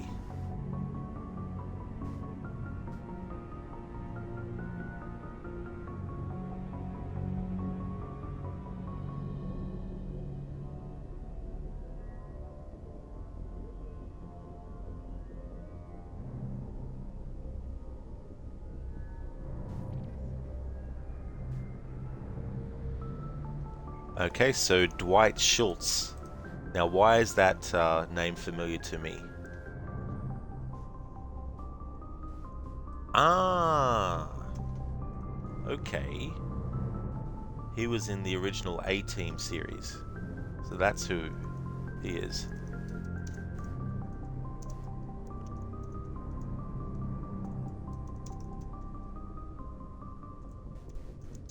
So that's who voices Navigator Presley.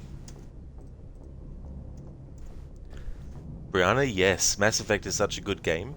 The progression is great. You're doing well, about to eat some dinner. Oh, excellent. That's awesome. Glad to hear that you're doing well, and I hope that you're going to enjoy your dinner as well. That's excellent. Yeah, the thing about this game is I wasn't sure how I would feel about it, so I thought I'd do a Renegade playthrough. So if I ended up not really liking it that much, at least there was something for me to still have an interest in, you know, seeing how the character would react to those things. And even though I am liking the game, I'm still going to stick to the Renegade path, but I am enjoying it, and it's cool, the lore of the series so far, with all the different alien races and things like that. So when I start to look at database entries for characters and things, then you know I'm actually, you know, really enjoying a game. So it's going really, really good so far. Whoa. Are you okay, Lara Shepard? I changed Jane Shepard's name to Lara Shepard.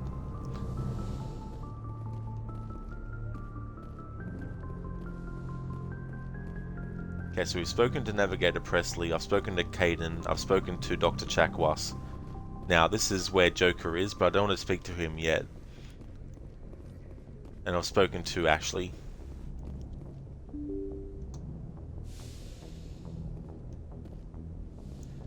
Brianna, you can always play the full game playthrough on your own, there's nothing wrong with that.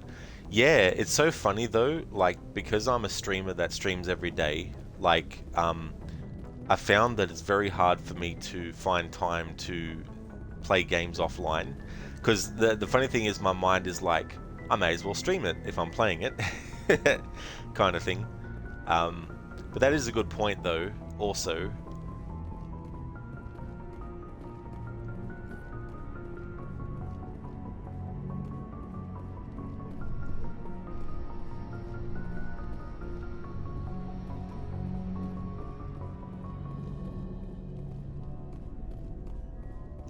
Hippie, do you receive stream reactions? I vaguely remember that being, isn't that something that Twitch added in recent times or something as a thing? Because I've never actually looked into it myself. Go speak to Joker when you're ready. Tell him to bring the Normandy into dock. Alright, so there's no dialogue to choose from to speak with these characters now. Shepard's locker.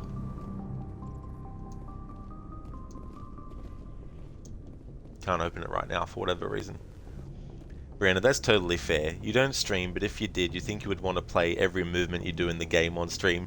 That's true, you know, especially too if you come across something that really is funny or something really cool and you'd be like, oh, only I'm seeing it.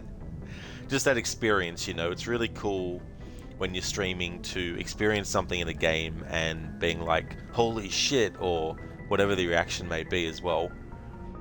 Hippie, yeah, it's a recent Twitch feature. You don't really know what its purpose, but it lets the viewers anonymously react every 5 minutes. Ah, that's right. Now I remember what it was entailing. Yeah, I don't know, like, it is cool that there is a way for people to react to the stream. I don't know though, because I'm gonna have I'd have to actually have a look, like a real good look into it. But if I were to implement it, I definitely wouldn't have it every 5 minutes. Hopefully there's like some really sort of, hopefully there's some options for like how often it could be done.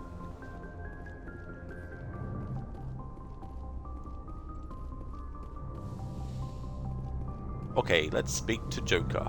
But first, before we do, because this has just got my interest, look at this. Oh, okay, that's good I came this way. Getting XP is always good, even if it's just as simple as picking something up.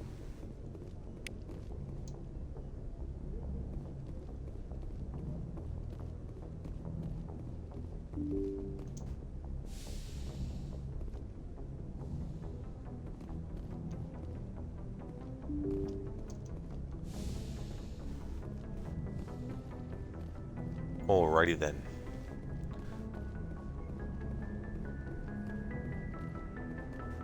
Didn't realize I could go up here.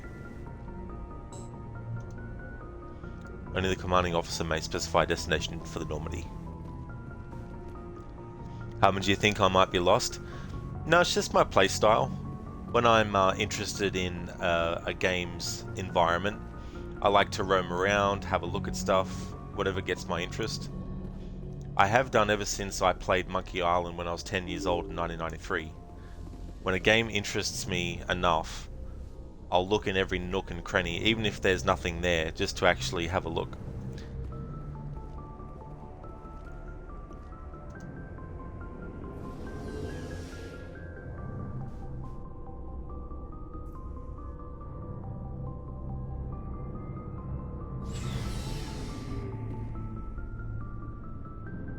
In the Normandy's vehicle bay, using a squad member's locker allows you to assign equipment to them. New equipment may be purchased from the requisition officer. That's cool.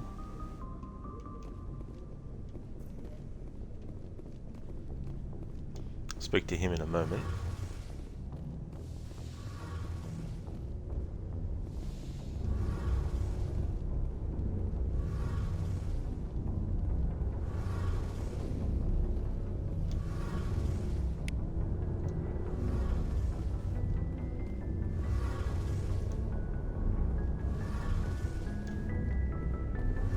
Shame about Jenkins, Commander. Well, a renegade Shepard would be like, fuck Jenkins. They fucked up.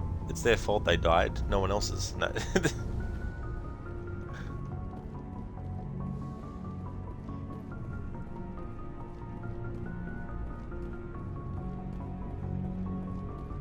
Okay, so there's their lockers.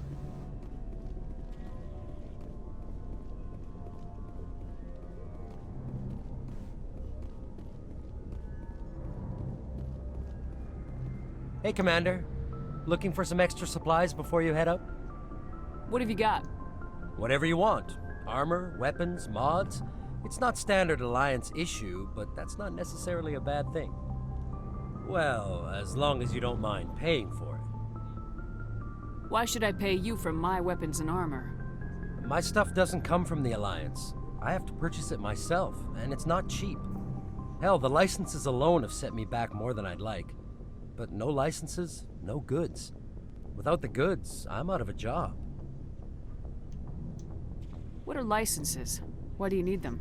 Manufacturers sell licenses. Each license allows me to buy and sell a certain brand of products.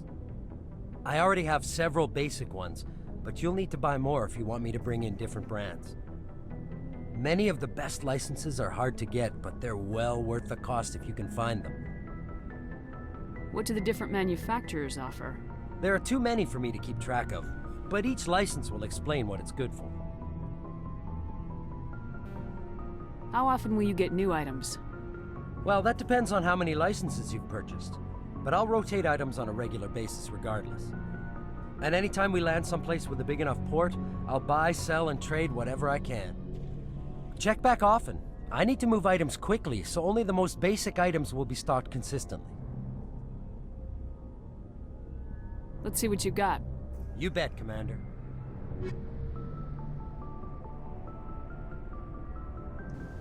Alright. Okay, so that does cost a lot.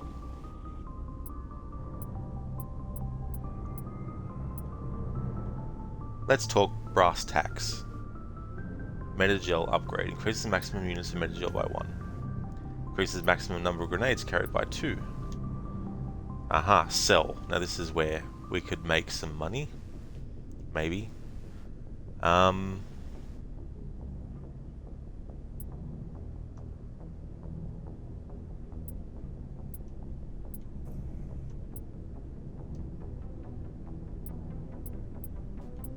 Light armor.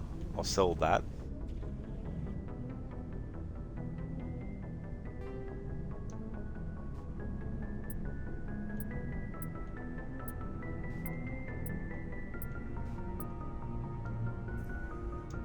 Sell all junk.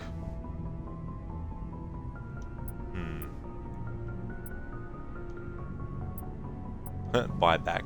Yeah, let's buy back that knot. Interesting.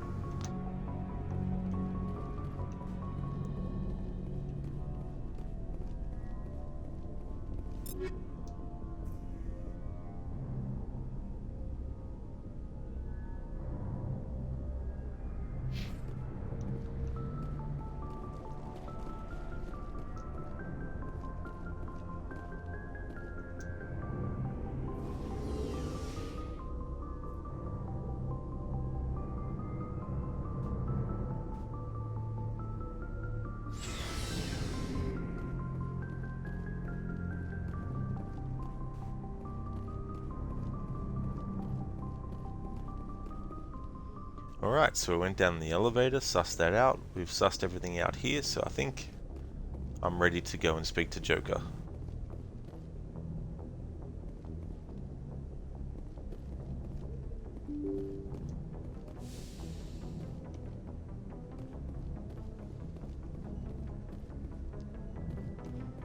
Oops, hang on.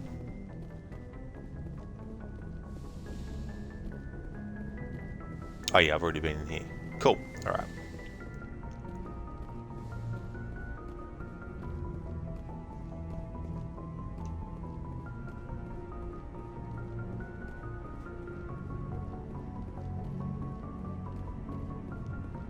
Oh, okay, we can't go through there.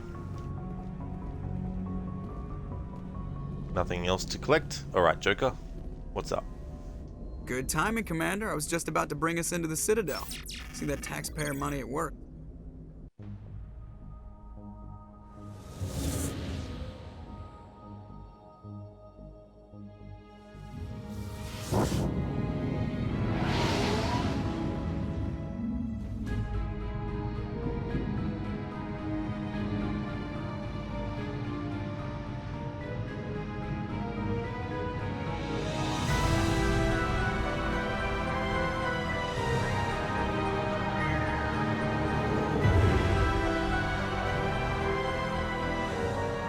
The size of that ship.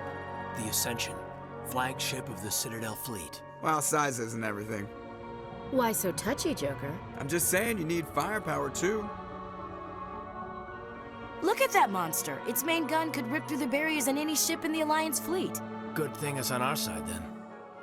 Citadel Control, this is SSV Normandy, requesting permission to land. Stand by for clearance, Normandy. Clearance granted. You may begin your approach. Transferring you to an Alliance operator. Roger, Alliance Tower. Normandy out. Normandy, this is Alliance Tower. Please proceed to Dock 422.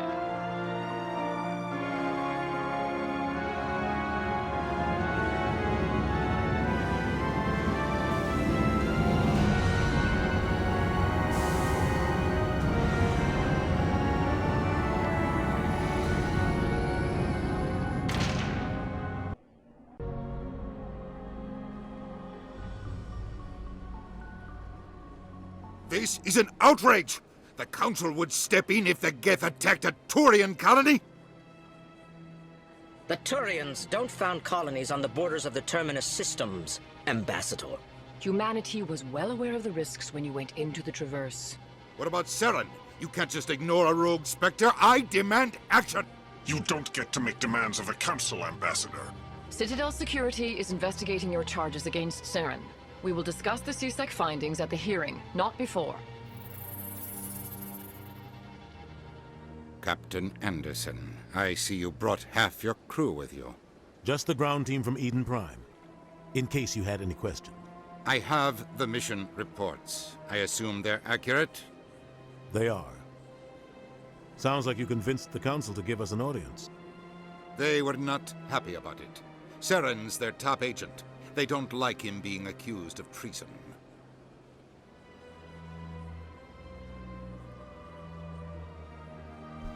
Curious as to see who voices Ambassador Udina.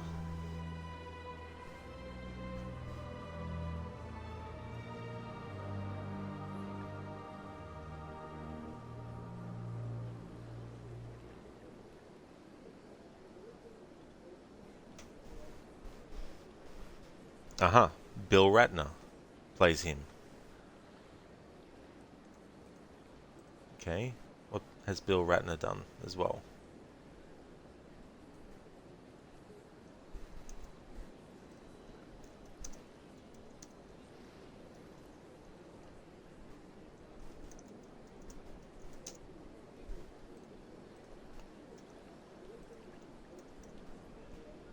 Okay, and what else has he done? Ah, he narrates Air Crash Investigation. I've seen some of those episodes of that show. I actually don't mind it. It's very interesting to see how they figure out what went wrong. It's unfortunate, obviously, that the people who died in the crash died. A lot of what they find out, especially earlier in, like, you know, history really helped them come up with ways to prevent that from happening ever again, or at the very least improve things so that the chances of those happening again don't happen. So I didn't realize that he does that. Ah, he's also in GTA 5 as the Republican Space Ranger announcer.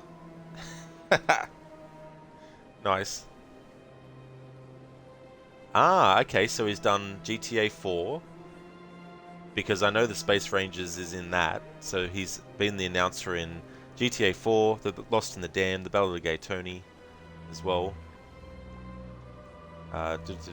He was... Oh, that's so cool. He was actually the voice of a character or 2 or 3 in the animated series, The Real Ghostbusters. That's cool.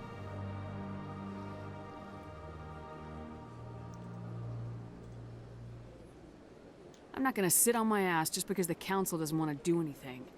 If they won't stop Saren, I will. Settle down, Commander. You've already done more than enough to jeopardize your candidacy for the Spectres. The mission on Eden Prime was a chance to prove you could get the job done. Instead, Nihilus ended up dead and the beacon was destroyed. That's Saren's fault, not hers. Then we better hope the CSEC investigation turns up evidence to support our accusations. Otherwise, the Council might use this as an excuse to keep you out of the Spectres. Come with me, Captain. I want to go over a few things before the hearing. Shepard, you and the others can meet us at the Citadel Tower, top level. I'll make sure you have clearance to get in. And that's why I hate politicians.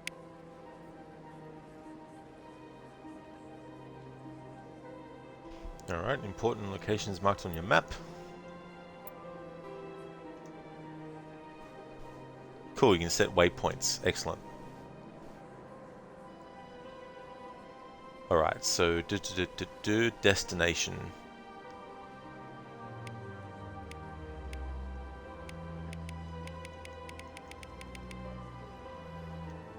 Nice. Harbinger, 1 month since you pre-ordered AC Mirage, is it? Time flies really fast. That's crazy to think. So that was a month ago. Hopefully they actually give a release date soon. And still no reply from Ubisoft support. Really? Ah. Why the hell have support if you're not actually going to give people support?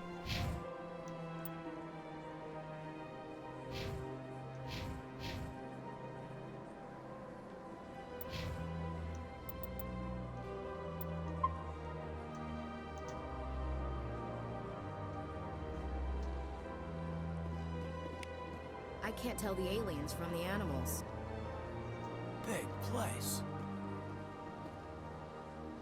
I imagine that for a 2007 game, it would have been cool to see what they had done in it back then.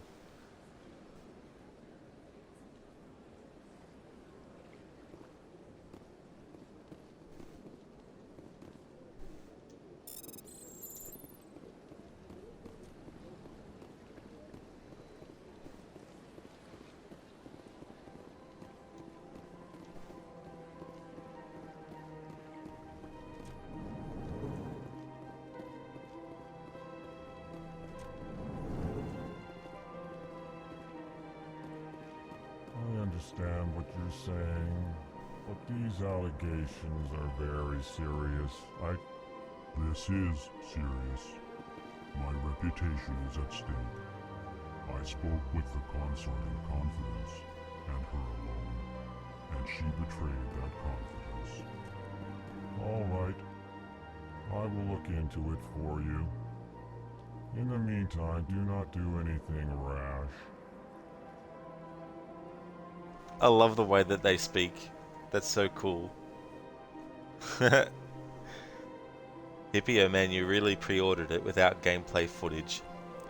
They should release some soon. Like, I tell you what, like, even if the game doesn't come out until October this year, they really need to show gameplay footage. Like, there's no excuse. You know what I mean? Because the way that they've done things so far, this seems to be their thought process. We'll announce the game, we'll show a cinematic trailer, but instead of actually showing a gameplay trailer relatively soon after, how about we just have all of our people who get interviewed hype up every single aspect about the game before we show a gameplay trailer. You know, that way, if the game ends up being bad when people play it, they've already paid their money to buy it. That just seems to be their way of doing things. Instead of being like, right, we'll release the cinematic trailer and then a couple of weeks later we'll actually release a gameplay trailer. Here's the gameplay trailer, and actually make it one of those trailers that goes over stuff. Not just, here's a 2-minute trailer of action set pieces within the game itself that are gameplay, but actually have someone go through the gameplay and actually be like, right, this is such and such, you know, like do a depth dive. But no, they haven't done that yet. So it's like, Ubisoft, what are you doing?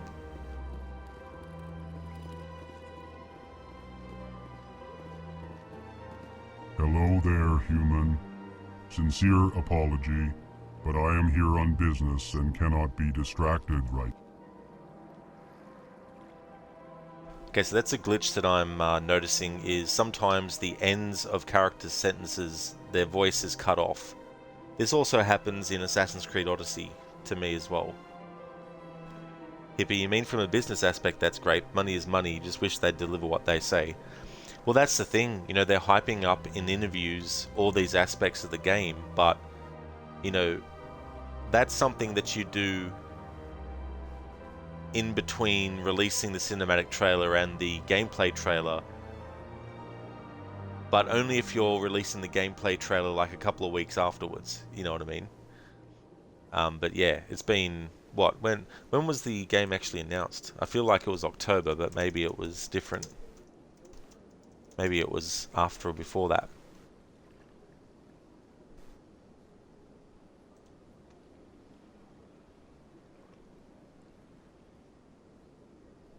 So September 10. Alright, so here we are in January. We're getting closer towards the end of January and still no gameplay trailer. You seem distressed. Is there something I can do to help? Alarmed response. You overheard that, did you? This is all going so wrong, and it is the Asari consort's fault. She's the one who started all this. Who's this Asari consort? Curious, you have not heard. You must be new to the Citadel. Everyone knows Sha'ira, the consort. I cannot speak more about this problem. It is too sensitive. Suffice it to say, she has compromised my authority as a diplomat. Where can I find this Asari consort? She is across the bridge from here. Her offices are easy enough to spot. Good day, human. Strained greeting, human. This is really not a good time. You seem distressed. Is there something I can do to help? Alarmed response. You overheard that, did you? This is all... I need to be going. Yes. I must speak more with the ambassador myself. Good day, human. I was pressing all the buttons to try and skip the thing, and I didn't expect it to actually finally allow me to skip the dialogue. Strained greeting, human. This is really not a good time. You seem distressed. Is there something I can do to help? Alarmed response. You overheard that, did you? This is all going so wrong, and it is the Asari consort's fault. She's the one who started all this. What did this Asari do to get you so upset?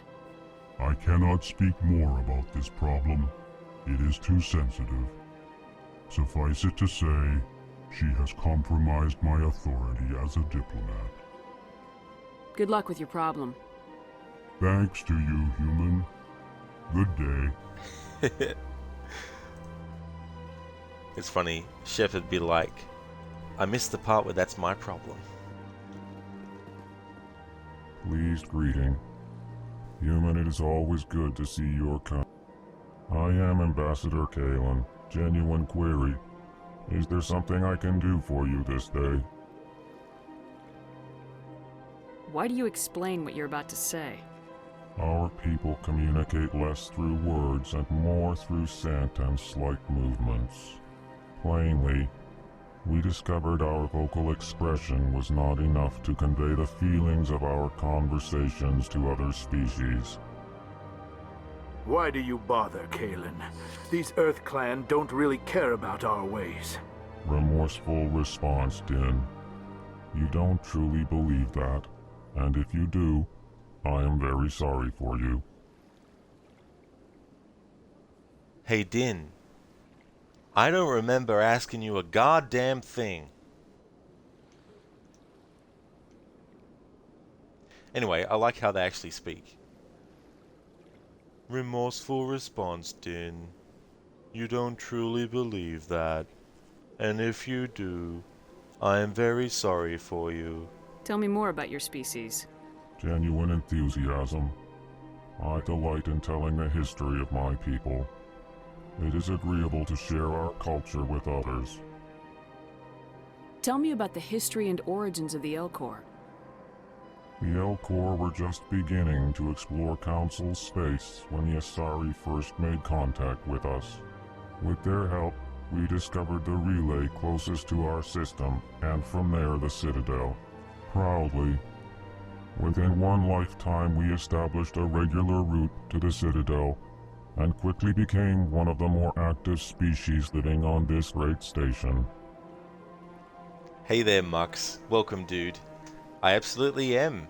Yeah, I finished Control, and before I decided on Mass Effect, I was wondering what game to replace it with, and I'd been thinking for a while now of giving this game a shot, and so here we are, playing through the first Mass Effect, doing a Renegade Run, and I'm really enjoying it. It's great, and it's really fun playing as a Renegade so far. Hippie, I see you've added that emote. Yes, exactly. The monk assassin. That one's so funny. I had a look at a lot of like movie ones, and that too, which I thought was quite good. And got a Clint Eastwood one, a Bruce Lee one, a couple of Arnold Schwarzenegger ones as Terminator. Got a Gollum one. It's not animated, but it's an angry Gollum emote. Absolutely, Mux. Yep, first playthrough. I've seen the trilogy being played, as well as Andromeda. I saw that too. Saint Ravage played through the games last year, and so I had a bit of an idea of what the games might be like.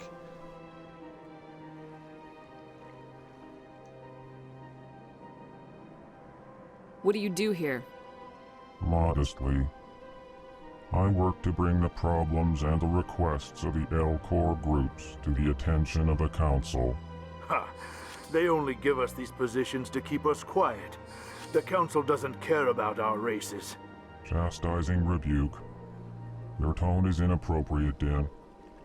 This human is not to blame for your malcontent or your misconceived suspicions. It's so cool, this music. It reminds me of music from the original Total Recall, starring Arnold Schwarzenegger. Music by Jerry Goldsmith in that movie. I want to see if I can find an example of it and actually post it in chat. Mux, the best games you've ever played. Enjoy. Well, thank you so much, Mux. I definitely am so far. I've even looked at the entries for different characters and stuff and read through them, or rather played the narration to read through them. So when I do that, you know I'm actually becoming interested in the lore of the games as well. So I'm just going to have to mute my mic and then turn down my volume and figure out this music, but I'll be back in a second.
Alright, I think I might have found the music in Total Recall. I need to wait until this music in the game actually starts playing again.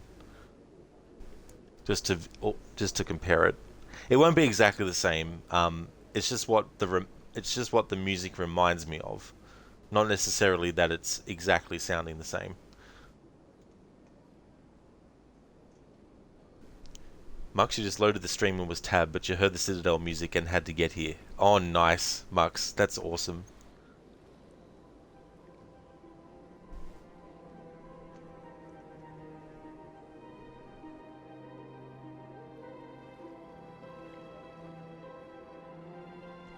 Yep, okay, I think I've got it. Alright, so I'll just grab the link to that and then post it in chat. It's a very short piece of the soundtrack. It only goes for 54 seconds. But I just want to put it in chat. Just make sure that I've got the link right. Alright. So, this bit of music that I'm going to link to is from Total Recall, and it's the, I'll put Arnie original, because there is a remake with Colin Farrell that they did later, from Total Recall by Jerry Goldsmith, and the track is called Secret Agent. Now what I need to do is I need to make sure that when I post the link in chat, I'm timing it with when the music actually plays. Alright, so now I'll turn up my volume so I can actually hear it. Alright, it hasn't played yet. But there's music in this part that reminds me of that piece from Total Recall.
There we go. This is the kind of stuff that I'd like to put into videos. Alright, so around the 4:13 stream mark.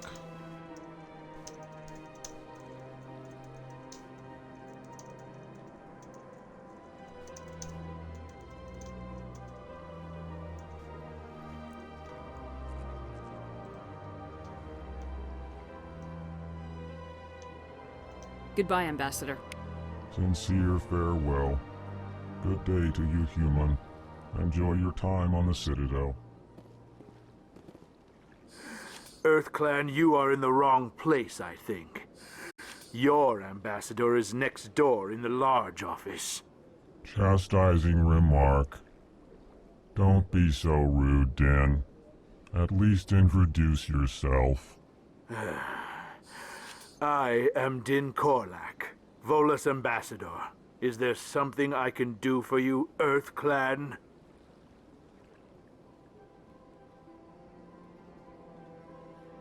You seem to have a bit of a chip on your shoulder, Din. You humans are new to the Citadel, and yet the Council has granted you great favor. Chastising rebuke, Din. Your species has always been granted many concessions. Volus territory has expanded tenfold since coming to the Citadel. Details. We still have no real say in the decisions that affect Citadel space. What is this place? You are in the embassy for the Volus and the Elcor. Your ambassador is next door, in his own office. In this shared space, I aid my fellow Volus when I'm not being interrupted. What do you mean interrupted? You're just standing around doing nothing. Interrupted doing what? Some really important business? Aiding your fellow Volus by just standing around? I'd like to know more about the Volus. I'm sure our history and culture would bore you, Earth Clan. Actually, I would like to know more about your history. My people came to the Citadel shortly after the Asari Solarians had discovered it. We were instrumental in establishing a standardized galactic economy. However, despite our long association with the Citadel and our many contributions to galactic society, we still do not hold a seat on the Council.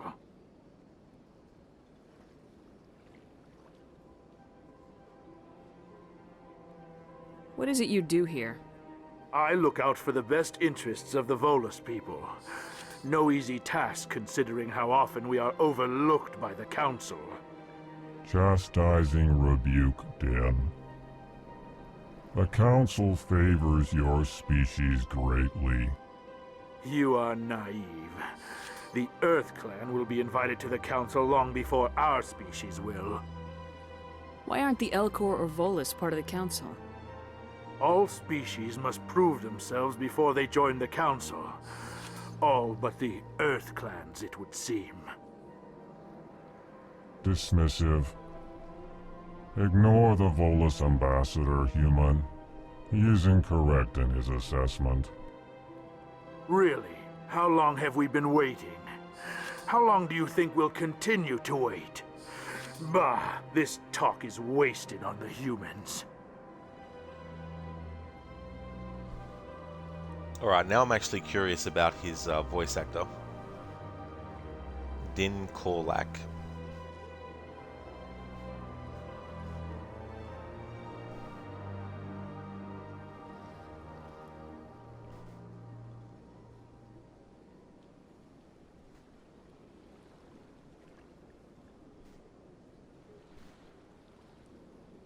Lex Lang. Okay.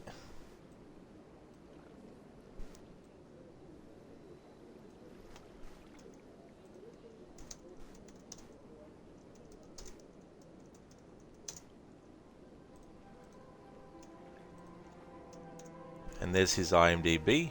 And what else has he done?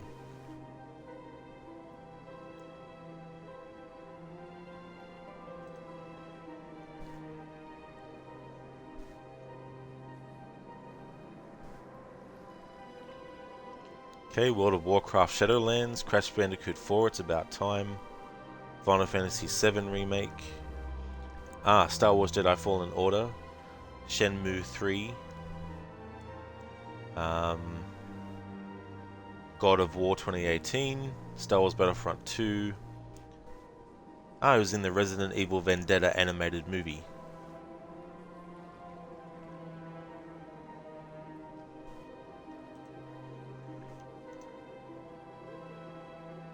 I'd like to know more about the Volus.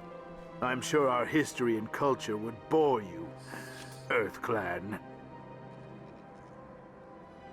Tell me about Volus culture. We are tribal by nature, but our ways are not violent. We barter and trade our lands and tribe members in order to increase status. Larger tribes often engulf smaller ones and eventually split again. Our society is very malleable, and our government is always shifting and changing. Since we're not physically adept, we trade our services for protection. Goodbye, Ambassador. Yes, yes. Good day, Earth Clan. Good day, sir. You stole fizzy lifting drinks.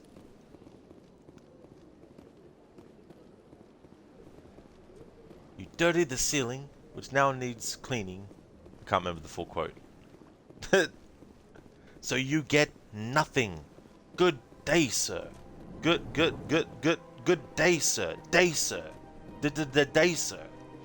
Sorry, there was also a video where they took that from Willy Wonka and the Chocolate Factory and made a remix video of it. So funny. And then Grandpa Joe is like, "You're a crook and a swindler. You're a crook and a swindler."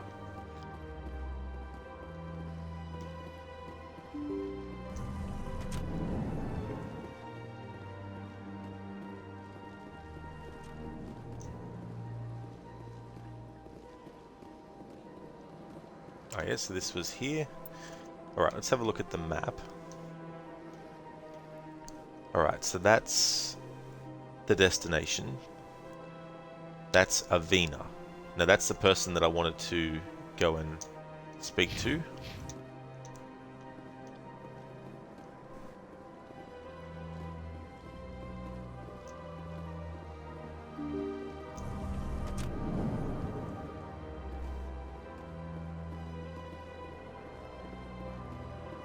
Welcome to the Presidium. Allow me to be your guide.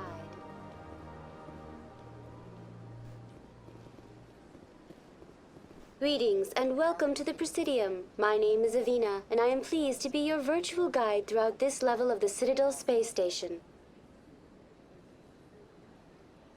So are you a person or a program? I am a fully interactive virtual intelligence, programmed to provide spontaneous guidance at predetermined locations of interest throughout this level of the Citadel. I may also be contacted through any of the Presidium VI terminals, should you require assistance. I'll pass.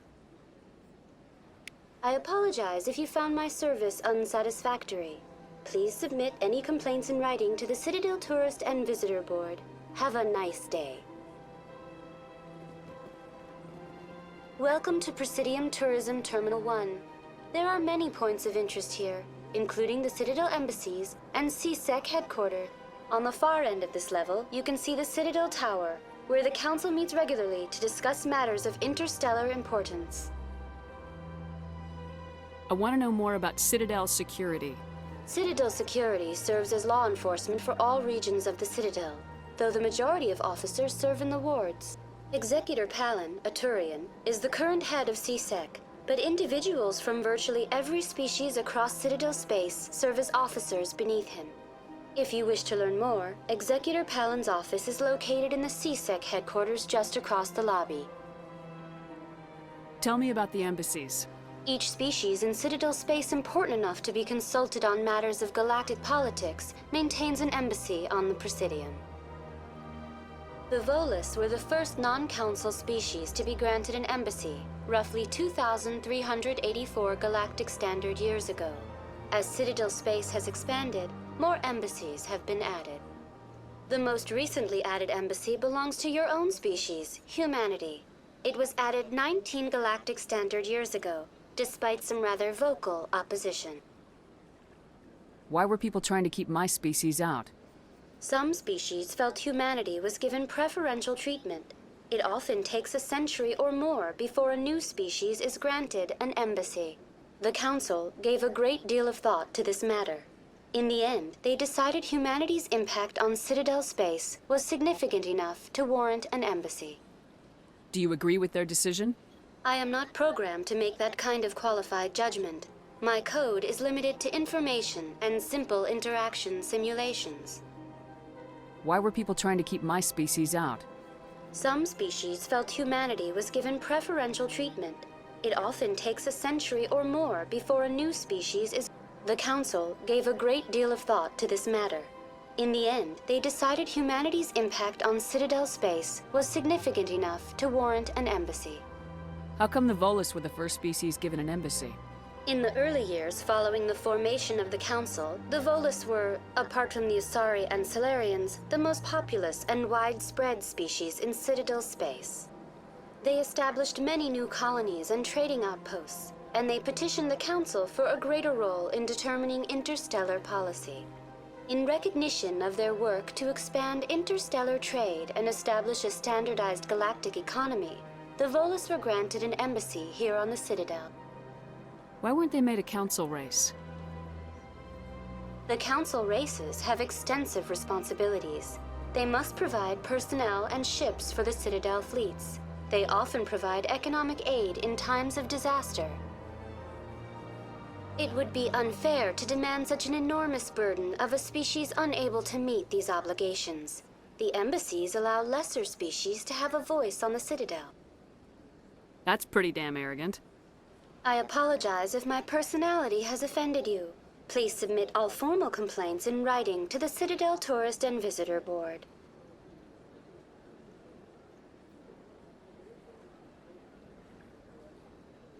Do you know anything about specters? The term Spectre is derived from the branch of Special Tactics and Reconnaissance. Each Spectre agent is handpicked by the Council. Their primary role is preserving galactic stability and resolving volatile situations that cannot be handled through normal political channels. In this role, they are granted extraterritorial rights and jurisdictions. Spectres answer to no law or authority except the Council itself. What can you tell me about the Citadel Council? Originally, the Council consisted of representatives from the Asari and Solarians, the two dominant species in Citadel space. Roughly 1,304 galactic standard years ago, Turians were invited to join the Council in recognition of the role they played during the Krogan Rebellion. Since then, the three Council races have worked together to ensure the peaceful coexistence of the galactic community, while preserving individual autonomy for each species. It can't be as simple as that. There must be problems somewhere in the system. I am not programmed to make that kind of qualified judgment. My code is limited to information and simple interaction simulations. Harbinger, you playing Mass Effect only on Wednesday? Stream Elements hasn't been updated. It still has control for those days. Let me see. I forgot to change the schedule that actually appears automatically, because I already changed the actual schedule command version. But thanks for pointing that out though, Harbinger. I'll actually go and fix that now. I still kept control in that schedule message because it was still Tuesday in other countries. So I tend to sort of wait until, at least in America and UK, I use as a guide. Once the UK and America goes into the next day, that's when I actually update stuff sometimes.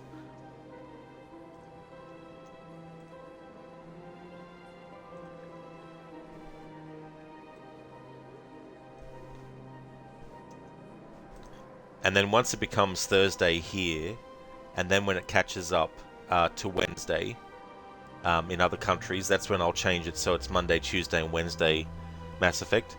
On my About Me page, I've already changed the image to be Mass Effect for Monday through to Wednesday.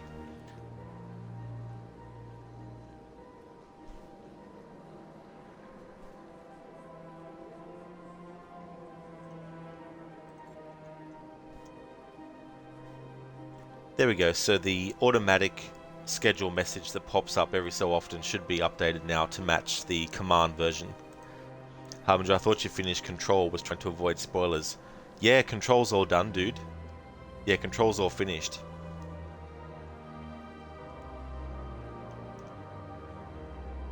Goodbye.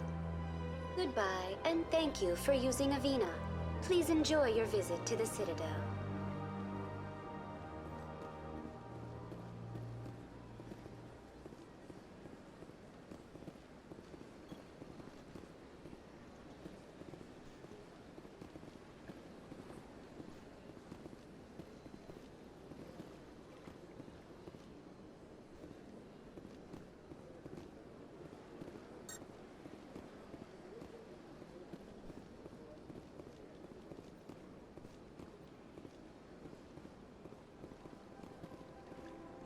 So yeah, with the schedule, like for example, if I'm playing a game that I've set is Monday to Wednesday, and I finish that game on a Tuesday,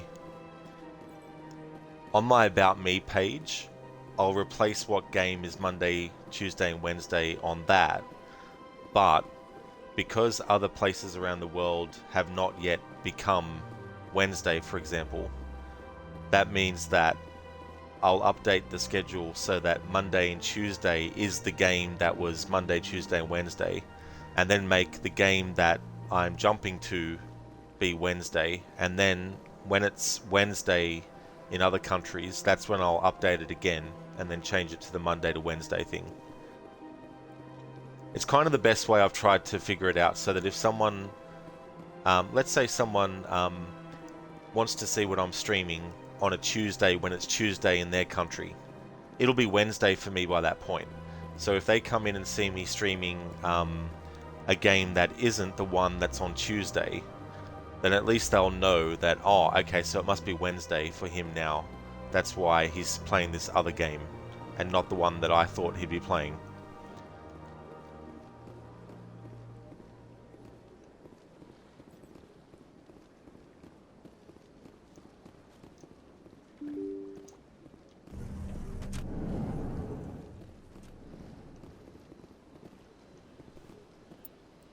Okay, something I need to suss it on the map is, where is the main destination? Like, where is the destination where if I actually go into it, it'll actually... Ah, plot. Okay, there we go. Alright, so that's good. Alright, so where is it? Plot on the actual map.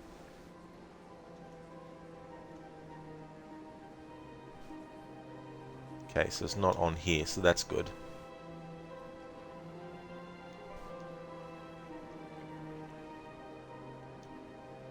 Udina's office, Wallace and Elcor office, Embassy Lounge.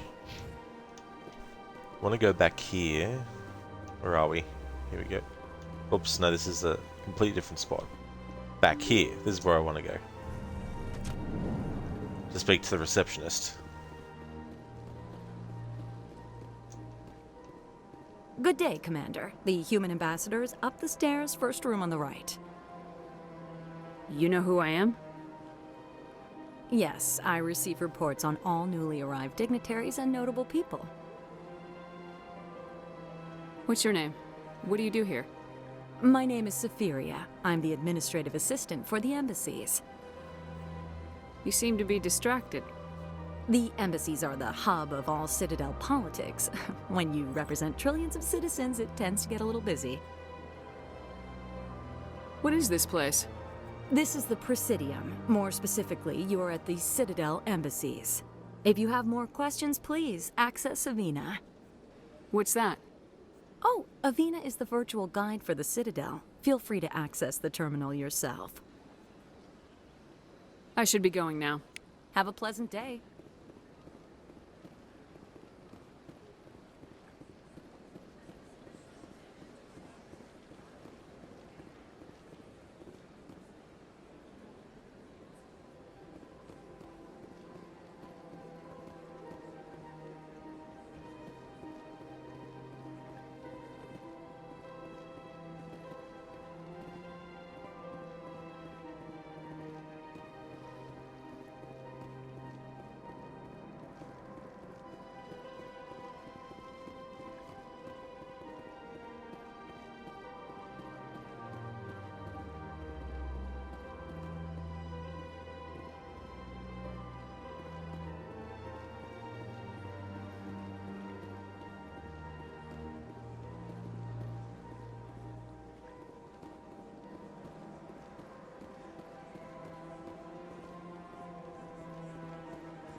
Please do not disturb the Keepers. Please do not disturb the Keepers. Welcome to Presidium Tourism Terminal 2. You are standing near the base of the Citadel Tower, one of the Presidium's most recognizable and important structures. Behind me is the spectacular Relay Monument, a scale model representation of a Prothean mass relay. To your left is one of the Keepers, the enigmatic caretakers of the Citadel, working on a control panel. You may see Keepers involved in various tasks throughout all levels of the Citadel. We ask that you do not interfere with them in any way. The Keepers are essential to the smooth operation of the Citadel. Obstructing their daily work will result in harsh penalties, including incarceration and rehabilitation. Tell me more about the Relay Monument. Discovered by the Asari who first arrived at the Citadel, the Relay Monument is one of the station's most interesting and controversial features. What is the meaning behind this striking piece of art? Is it a tribute to Prothean vanity? A reminder of their conquest of the galaxy through mass relay technology? Or perhaps it is a symbol of unity, a Prothean acknowledgement that the relays would eventually lead other species here to the Citadel. No one can say for sure, making the Relay Monument a favorite topic of discussion among academics and scholars. Tell me about the Citadel Tower. Housing both the council chambers and Citadel control, the tower is one of the most important buildings on the station. Access to these areas is restricted to those with the appropriate clearance. What happens in Citadel Control? Citadel Control handles all incoming and outbound transit. Every ship within 2,000 kilometers of the Citadel is under the jurisdiction of Citadel Control. At peak capacity, they are responsible for monitoring upwards of 1,000 vessels. I'd like to hear more about the council chambers. The business of the Council, which often has far-reaching effects on the galactic community, is conducted in a room at the apex of the Citadel Tower. The Council chambers themselves are truly a magnificent sight to behold, though few get to experience the view in person. Typically, only the councilors, ambassadors, and high-ranking officials, along with various support staff, are allowed access. What if someone has business with the council? The average citizen must go through the proper channels if they wish an audience with the council. This is usually arranged through their respective ambassadors. Even then, few are given access to the actual council chambers. In most cases, the ambassador acts on behalf of the citizen. I'm scheduled to have an audience with the council. Only a handful of visitors to the Citadel are ever granted that privilege. I would be jealous, but that is outside the scope of my programming. What if someone has business with the council? Even then, few are given access to the actual council chambers. In most cases, the ambassador acts on behalf of the citizen. Hey there, Walker Man. Welcome to the stream. It's going really good, thank you. How's things going with you? I'd like to know more about the Keepers. Little is known about these peaceful servants of the Citadel, though they are essential to the operation and maintenance of the entire station. Citadel regulations protect the Keepers against interference during the performance of their tasks. Failure to comply will result in harsh penalties. Keepers can be seen in all sections of the Citadel, but are typically found in and around the tower. Any particular reason there are so many Keepers in this area? The Keepers do not communicate with other species. It is assumed, however, that the tower houses the Citadel's primary control systems. Many of the station's systems, such as navigation and life support, function automatically. It is believed the Keepers operate those systems from inside the tower's inaccessible core. The Keepers also make frequent appearances in the council chamber itself, though they appear to be just passing through on their way to some other destination.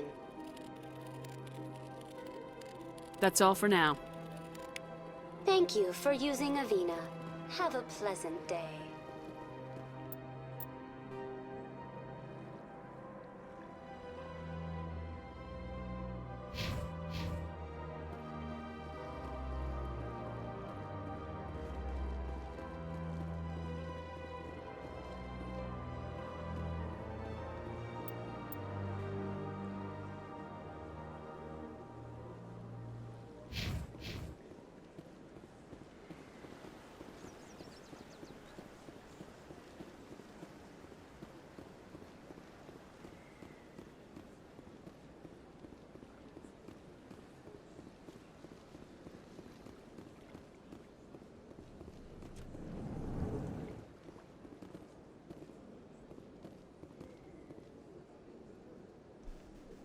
Easy, you don't know if you'd call a keeper hanging around you or not.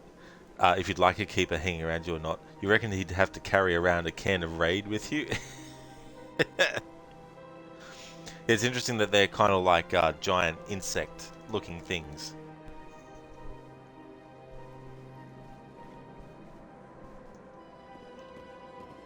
What's this?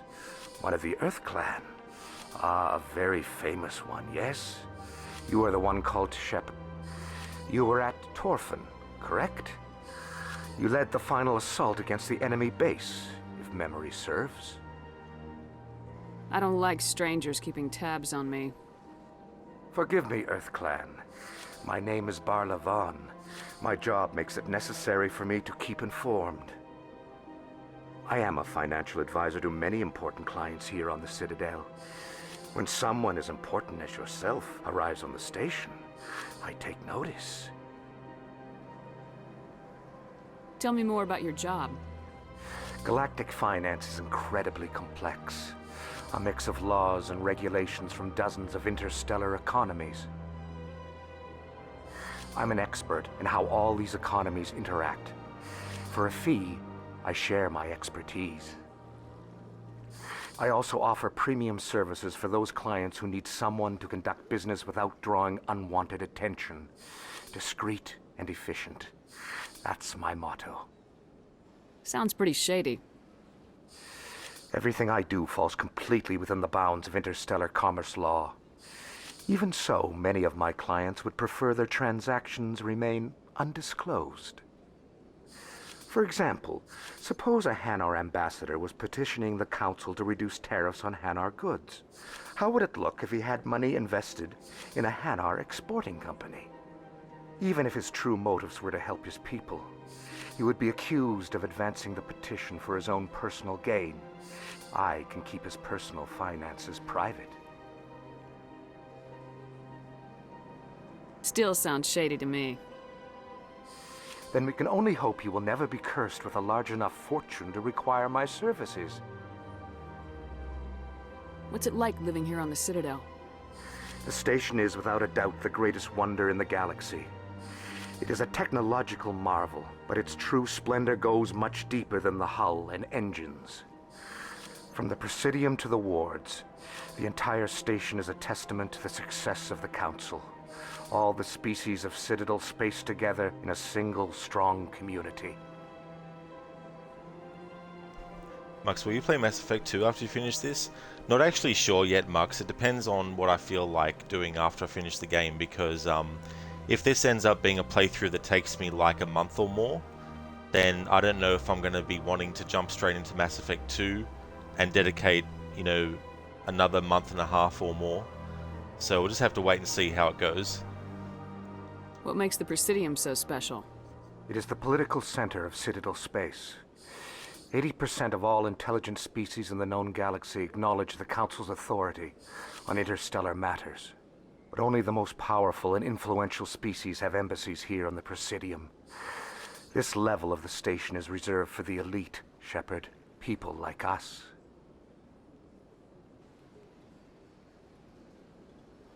What are the wards like? The cultural heart of the galaxy. They pulse with the lifeblood of millions of citizens from dozens of different species. You never know what you'll find down in the wards, Commander. It's always full of surprises. Fortunately, most of them are pleasant. Mux, this game won't take that long. Even if it doesn't, I still want to wait till I get to the end, because there's so many games I want to get to this year as well. Plus, with some games, if I really get into it, I can take more time than someone else might take, even fully exploring stuff.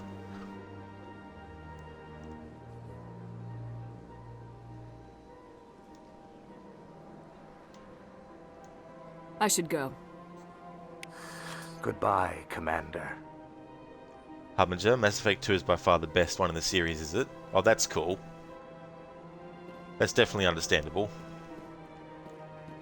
Mux, game is around 20 hours, is it? Yeah, because I'm also doing the Renegade playthrough, and I want to make sure I'm getting enough Renegade points as well, so I can use that in conversations and stuff as well. But yeah, I'm really into the lore of the series so far.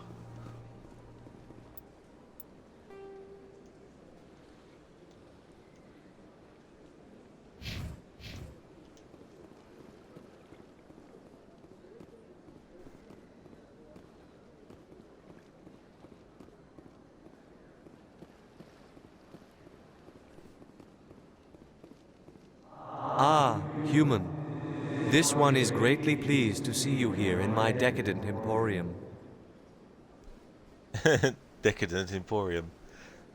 That's true, Mux, yeah. You know, when there's a story game that's really... like, it's like Witcher 3. Like, that took a few months to play through because I was just so wanting to absorb as much of that game as possible. And I even had to scale back what I was going to do. I was actually originally going to do every single question mark on every single location in the game and get it all done. But then I decided to hang off on that, but I still wanted to play Witcher 3 and get as much out of it as possible for my first playthrough, so I made sure that I did as many quests and side quests and everything like that. So yeah, when I really get into a game like this, you'll definitely see me do more than just, you know, the main story or even side quests. You'll see me actually, like, you know, talking to a lot of people and all that type of stuff. Who are you? This one's face name is Delaninder, though many in this place simply refer to it as Delan. Please take time to examine the fine goods it has for purchase, all of great worth. What exactly do you sell? Only the finest and most luxurious items that credits can buy. This one is able to procure almost any item the human would desire, for a price, naturally. Why do you refer to yourself as this one and it? For the same reason that humans are so inquisitive. It is part of our culture.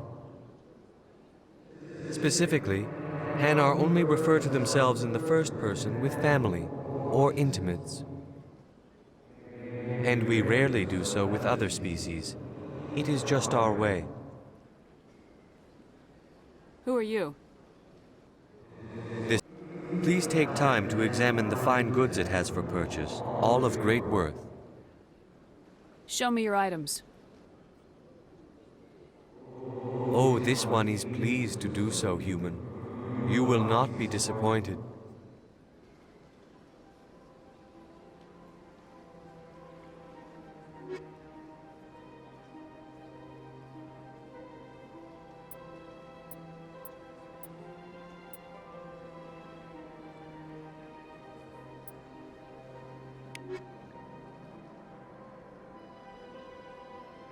Commander, it is good to see you again.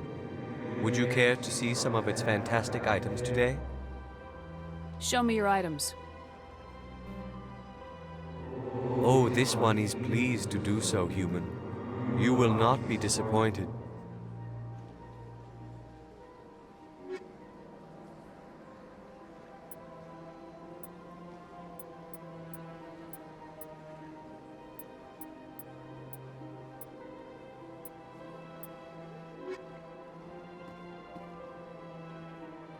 Commander, it is good to see you again. Show me your items. Oh, this one is...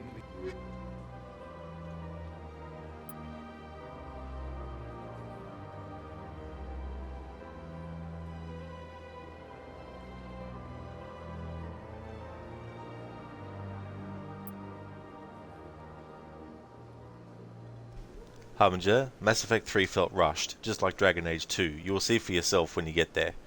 Yeah, I definitely have heard that the original Mass Effect ending was controversial, and then they changed it later. Harbinger Commander, it is go. Show me your items! Exactly. It's like cut to the chase. Let's just talk brass tacks. I've got Monkey Island on the mind at the moment, so you'll probably hear me quote it quite frequently now. That's something that Guybrush can say to Stan when you're dealing with him. Let's talk brass tacks. Or I think he says it to Guybrush.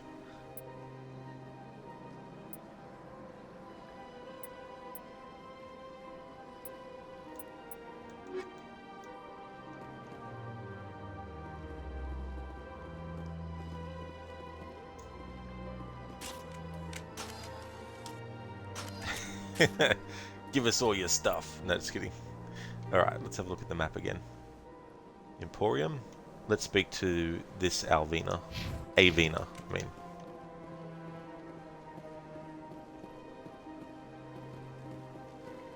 Avina. Welcome to Presidium Tourism Terminal 3. Here in the financial district, a number of businesses offer various goods and services to their exclusive clientele. The statue you see before you was commissioned to honor the Krogan soldiers who gave their lives to protect Citadel space during the Rachni Wars. In the aftermath of the Krogan rebellions, several embassies petitioned to have the statue removed. However, this motion was eventually quashed by the Council. Tell me more about the Krogan rebellions.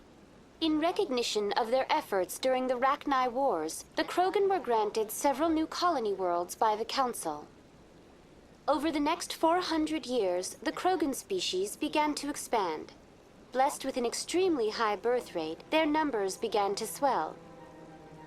Faced with a critical overpopulation crisis, the Krogan started a violent colonization of nearby worlds inhabited by other Council species. The Krogan rebellions had begun. For a full century, the Council and its member species fought to bring the Krogan under control. With the aid of the newly discovered Turian Empire, they were ultimately successful. Harmongy, having a break for some hours and then you'll play Monkey Island 2 Special Edition. The name sounds so generic, you don't know why they didn't keep the original one. Yeah, that is strange actually, and I didn't even notice that they did. But yeah.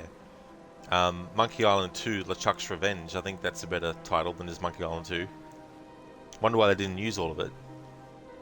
You needed the Krogan to stop the Rachni, then you needed the Turians to stop the Krogan. So who's gonna stop the Turians? I am sorry, but that question is beyond my programming parameters. The Turians are members of the Citadel Council. They are not a threat to galactic peace. Why did the Council fight so hard to keep the statue? The Krogan were instrumental in saving the galaxy from the Rachni threat. The Council believed this historical fact should not be forgotten.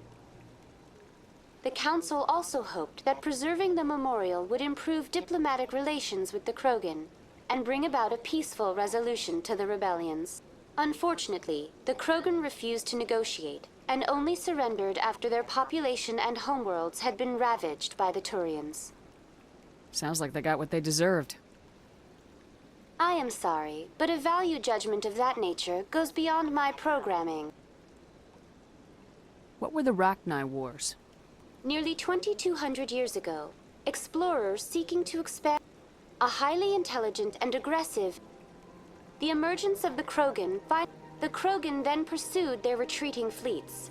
Able to survive the harsh environments of the Rachni homeworlds, the Krogan hunted their enemy to extinction. Shit, I didn't realize I hadn't chosen that option before, so I'll listen to that again without skipping it. What were the Rachni Wars? Nearly 2,200 years ago, explorers seeking to expand Citadel space opened up mass relays leading to systems controlled by the Rachni. A highly intelligent and aggressive insect race, the Rachni unleashed a war of conquest against the rest of the galaxy that lasted for nearly 3 centuries. The emergence of the Krogan finally turned the tide in favor of the Citadel species. Krogan forces provided the numbers necessary to halt the Rachni advance and drive them back. The Krogan then pursued their retreating fleets. Able to survive the harsh environments of the Rachni homeworlds, the Krogan hunted their enemy to extinction. I like that. Naming them the Rachni, considering that they're insects. Rachni makes me think of the word arachnid. And if you take the A at the start of arachnid and take it off, and then you take the D off at the end, you get Rachni. Was it really necessary to wipe them out? I am sorry, but a value judgment of that nature goes beyond my programming. That's all for now. Thank you for using Avina. Have a pleasant day. Excellent, we leveled up. Oh, nice. 6 points. I didn't realize I'd have 6 points. Holy shit. Alright, we've already fully upgraded the Intimidate option.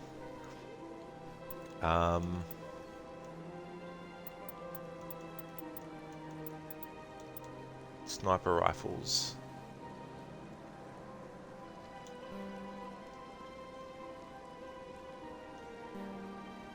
Oh yeah, we need 7 points to... Ah, I see now. Okay, to actually activate the ability to upgrade sniper rifles, we need to actually have 7 points. Okay.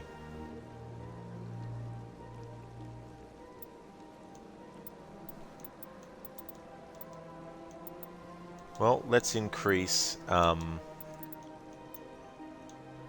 health by 8% and the regeneration. Resets the cooldown times and all your talents so they can be used immediately. That sounds interesting. Combat armor, shield boost. Restores 30% of your shield per second. Shield boost requires a portion of your shields even while you are under fire. Nice. Sounds good.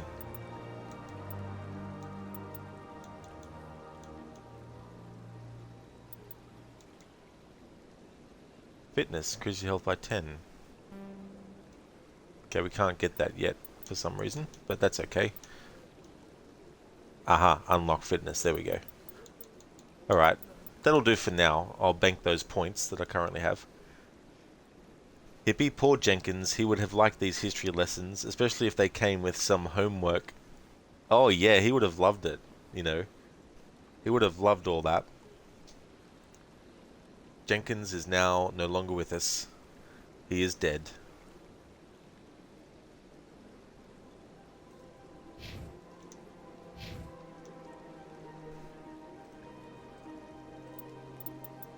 Alright, so let's look at the map and see where I want to go next. Consort chambers.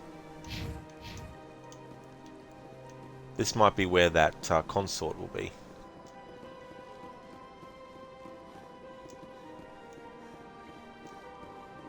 That's nothing.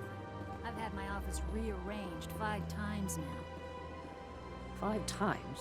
Why? What do they want? How should I know? It's not like Keepers offer an explanation for what they're doing. And yet, everyone just lets them go on doing whatever it is they do. What choice do we have?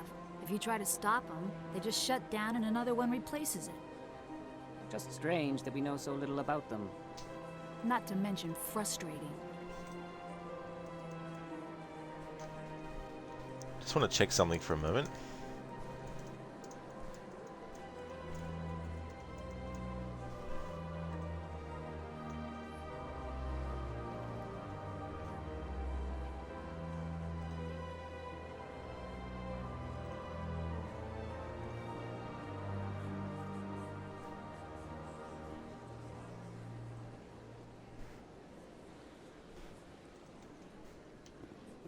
Their voice sounded familiar. I was just double checking if the person I thought it was actually was them, but it's not.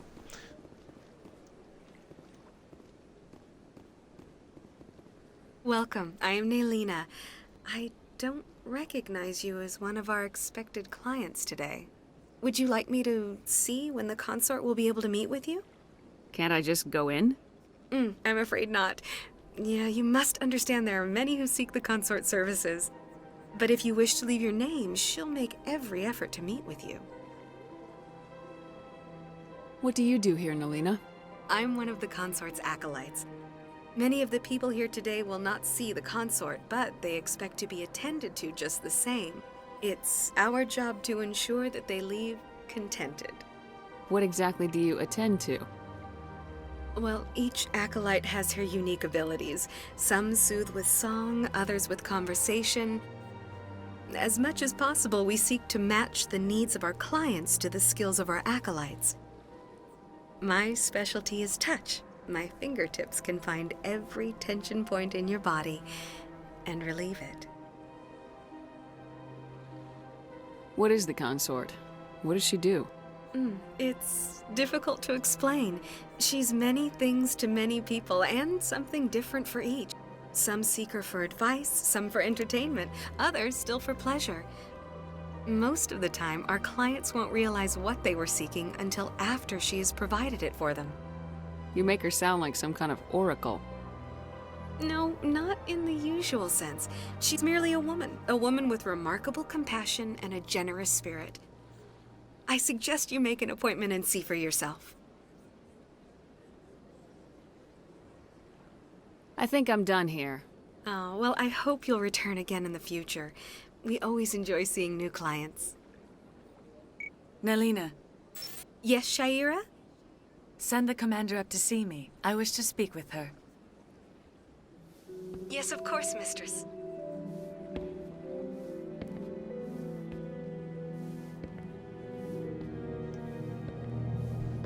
Okay, so I found It who the appears the person was I was consort looking has for. taken notice of you. She'd like to meet with you now. What does she want to see me for? I don't know. You'll have to ask her yourself. Just head upstairs. She'll be waiting for you. So this is the character that other character was saying they had an issue with. So that's what's brought me here, so... I have to admit I'm a little nervous. That's understandable.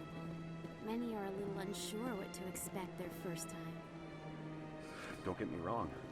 I've only heard good things about the consort. It's just... The unknown forces us out of our comfort zone. It forces us to be vulnerable. Exactly. That's just what I was thinking. Good. Then we are ready to begin. Hey Adam, welcome. I hope things are going well. Have a good stream and have fun with one of the best series ever made. Thank you, Adam. Thank you very much. I'm actually enjoying what I've played of this so far. Mass Effect series is so good, glad that people can enjoy it with the Legendary Edition. Yeah, because it's one of those game series that I knew about even back when it came out, but I never got around to playing it, and as time went on, other games got my interest and so on and so forth, and then this year I was like, I wouldn't mind actually finally playing at least the first one and see what I think of it and all that type of stuff, and here we are.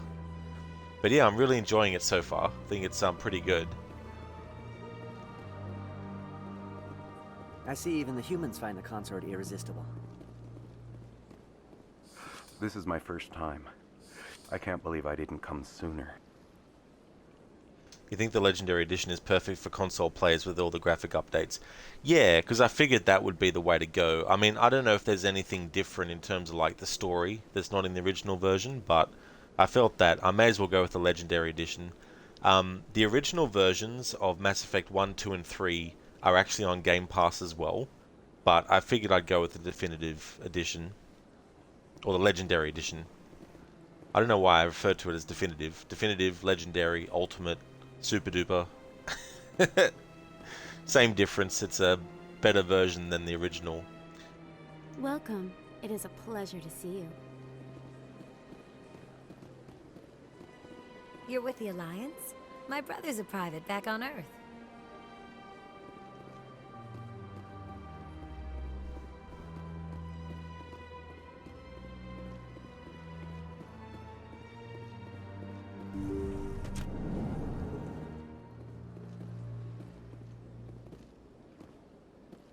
That is close enough, Commander. I've heard a great many things about you since your arrival here in our Citadel. I don't like people spying on me. I apologize, Commander. I make it my business to know when important people arrive on the station. Many of them become clients. But that is not why I asked you here. I have a certain problem that could use your expertise. Get to the point. I have a friend, Septimus, a retired Turian general. I won't discuss the details, but he wanted me to be more than I could be. We had a falling out. Now he spends his days in Cora's den, drinking and spreading lies about me. If you would speak to him as a fellow soldier, I believe he will listen to you and let the matter be. What happened between you? I respect his privacy too much to go into the details. If he wishes to tell you what happened, that is his prerogative.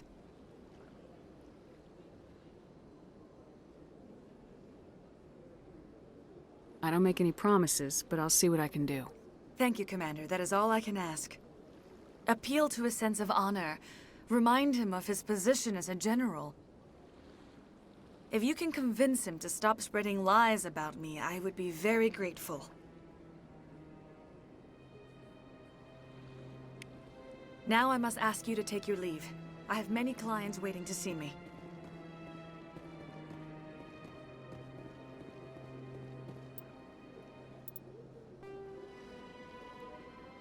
Alright. Assignment. The Asari consort, Sha'ira, has asked you to speak to General Septimus. She is concerned that this former client is spreading false accusations and could damage her reputation.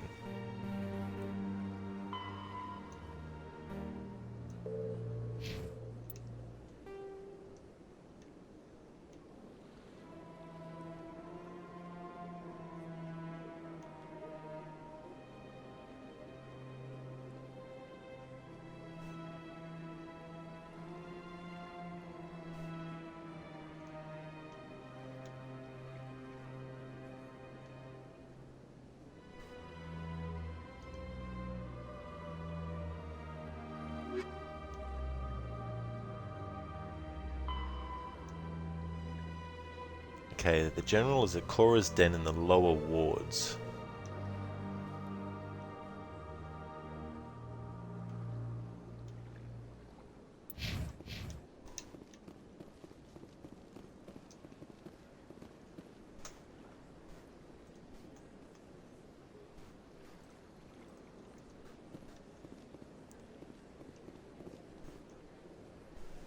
Oh really, Adam? So they did that, did they? That's awesome that they're free to download.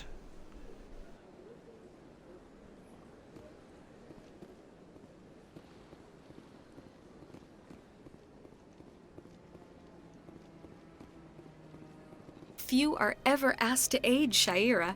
It's quite an honor. What do you know about the General? He's been seeing the consort for longer than I can remember. Then one day, he stormed out of here furious. He hasn't been back since. He was always very respectful to the acolytes, very noble. I think I'm done here. Of course. Come back anytime.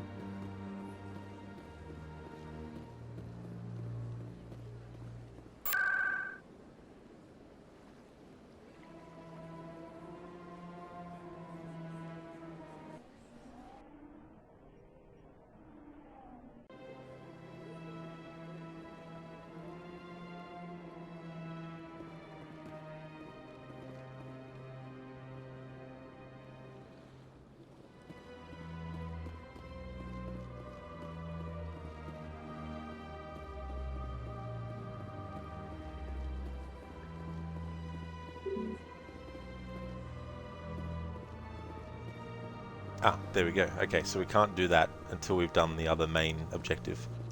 That's fair enough. It's good to know anyway. It's always good to know where you can't go to yet. Especially when you're just curious to explore and find where things are and investigate places.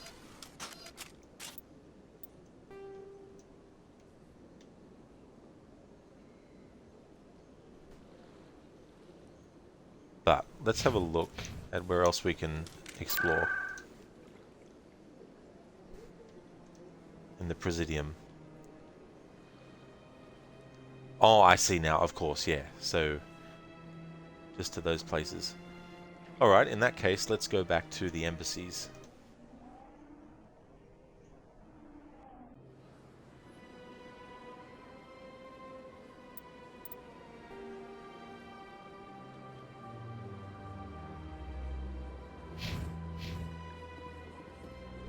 Alright, just want to double check back on that character who was talking about the Asari consort.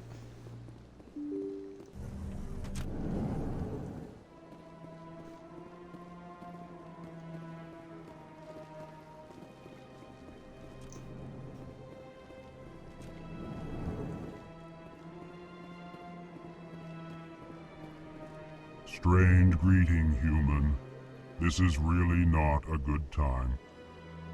You seem distressed. Is there something I can do? Alarmed response. You overheard that, Asari didn't you? consort. This is all going so wrong. and it is the Asari. Who's this Asari consort?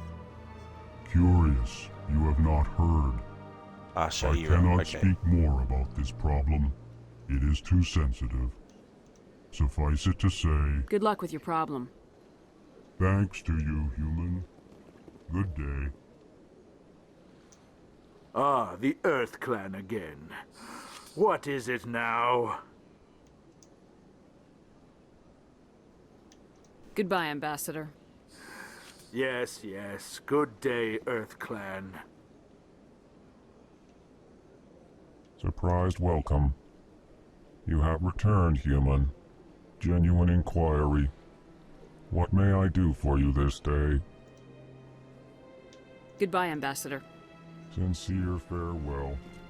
Good day to you, human. Enjoy your time on the Citadel.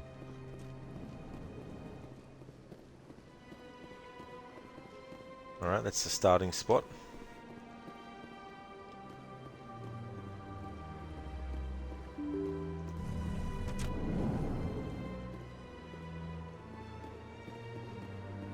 That leads down here, and that's where I wanted to have a look now, is here.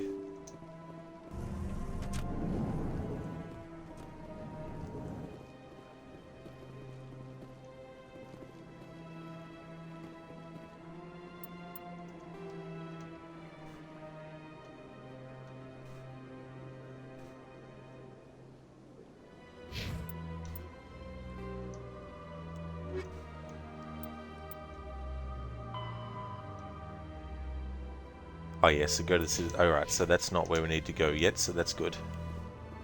I can't believe I landed a job here. This place is fantastic.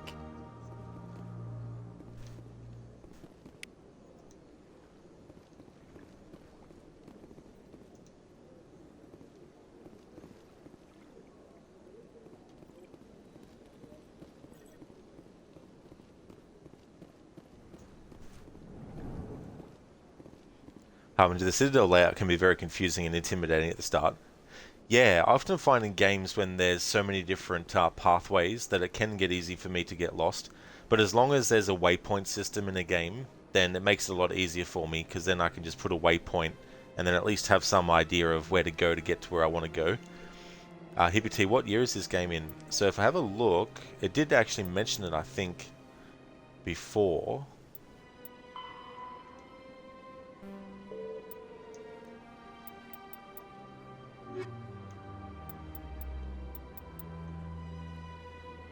Actually, I may as well look at Google.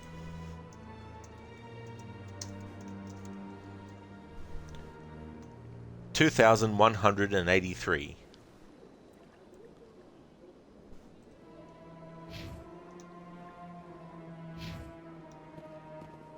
Human, delighted, welcome. It is good to meet you.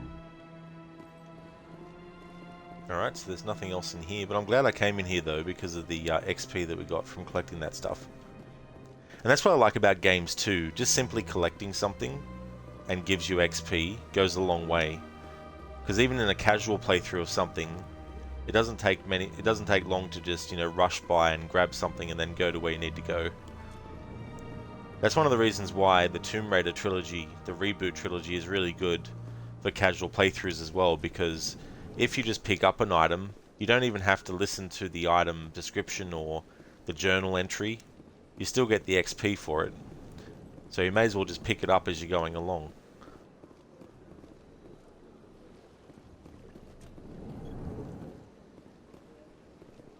Adam Elcors are...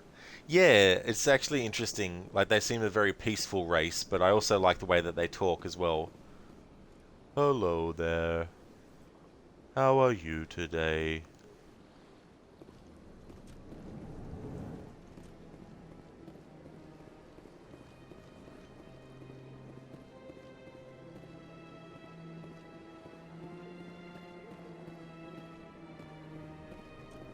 Commander Shepard, I didn't expect to see you here.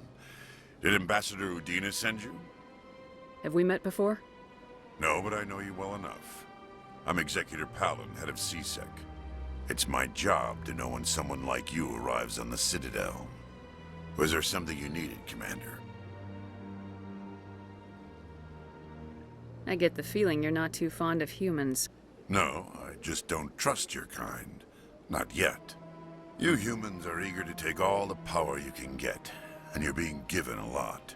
If the Council wants to make humanity their new favorite pet, that's their business. But I don't have to like it. I was wondering who actually voices Executor Palin, and let's have a look. Found him. Alright, so Keith Zarabajka. I've probably pronounced that wrong, because I don't know if the J is supposed to be silent or not.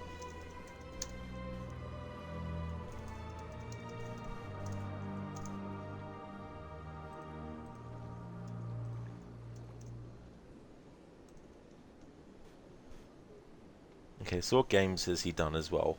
Most recently, World of Warcraft Dragonflight, Chief Telemancer Oculeth. That's his latest role. Oh yeah, so he's been in one of the Darksiders games. Marvel Ultimate Alliance 3, The Black Order, as Patrick Mulligan. Fallout 76 as Dr. Edgar Blackburn in the DLC Steel Dawn and Steel Rain. Call of Duty Black Ops 4 as Russman. Not all of these games that I'm just picking out of their IMDb when I post these things in chat do I actually know myself even. But just in case, you know, someone does. So if anyone knows who Russman is in Call of Duty Black Ops 4, that's one of the other roles he's done. He's also been in Dishonored Death of the Outsider, Dishonored 2 as well, Fallout 4, Star Wars The Old Republic, Knights of the Fallen Empire, Batman Arkham Knight, as Firefighter Danielle, and Firefighter Scott and The Order, Elder Scrolls Online, Dead Space 3 as General Spencer Mahard, Lego Lord of the Rings. Oh, nice. That was a really, really good Lord of the Rings game. Lego Lord of the Rings. That was just so fucking damn good. I really loved playing that game. And I do believe it was the first Lego game to actually have voice acting in it. If it wasn't, I think it was at the very least the first Lego game based on a movie to actually have just the dialogue from the movie. Spider-Man Shattered Dimensions. I never played that game, but I actually often forget that as a Spider-Man game. Red Faction Guerrilla. Spider-Man Web of Shadows, he voiced Venom. Now that was a Spider-Man game that I played. I thought it was quite good, actually. It came out after Spider-Man 2, the game. I found that to be quite good, actually. Harbinger, you're considering giving Shadow of the Tomb Raider a second chance in order to get 100% completion after finishing the games you have on your schedule. So Monkey Island 2, Pillars of Eternity 2, Control, and Shadow of the Tomb Raider. Well, that's good as well, you know, to get 100% completion, because like the other two before it, 2013 and Rise, I find they're pretty good games for 100% completion. Like, there are some difficult things in terms of like how long it takes you to find, but overall, it's actually not a bad experience getting 100% in those games. The Council treats us like second-class citizens. We have to fight for everything we get. Good. Then fight for it. But don't expect the rest of us to just sit back and let you take it. I'm a busy man, Commander. Are we done here?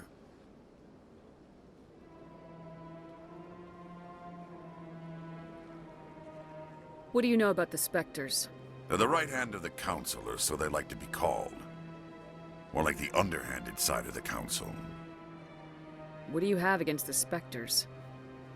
I can't abide any organization that considers itself above the law. Especially when it's left up to each individual Spectre to decide when and how to bend the rules.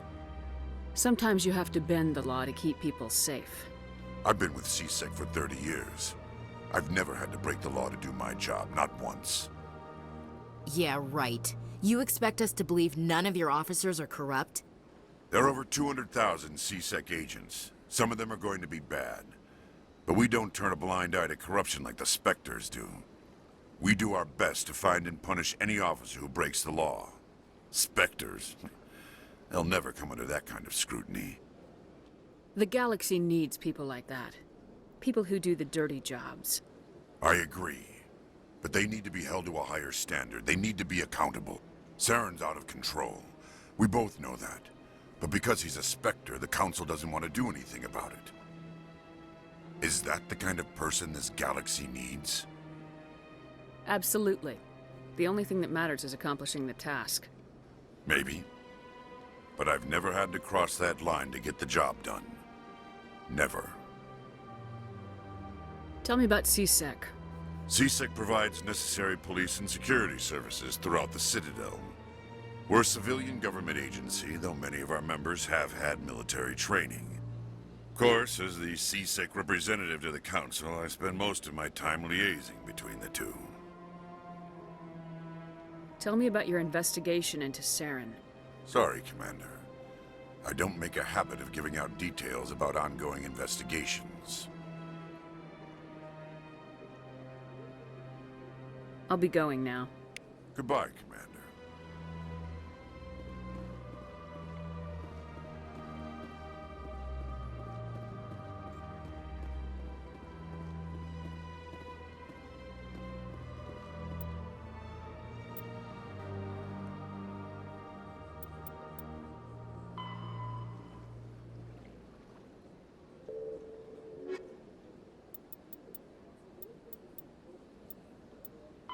Biotics is the ability of rare individuals to manipulate dark energy and create mass effect fields through the use of electrical impulses from the brain. Combat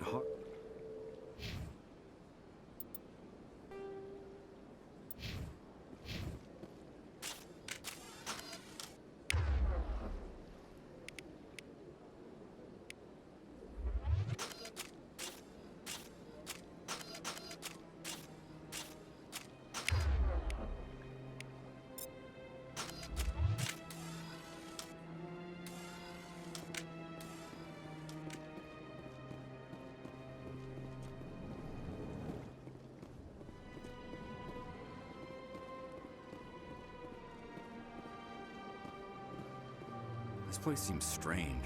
Wish there were more humans around. Don't believe the rumors. The consort would never reveal her secrets. Of course she wouldn't. She'd be tossed out the nearest airlock if she did. I suppose.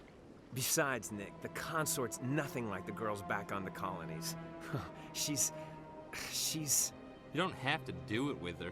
You can just talk to her if you want. Is that all you did, Jazz? Just talk? I didn't say that. Ha! I bet you did too. Shut up, Fredericks. What do you want? Oh, Commander. Is there something I can do for you? Relax, Private. This isn't an inspection. Right, sorry. What can I do for you, Commander? You can shut the hell up. That's what you can do, Private Fredericks.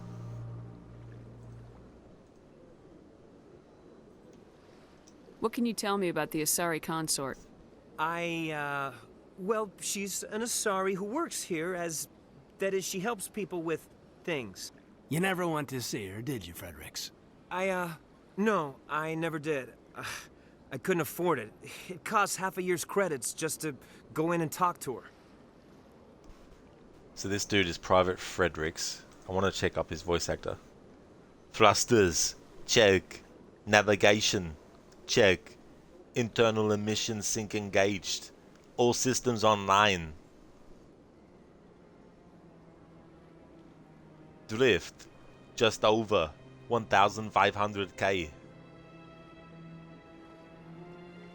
1,500 is good. Your captain will be pleased. I hate that guy. Nihilus gave you a compliment, so you hate him. You remember to zip up your jumpsuit on your way out of the bathroom. That's good. I just jumped us halfway across the galaxy and hit a target the size of a pinhead. Thanks for redeeming that, Harbinger.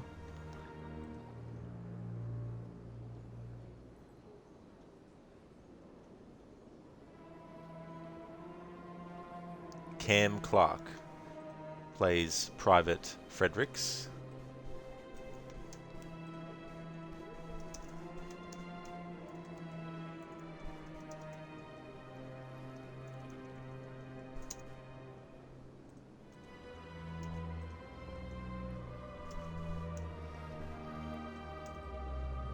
Alright, so what has he done?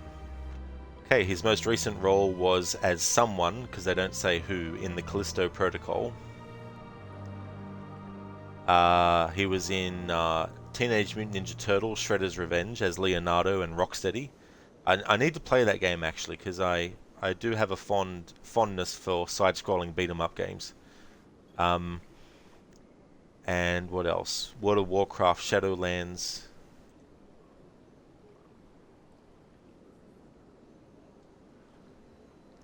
Shenmue 3 as Sun Ju-Si. Red Dead Redemption 2. He's part of the local pedestrian population. Nice.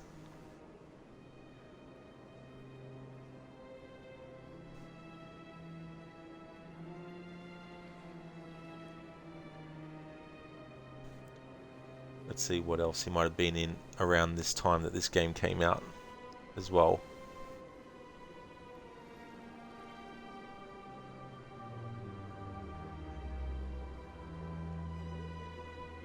Dead Island as a journalist and various characters.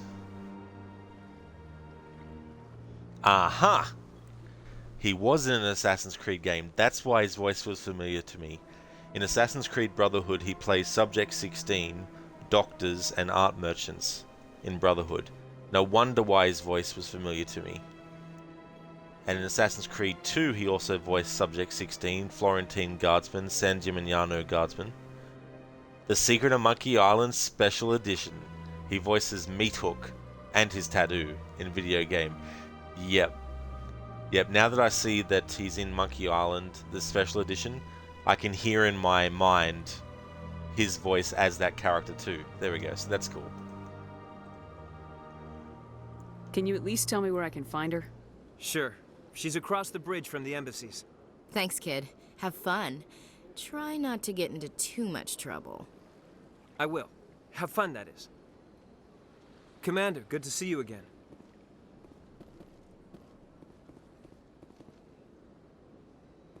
Sure is peaceful here. I don't have time to talk now. I'm very busy. Hello, Commander. Can I get you something? You know who I am? Your arrival created a bigger-than-average stir among the diplomats and hangers-on around here. There's always something new happening around here. I could fill you in on some points of interest if you'd like. What's going on around here?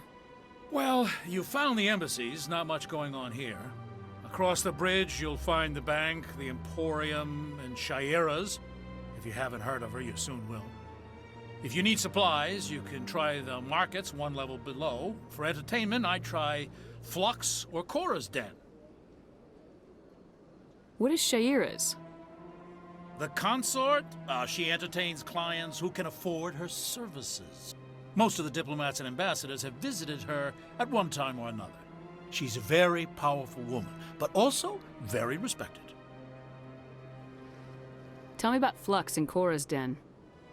Well, Flux has gambling and dancing, certainly more lively than this place. Cora's Den, on the other hand, well, let's just say it's livelier and deadlier, all at the same time.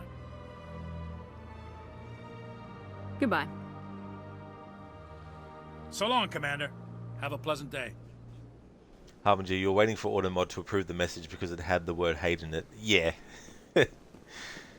Yeah, I've got the setting on that as high as possible for reasons that it's a shame to punish everyone else for it, but it stops those people who are highly wanting to cause shit from actually being able to.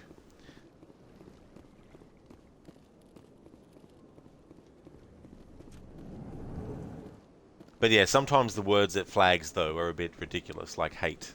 You know what I mean?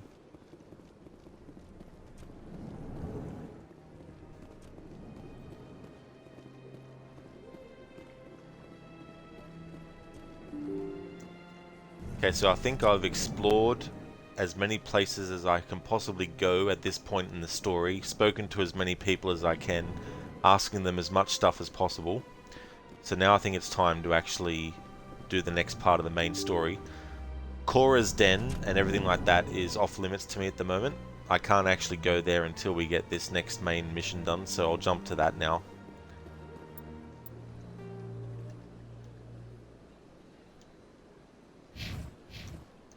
I think it's in Aduna's office.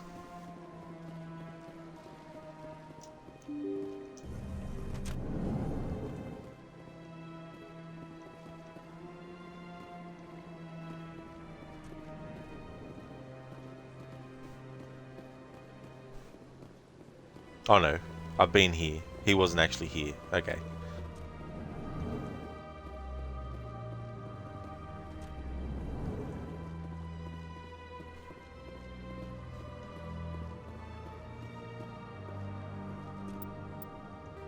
Alright, map.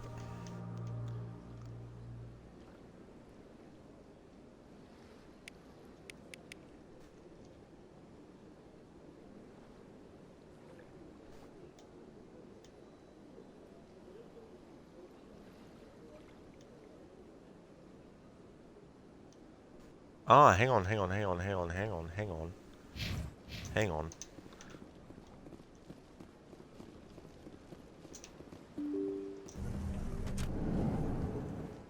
That's something else I can suss out.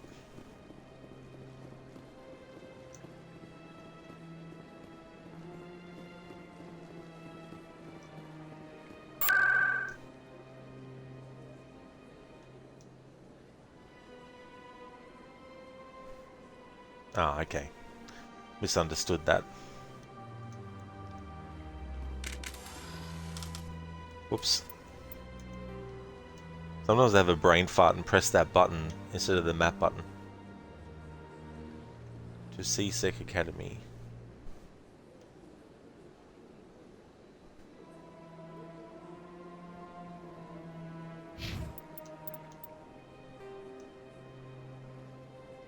Expose Saren. Okay. Go to the tower. Alright. Alright. The tower. Ah, I did it again.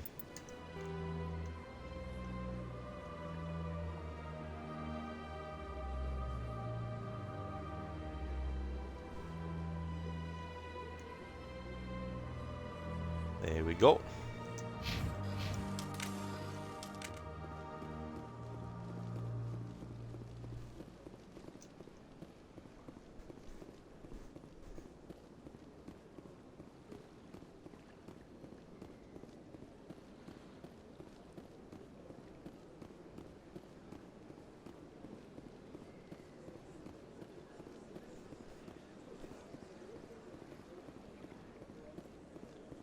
So I've been streaming for about 5 hours and 34 minutes, and we've barely scratched the surface of the game's story, so it'll probably take me a couple of weeks to 3 or 4, I think, to finish the whole game, it seems. At this pace, anyway. This week, though, I'm only able to put 1 day towards this because the previous game I was playing, Control, was actually Monday, Tuesdays, and Wednesdays, but because I finished Control on a Tuesday, it means that this week there's only one Mass Effect stream, but next week it'll be Mondays, Tuesdays, and Wednesdays until I finish the game.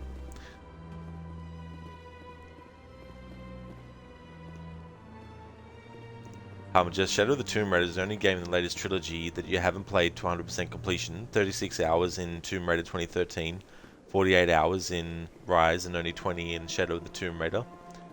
Yeah, it'll be interesting to see what you think about the completion. The only thing about that game that is a nitpick for me personally is the fact that in 2013 and Rise, when you actually pick up a journal item, it automatically goes into that screen and starts speaking. Whereas in Shadow of the Tomb Raider, when you pick up an item like that, you actually have to manually select it. And sometimes, because you're focusing on what the character might be saying to you, you might miss the prompt to actually go into that because you don't want to interrupt the dialogue, right? And so that's a bit of a nitpick for Shadow of the Tomb Raider. But by the same token, people who don't care for that stuff will actually love that it does that, you know what I mean? Because if you collect something, you don't have to actually listen to it, then that's good. Whereas personally, I don't mind having to exit out of the screen that it automatically goes into in 2013 and Rise. But yeah, that's why it's just a nitpick for me. It's just that when I'm doing a playthrough where I actually want to listen to all the dialogue, I have to actually press the button when the prompt's on, because it's very hard in Shadow of the Tomb Raider to actually find what you haven't interacted with yet in you know, what you've found.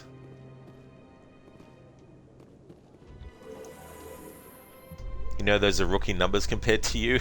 That's okay, Harbinger. I doubt it. We've made our reports. Now we just have to trust Ambassador Udina. No, we don't, sir.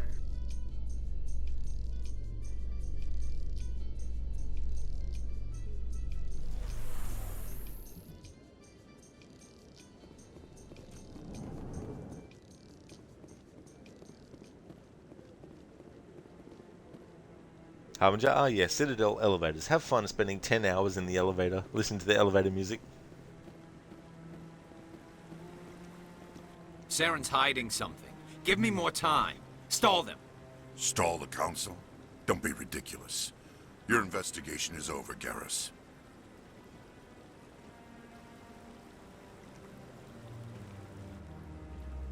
Commander Shepard, Garrus Vicarian.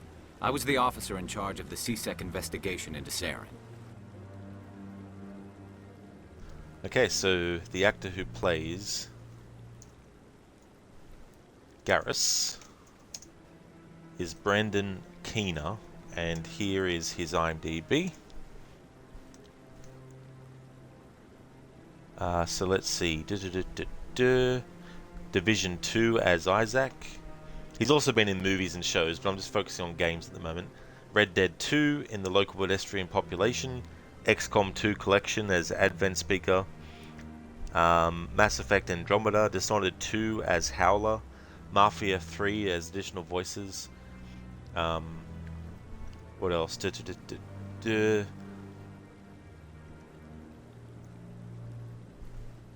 Saints Row as Stillwater's resident.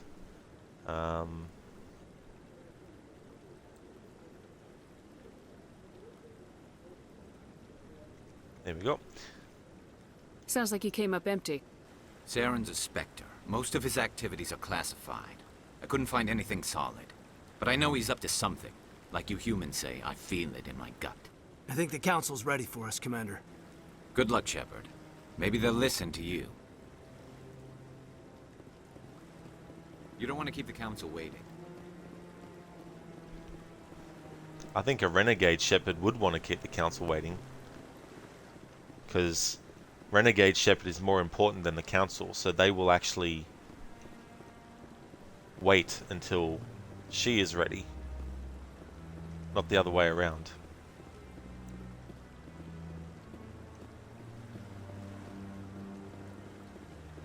It's actually fun doing this because normally when I play a game for the first time that has the option to be an asshole or not, I generally tend to choose the other way of playing through the game.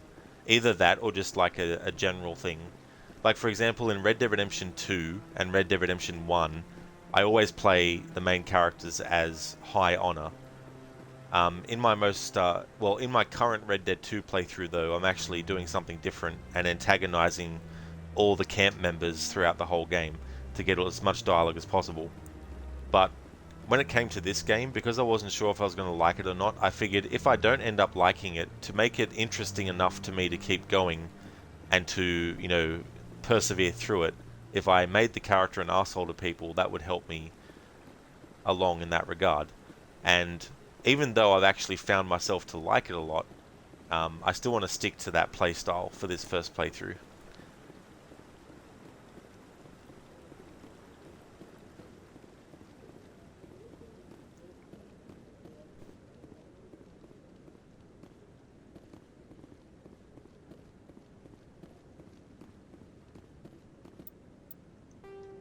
Okay, so where does the game actually want us to go? It wants us to go there. So that's good. So I want to explore as much as I can before we go that way.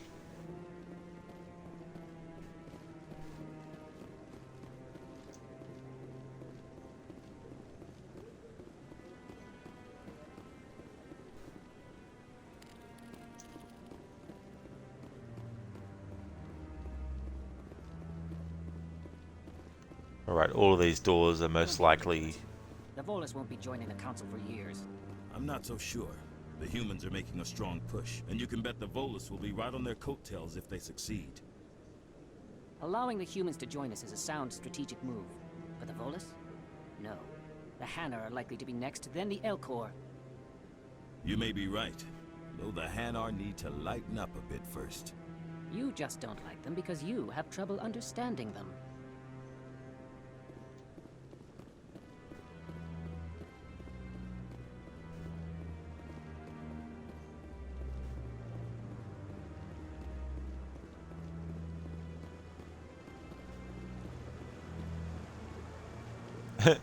That water actually looks like the Chocolate River from Charlie and the Chocolate Factory.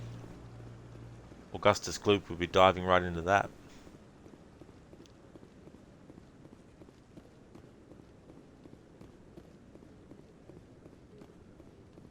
Augustus Gloop, the greedy nincompoop. I can't actually remember the from the actual book how the songs go, sung by the Oompa Loompas. In the Willy Wonka and the Chocolate Factory film adaptation, the songs were actually completely different.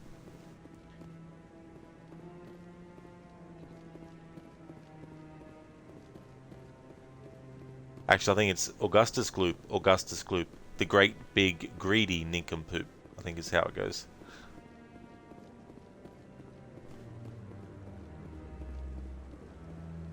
But it's been a long time since I saw the Tim Burton Charlie and the Chocolate Factory adaptation, so I can't remember what the songs are in that. I can't remember if they're supposed to be the same lyrics as they are in the book or not. And the latest that I remember hearing is that they're doing a prequel. I don't know if it's a prequel to I'm waiting the... to speak with one of the counselor's assistants. I don't know if it's a prequel to the Willy Wonka and the Chocolate Factory movie, where Gene Wilder played Willy Wonka, or if it's a prequel just to the actual book itself. But Timothy Chalamet, I think is how you pronounce his name, he's actually playing the younger Willy Wonka. Commander? I would have thought it would have been better actually for something different to go the animated route and actually do an animated adaptation of Charlie and the Chocolate Factory. The thing about the Tim Burton version is I feel that it's over bloated, especially when it comes to adding a subplot. In the original story and even in the Willy Wonka adaptation movie, there's no mention of what Willy Wonka's father did. But because Tim Burton likes to put characters in his movies that are parent figures or parents that actually don't really respect their children or whatnot, he made it that Willy Wonka had a father who wanted him to follow in his footsteps of becoming a dentist. But when he decided he didn't want to be a dentist, his father was disappointed in him or something, you know. I think that whole subplot was unnecessary as well. But the things I did like about that version was the fact that instead of geese that lay golden eggs, it was actually the squirrels looking through the chestnuts. And if they found a bad chestnut, then that would go down the chute for the bad ones. And the ones that they wanted to keep would go in the other chute. And when they knock on the head of Veruca Salt, they declare that she's a bad chestnut, so throw her down the bad one. Whereas in the Willy Wonka movie, even though it's just a nitpick really, like in the Willy Wonka movie they're actually geese that lay golden eggs, and if the egg isn't golden it goes down the other chute. And I can't remember now, but somehow that's how Veruca Salt is determined to be a bad egg. That's right, a bad egg. Maybe they're not laying golden eggs, maybe they're just laying regular eggs, but if the egg is bad, they drop it down the bad chute. No, I haven't spoken to him before. This is the first time I've requested an audience. Commander? Commander? That's my fucking title, don't you forget it, NPC.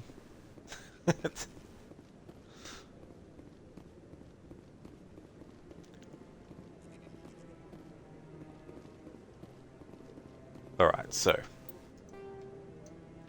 now that we've done all that, let's go to here. We'll save it first.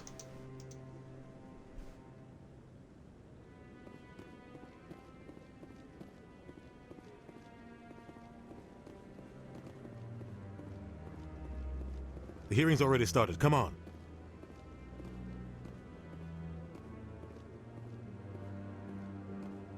The Geth attack is a matter of some concern, but there is nothing to indicate Saren was involved in any way.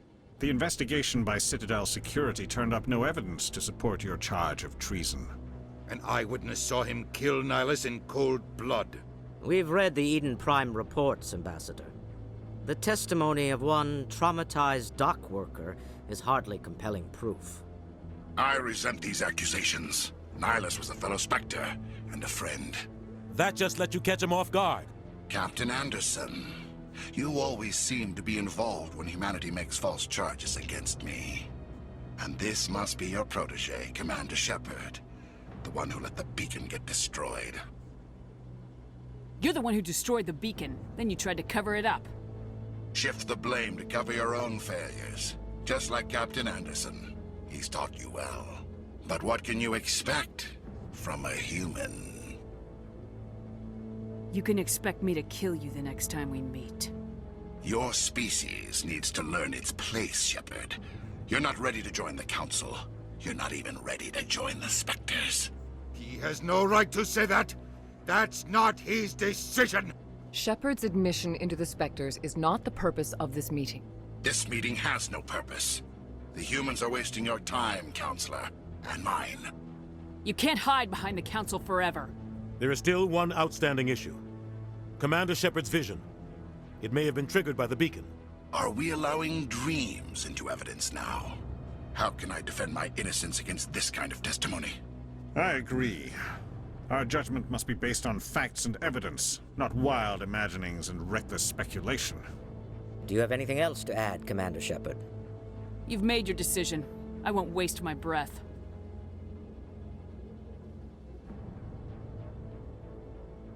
The Council has found no evidence of any connection between Saren and the Geth.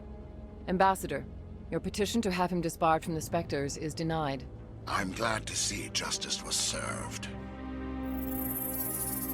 This meeting is adjourned.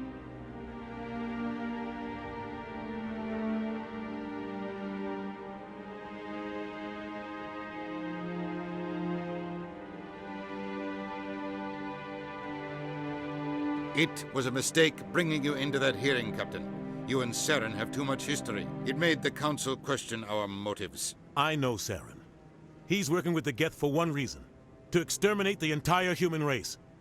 Every colony we have is at risk. Every world we control is in danger. Even Earth isn't safe. Harbinger, you know those are, because they're loading the next area. Ah, of course, Harbinger. Yeah, sorry dude, I missed your message about the loading the next area part. And in that whole interaction just now, I forgot to actually ask the Inquisitory information. Whoops. Tell me about this history between you and Saren. I worked with him on a mission a long time ago. We shouldn't talk about this here. Sorry about this, everyone. But I know what he's like. We need... You won't skip this. Harkin's probably getting drunk at... I thought you said he couldn't... Alright, I'm going to reload that save I made before going into that meeting. I'm really invested in this game, so I want to make sure I get those bits of dialogue where you can actually ask a clarifying or like an investigating question. The hearing's already started. Come on.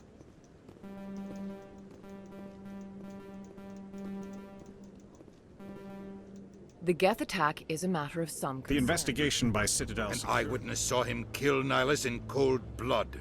We've read the Eden Prime I report. resent these accusations. Nihilus was a fellow Spectre and a friend. That just let you catch him off guard. Captain Anderson. And this must be your protege, Commander Shepard. The one who let the beacon get destroyed. Or maybe this won't, but I just want to try anyway. The mission to Eden Prime was top secret. The only way you could know about the beacon was if you were there. With Nihilus gone, his files passed on to me.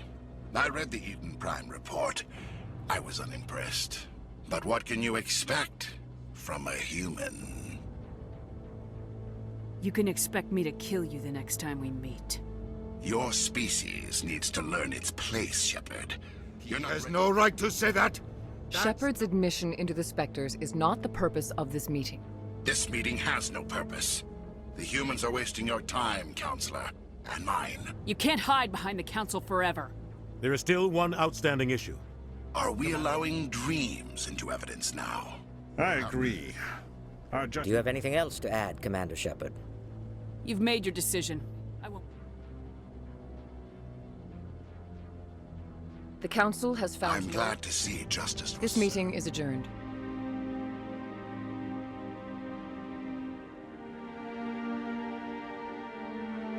Alright, so I've figured out now that in cutscene and major conversations like this, the left option doesn't... It was a mistake bringing you into that hearing, Captain. I know, Saren. Every colony we have is at risk. Every world we control is in danger. Even Earth isn't safe.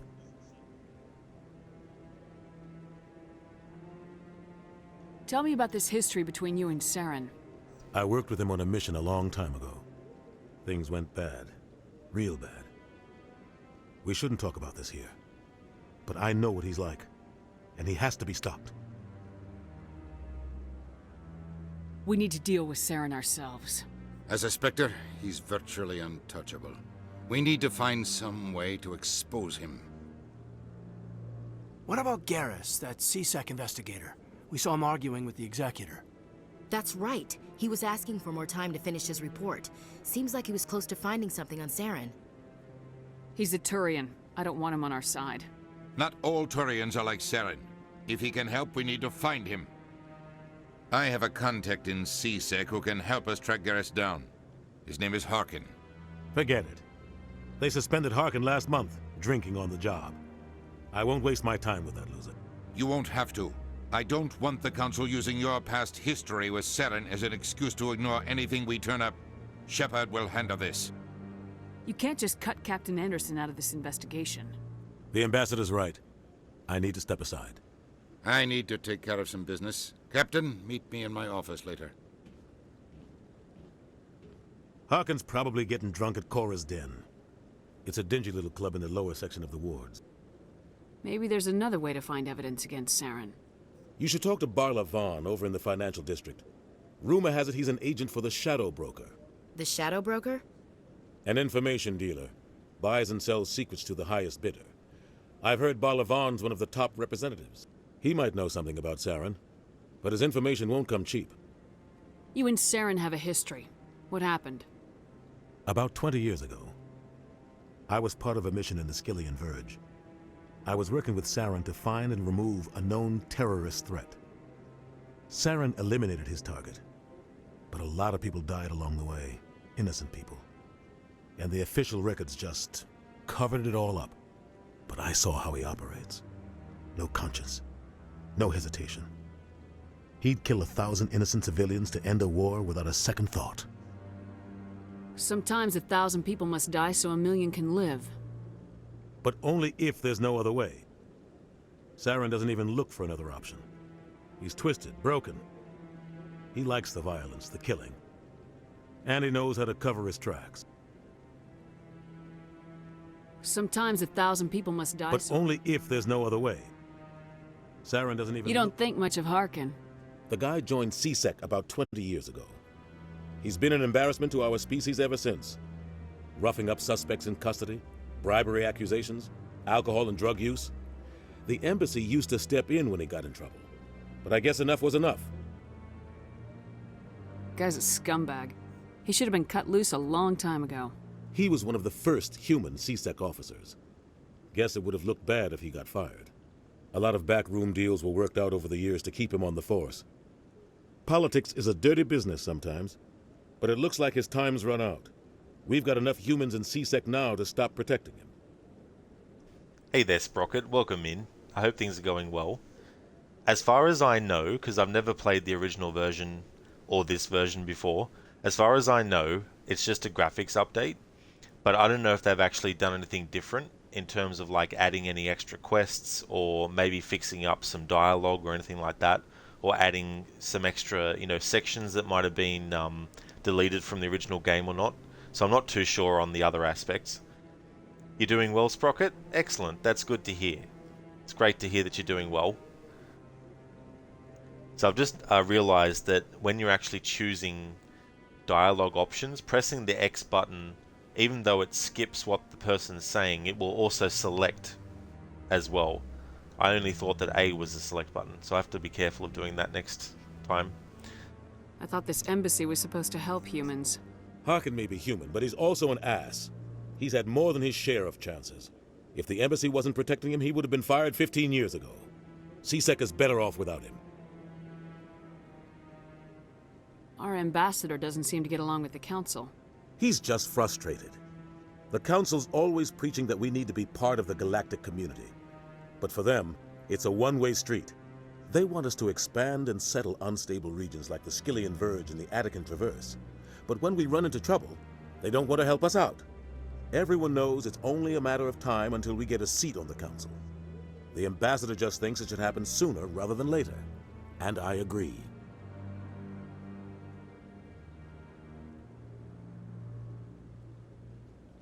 Sproggy, you didn't like searching the planets of Tedious.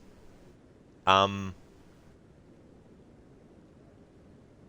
was just trying to think, because I've seen the game being played before, and I can't remember, but I think Saint Ravage, my friend, was complaining about something related to that. I can't remember what it was, though.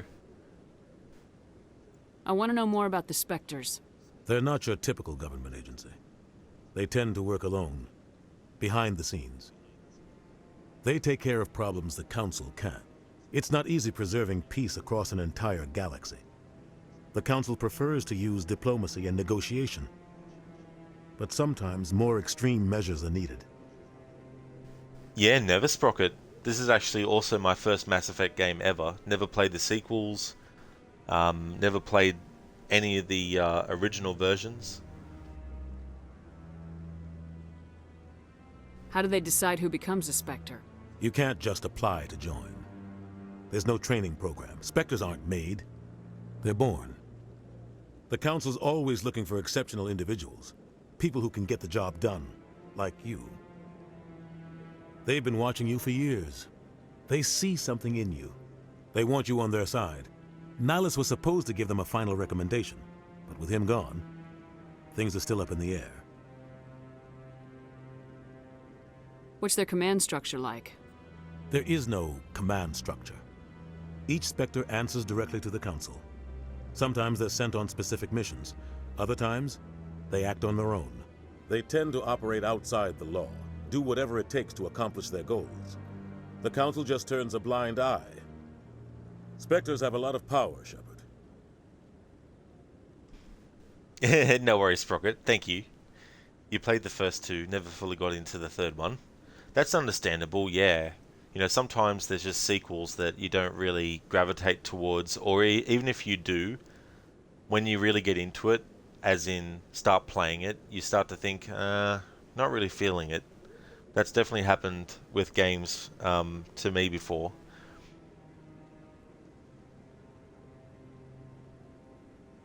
They sound like shadow operatives. Everything about them is classified. We don't even know how many there are. The latest Alliance estimate puts their numbers under 100. But the Council couldn't do its job without them. They're the Citadel's top agents, the last line of defense, the final option before open war. The entire galaxy respects and fears them. If a Spectre shows up, you know something big is about to happen. What happens when a Spectre goes rogue, like Saren? It doesn't happen often. The Council is careful when they select their candidates. But when something does go wrong, there's usually only one solution. Send another Spectre to bring the rogue agent down. That reminds me. Send another Spectre to bring the rogue agent down. In the movie Demolition Man, starring Sylvester Stallone, Wesley Snipes, and Sandra Bullock, among other characters, among other people, there's a line where the main character played by Stallone John Spartan says, "Send a maniac to catch one." That just reminded me of that just now. Anyway, I digress. Sorry, I'm a big movie buff, so sometimes things remind me of quotes from movies. Let's see, so I asked about Council, Harkin, and Spectres. Let's ask about the Shadow Broker. Tell me more about the Shadow Broker. He's a necessary evil of galactic politics. Buying and selling information is a part of the game, and the Shadow Broker just happens to be the best player on the field. Always sells to the highest bidder. Doesn't get involved in politics, doesn't pick sides. A simple system, but it works. He's not a threat to anyone, not directly. He's just a resource we can use, or she is. Or maybe they are. Nobody really knows. Tell me about Barla Vaughn. He specializes in moving large sums of money without leaving a paper trail. A financial genius, doesn't do anything illegal, but he knows all the loopholes. He's got an impressive client list. Ambassadors, diplomats, specters. That's probably why the Shadow Broker uses him. I should go. Good luck, Shepard. I'll be over in the ambassador's office if you need anything else.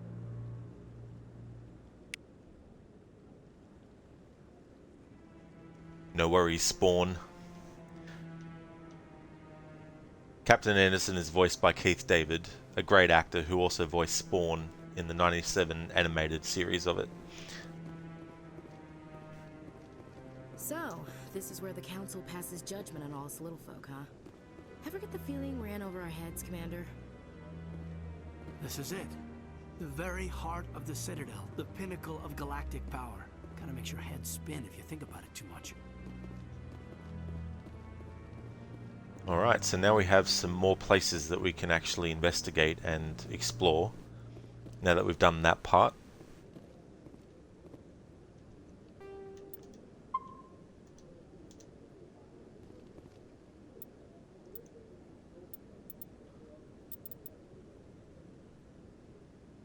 Alright, so what I want to do is have a look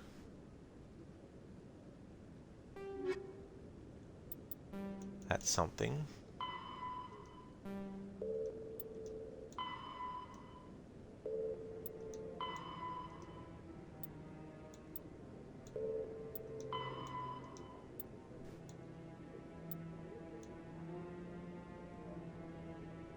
Ah, this is cool.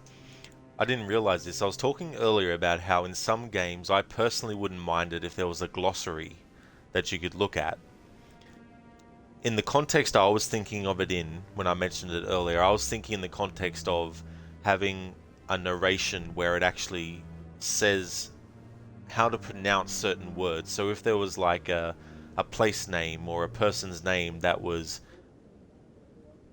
difficult to know how to pronounce it, that you would go into the glossary of the video game and then a voice would actually, you know, say what the name was and that. But in any case, in this context, it's cool that there's actually a glossary for different terms, like ashore, away, aye, and all that type of stuff. That's really cool. I won't read through it, but I think that's actually cool that they've added that. And a timeline. Excellent, that's cool.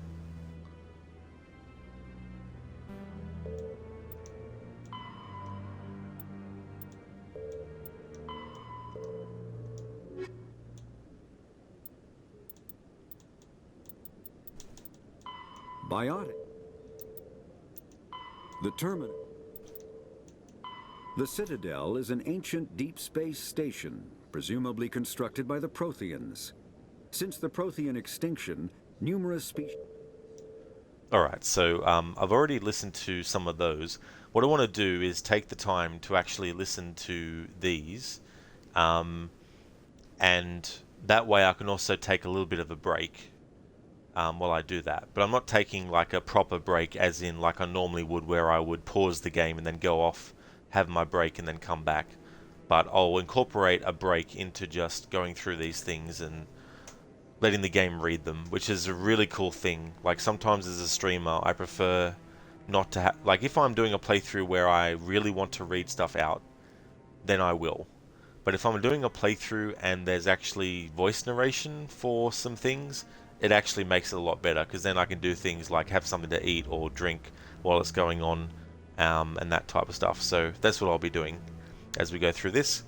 Hey there, Alessandra. Welcome. I hope things are going well. Welcome to my first playthrough of Mass Effect. Just going to be listening to some of these things and using that to take a little bit of a break as I go through.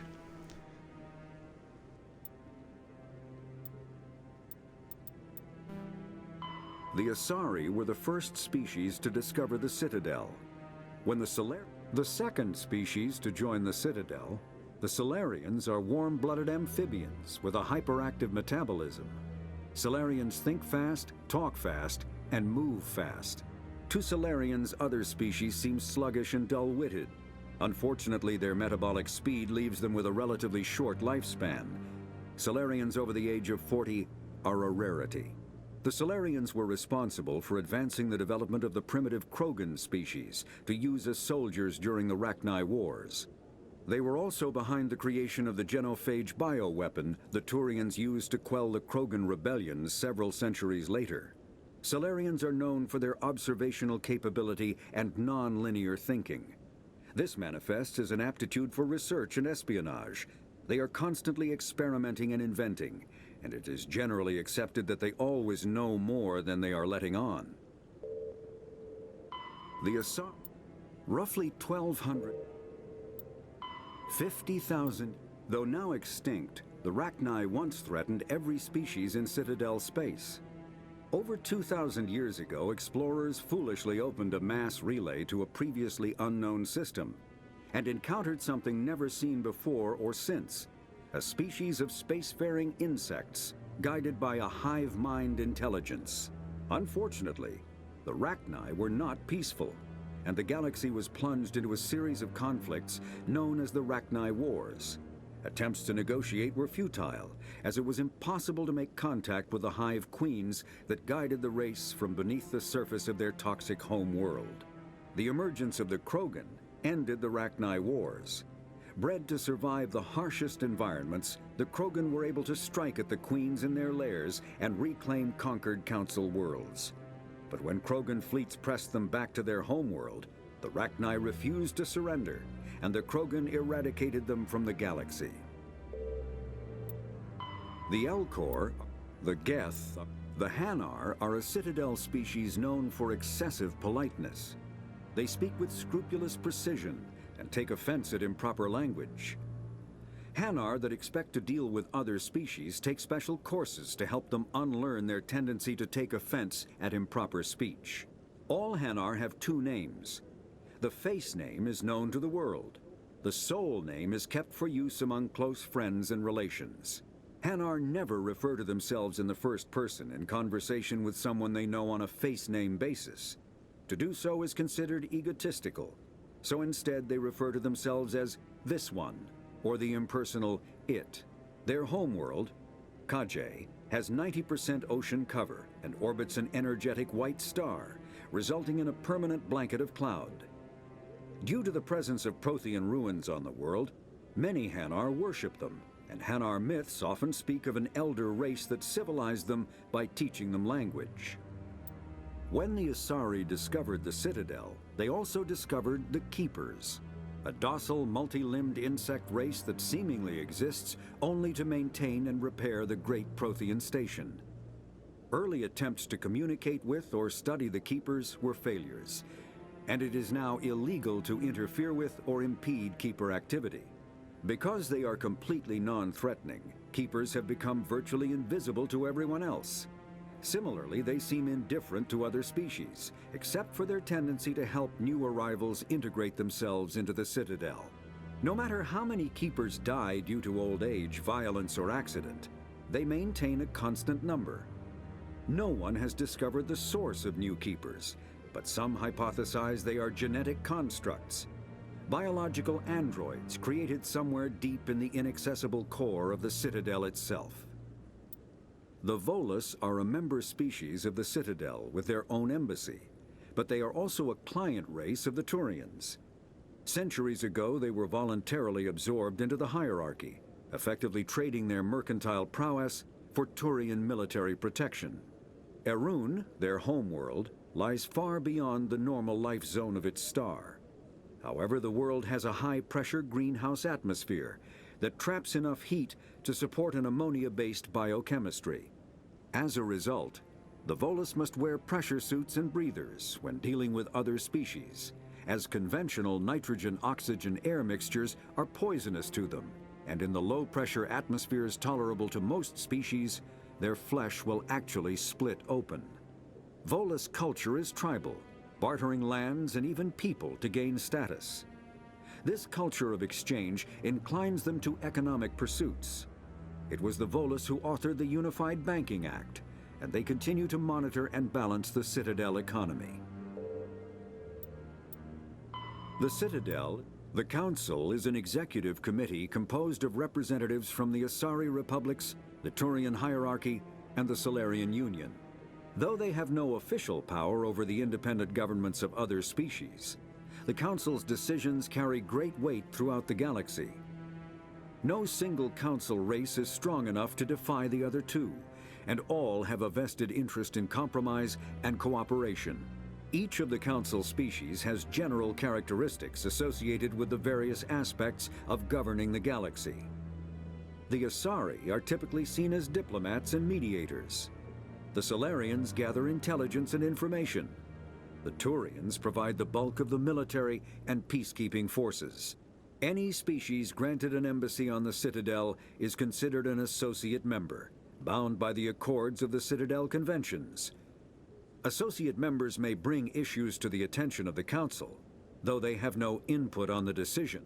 The Human Systems Alliance became an associate member of the Citadel in 2165. Biotics is the ability of... Alrighty then, so while listening to that I was taking a break. So now I'm back to put my full attention to the stream in the game. Harbinger, okay, Shadow of the Tomb Raider is smooth on max with RTX on, is it? Oh, that's great, Harbinger.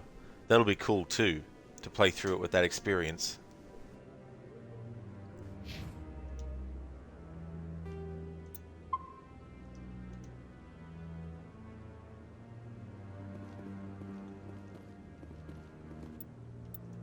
Alright, now to figure out where I want to go next.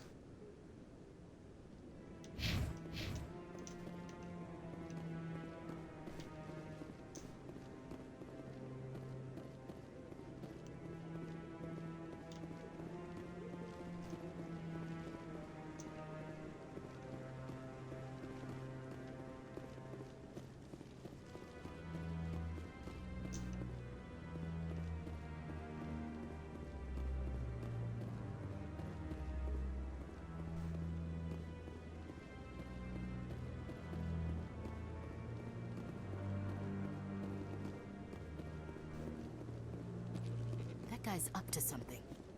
What guy? The one over by the Keeper. What? Oh, no, I wasn't. Never mind.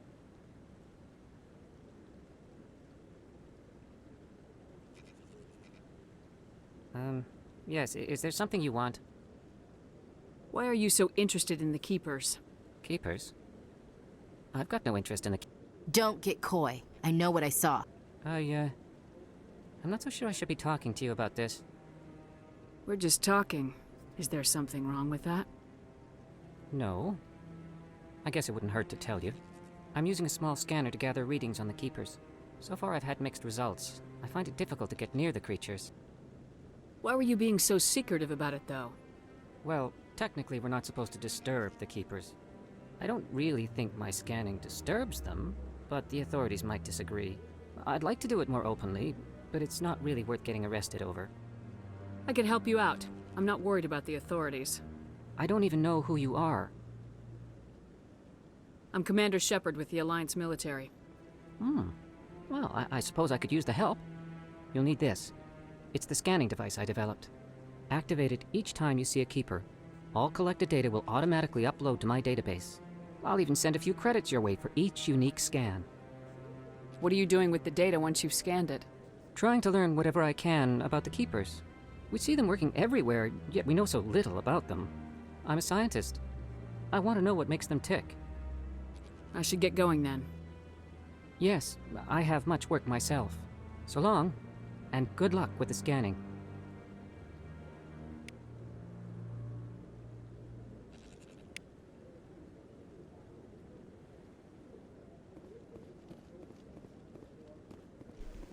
Cool. So we picked that up as a side quest mission thing.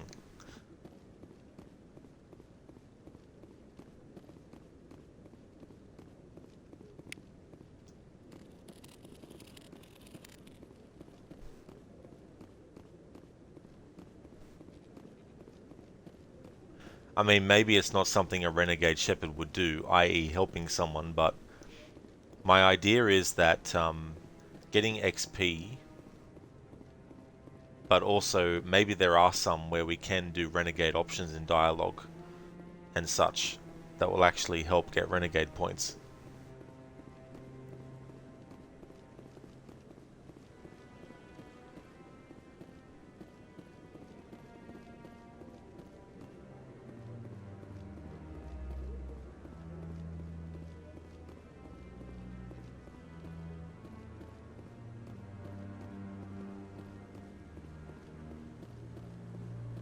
No, I'm waiting to speak with one of the Councilor's assistants. Commander?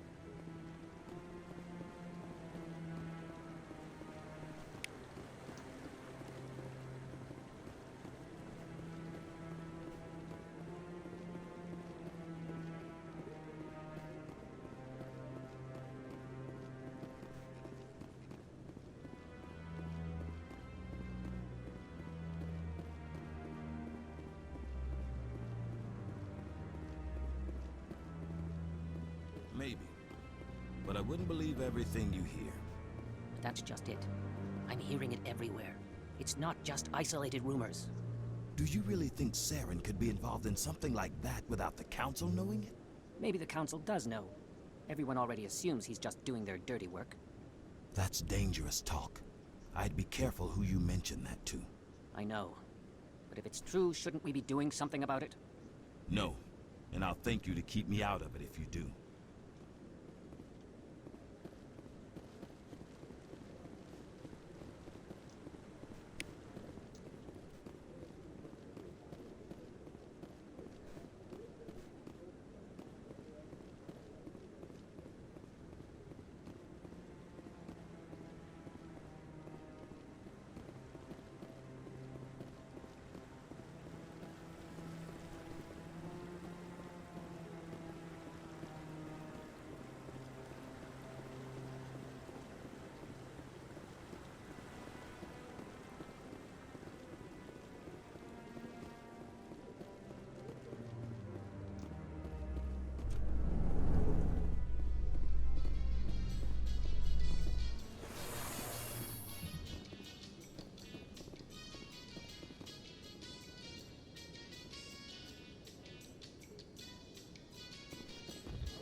I can't believe the Council ignored all the evidence against Saren.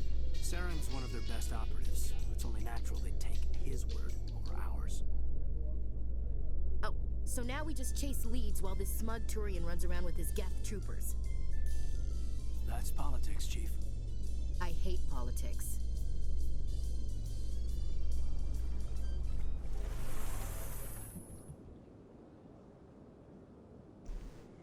Harbinger, you should be able to do all quests if you want. If there is a Paragon Renegade option, then you can choose that.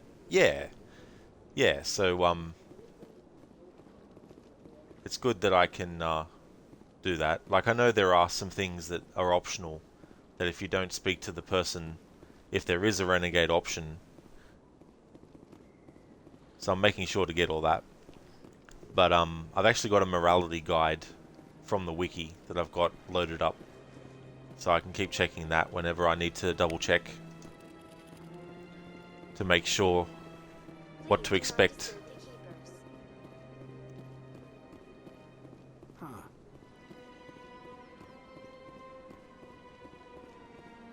Hey there, Cynical. Welcome to you. Good to see Mass Effect Legendary Edition make the rotation. Yeah, Cynical. for a little bit now I've been curious about actually playing it, and I thought that it'd be a good opportunity early in the year, in the new year, to actually jump into it and give it a shot. So once I got my Control playthrough finished, I knew that I was going to jump into this, and I'm really enjoying it so far. How's things going with you?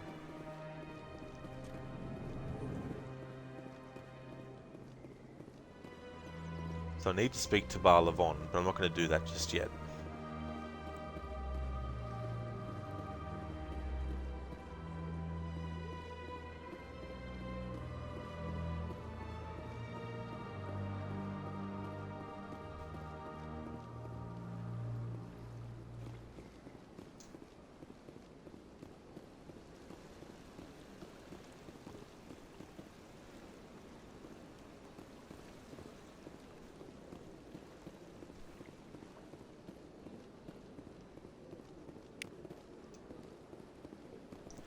Cynical, you're doing well, taking things day by day. That's good to hear.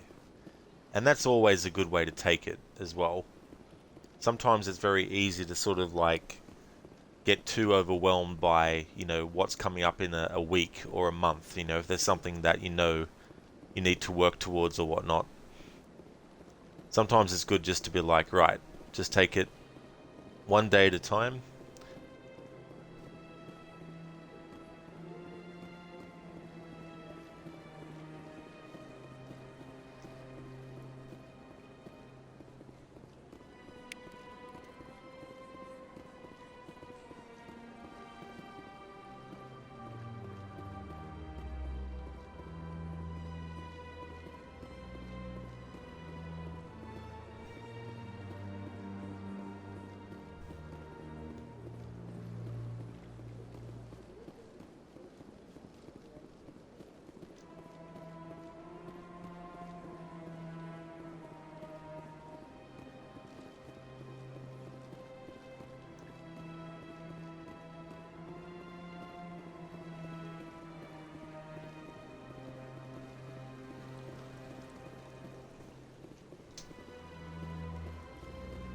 Oh yes, I've already been to that one. That's good.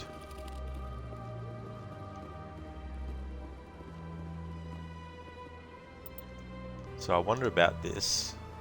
Scan the keepers. Ah, so there's actually 20 of them overall. I see.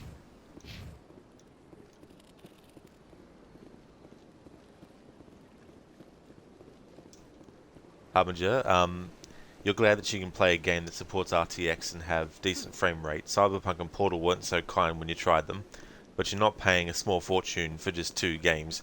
Yeah, that's the thing too, you know.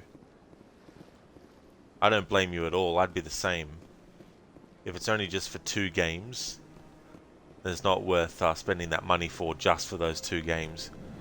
I mean, maybe it might be different if they're 2 games that you absolutely under all circumstances must have, regardless of price, then yeah, maybe, but if not, then there's no point.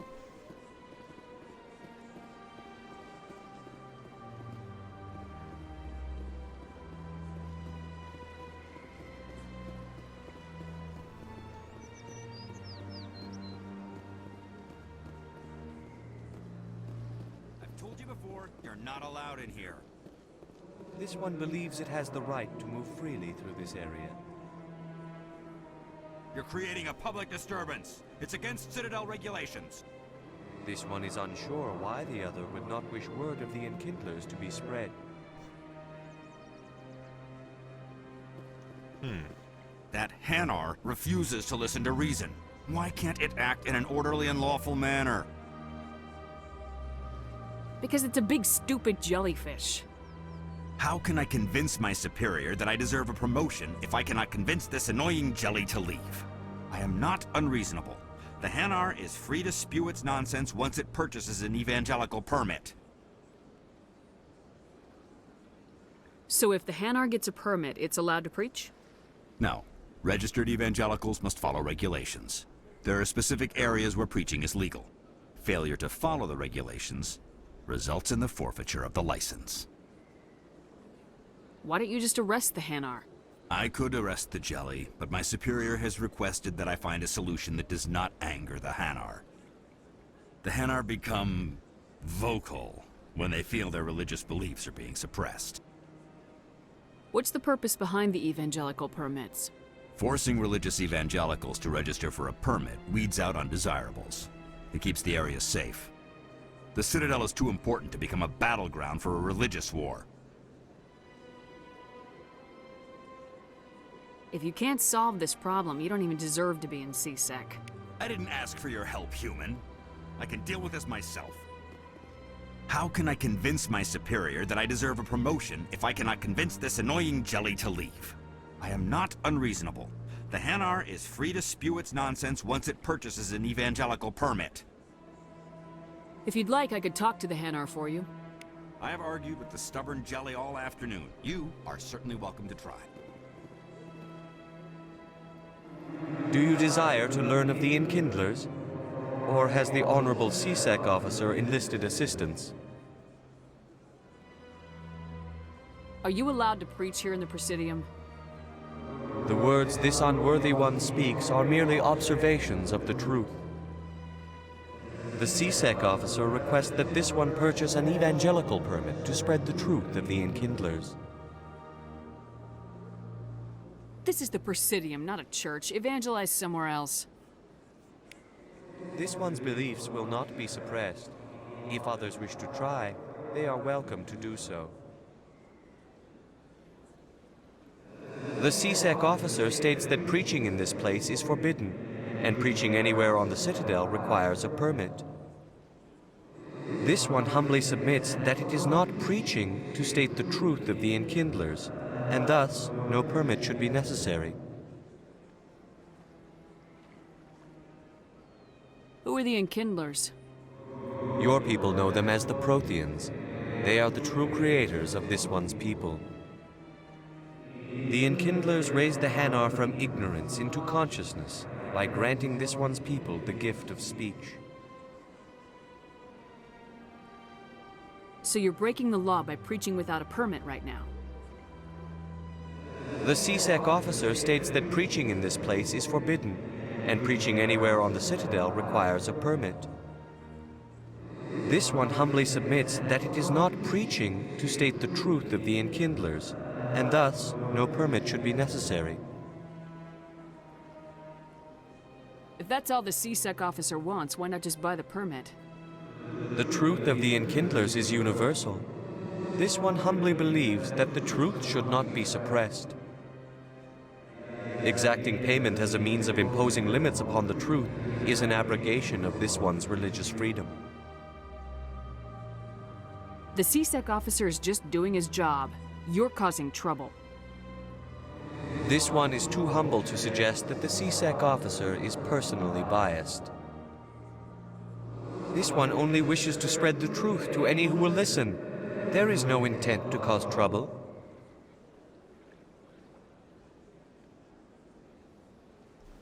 Alright, so these are grayed out. Alright, so question to chat. People who've played this game before.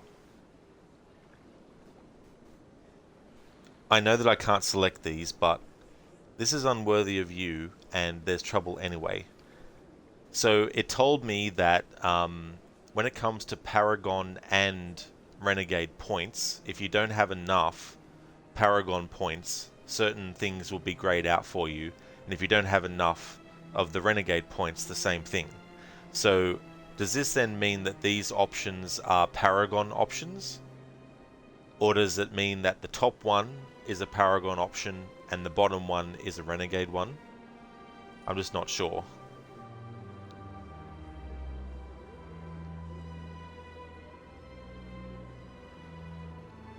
Whereas you've seen this stream enough to know top is Paragon, bottom Renegade. So even for the left side of the tree? Because I know it is for the right side, but is it actually the left side as well?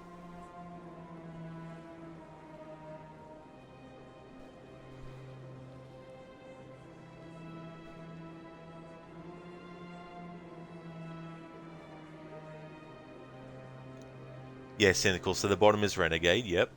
So I know that for things that are on the right side of the dialogue.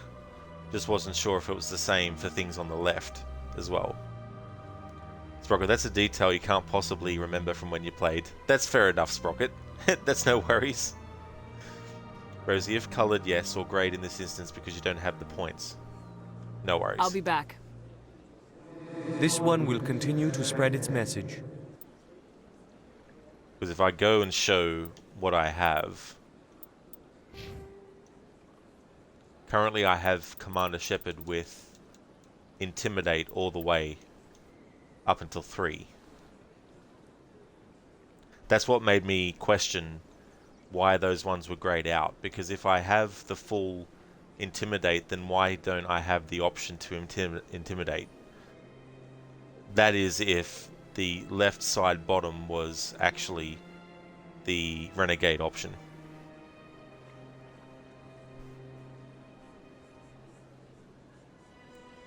Cynical, so the bottom left and right is Renegade, and the top left and right is Paragon. Yeah. So I guess maybe more intimidation levels come up.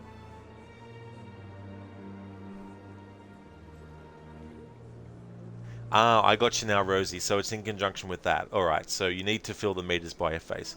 Alright, so I guess I misunderstood the separation between Intimidate and Renegade and Charm and Paragon. See, I mistakenly thought that your intimidation level is tied to being able to get Renegade dialogue options. But then, of course, it's also in conjunction with the Renegade level. Thanks for clearing that up. I really appreciate that.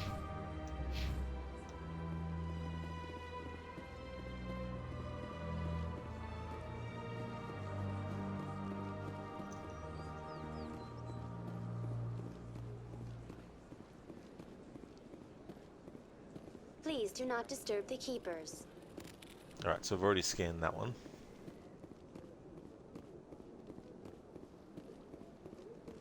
There was a keeper over this way that I couldn't figure out the pathway to, so I'm going to suss it out again. Yep, it's not great. Yeah, that's the thing. You know, like...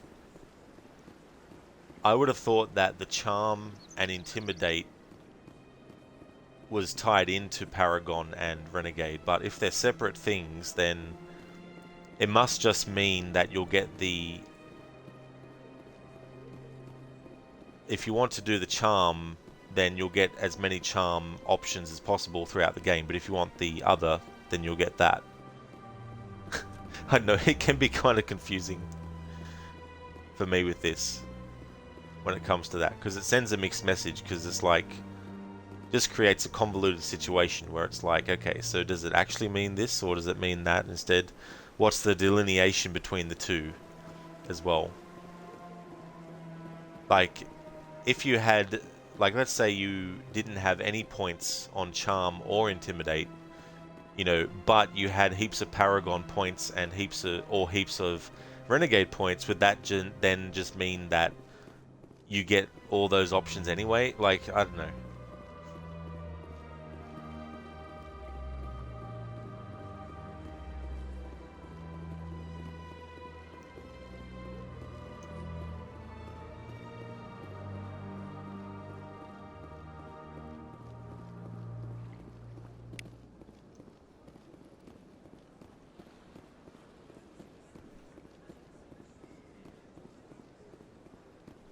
Hey there, Crooked.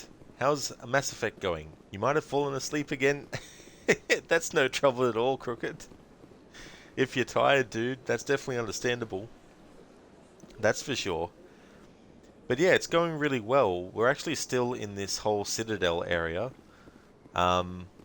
We did some more main story stuff. And I picked up a side quest where we have to scan these creatures called Keepers. And... the game says that they can't be disturbed, and this other character we found was actually scanning one of them, and when we asked him what was going on, he essentially said that he's been trying to scan the Keepers just to, you know, get some information on them, and it's illegal apparently to interfere with Keepers' activity. So he gave us the task to go around and scan, and there's about 20 of them.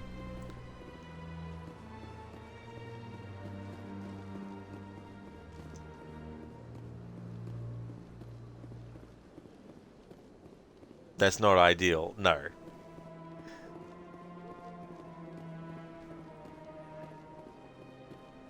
Rosie, are they like biological things or like robots? Well, that's a good question, because part of them does look like it's biological, but also it looks like there's some, you know, like robotic aspect to them. Because apparently their function is to ensure the smooth operation of everything here in the Citadel, and they're always at those particular terminals doing something, at least.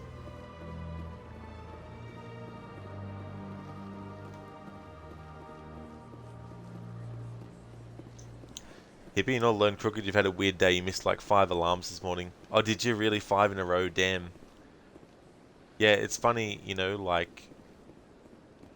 You think to yourself, I'll set the alarm for this time. Surely I'll be awake enough to hear it. Because I know, you know, it's very easy sometimes to actually sleep through an alarm sometimes.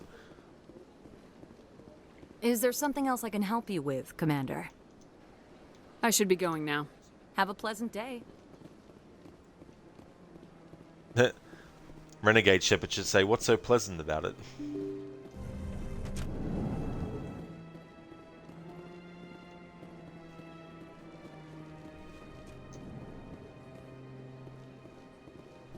So Captain Anderson is there.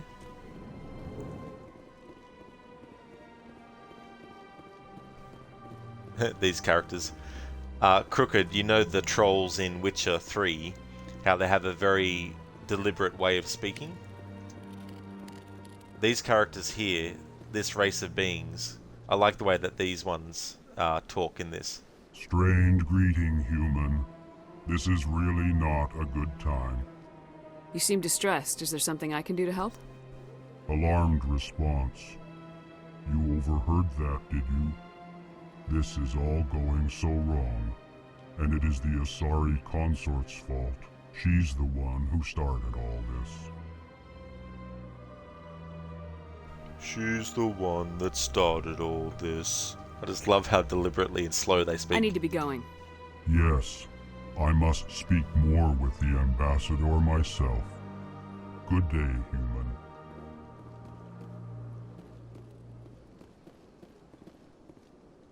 Ah, the Earth Clan again. What is it now? Goodbye, Ambassador. Yes, yes. Good day, Earth Clan.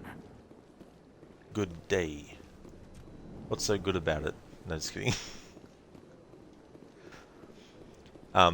Rosie, you swear to God the alarm app crashes sometimes on iOS and won't ring again until you reboot? Oh, just what you don't need. Jeez. You rely upon these things, you know, and if they don't actually work 100%, they might decide not to work 100% when you actually really need it. Yes, Commander, is there something you... I should go. I'll be here if you need anything. There's actually a character, Crooked, that I heard the voice of, and my immediate reaction was, I know that voice from somewhere.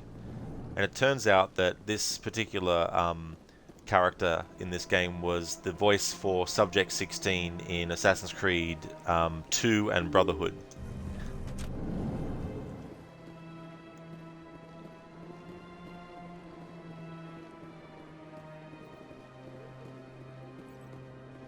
There's an area that we can actually access now that we couldn't before because we didn't have the story progression to do it. But I just want to have a look at something else for a second.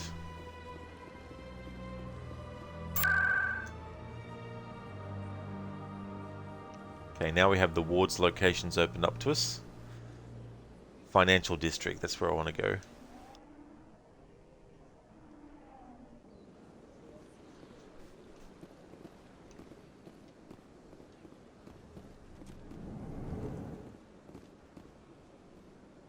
Alright, so that's actually a main objective.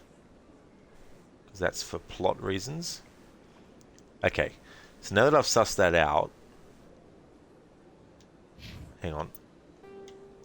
Journal. Alright, side scan the keepers, yep. 9 of 20 scan. 9 of 20 scanned. Right, Citadel, Garrus, expose Saren. Alright, cool. Alright, so this assignment, Asari Consort, Sha'ira has asked you to speak to General Septimus. So that's where I want to go now.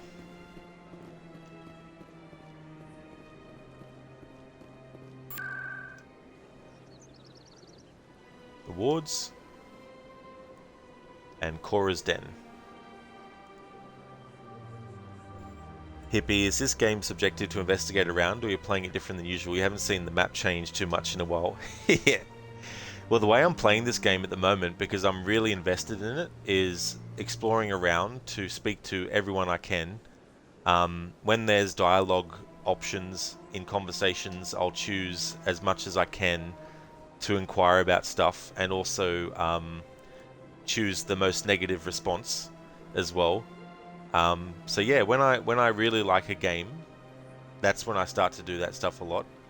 So we haven't actually gone anywhere past the Citadel, and we're still very, very early in the story. Rosie, boomers will still judge you for oversleeping even if it's a technical error. Well, I guess it depends too on the person individually as well. Because I'm always a believer that no matter what generation exists, there's going to be exceptions in each generation of what that generation is considered to only be, you know what I mean? So I'm sure that there's some that won't judge you for oversleeping.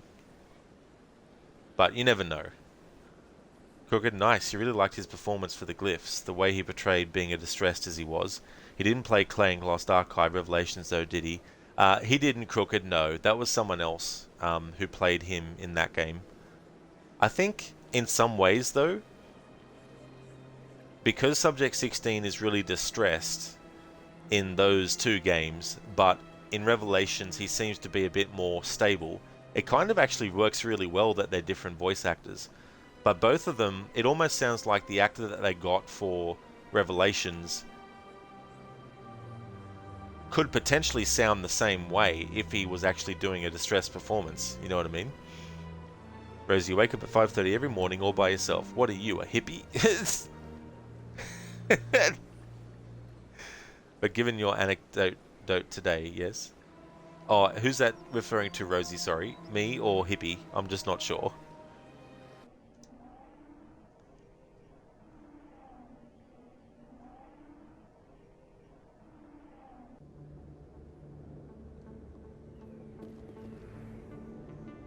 Brooker, that's true. Definitely fits that he would sound a lot different in that stage of his life. Yeah, you know, and the funny thing is, the way he speaks, he always reminds me of Ryan Reynolds.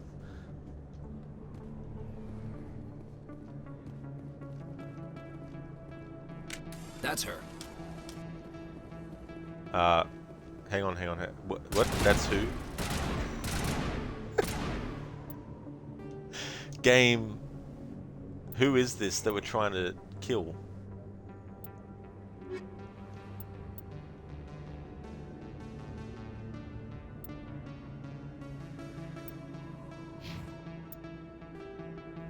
Like, game, hold up. I wasn't expecting that to happen. I was just going that way because it seemed like an area to explore. Then all of a sudden, boom! There's the assassin! Boom, boom, boom.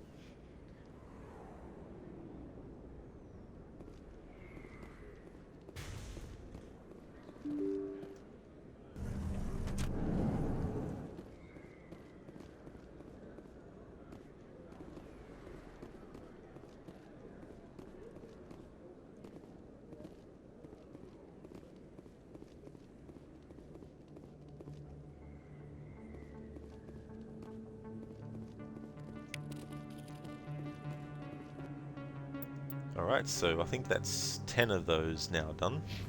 Cool. Halfway there. I haven't hippie, no. Haven't played Dead Space before, or 2, or 3.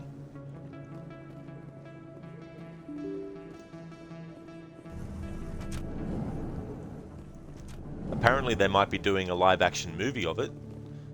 Director John Carpenter is actually a fan of games as well, and he really liked Dead Space 1. So he may actually be involved in some way in the movie adaptation. And for those who don't know who John Carpenter is, he first rose to fame with Halloween, the original from 1978. And he's done a mixture of different movies. Some are like horror, others are like more actiony, like Assault on Precinct 13, the original version that is. And he directed the movie Escape from New York and Escape from Los Angeles. Escape from LA is what they call the actual movie. The character that was in those movies, Snake Plissken, played by Kurt Russell, is one of the characters that inspired Hideo Kojima with Solid Snake.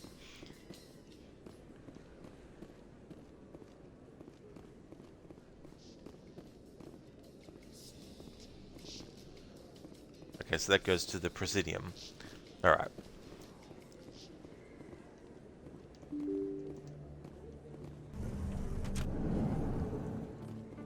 Okay, so that's where we came from.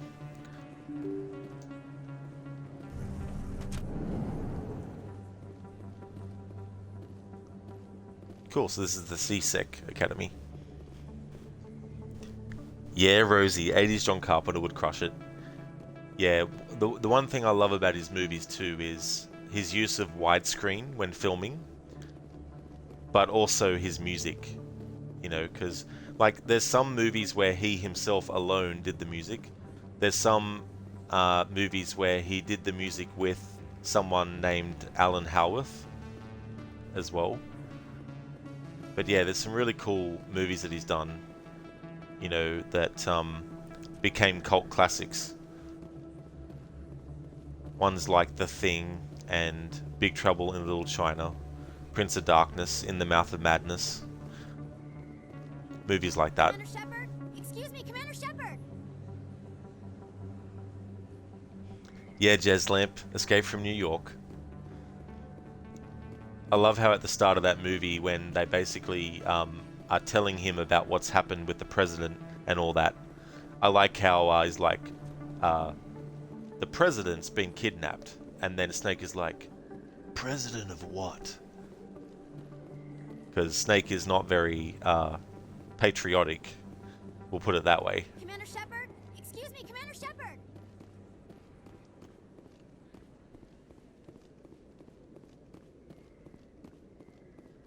But for those who don't know what the story is, in Escape from LA, in Escape from New York, the entire city of New York is now a prison, but it's overrun by gangs. So when people in that movie world get sent to New York, they're basically left to defend for themselves. There's no official like police presence or anything like that, so that's why gangs are formed up.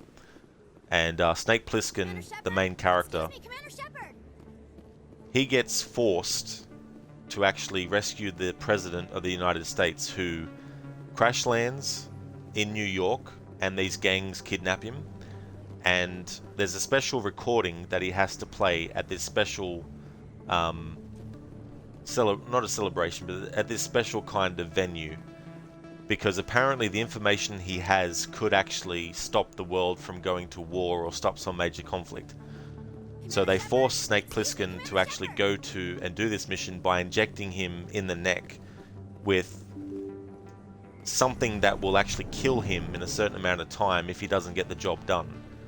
So there's also like a timer for him to get the job done in as well.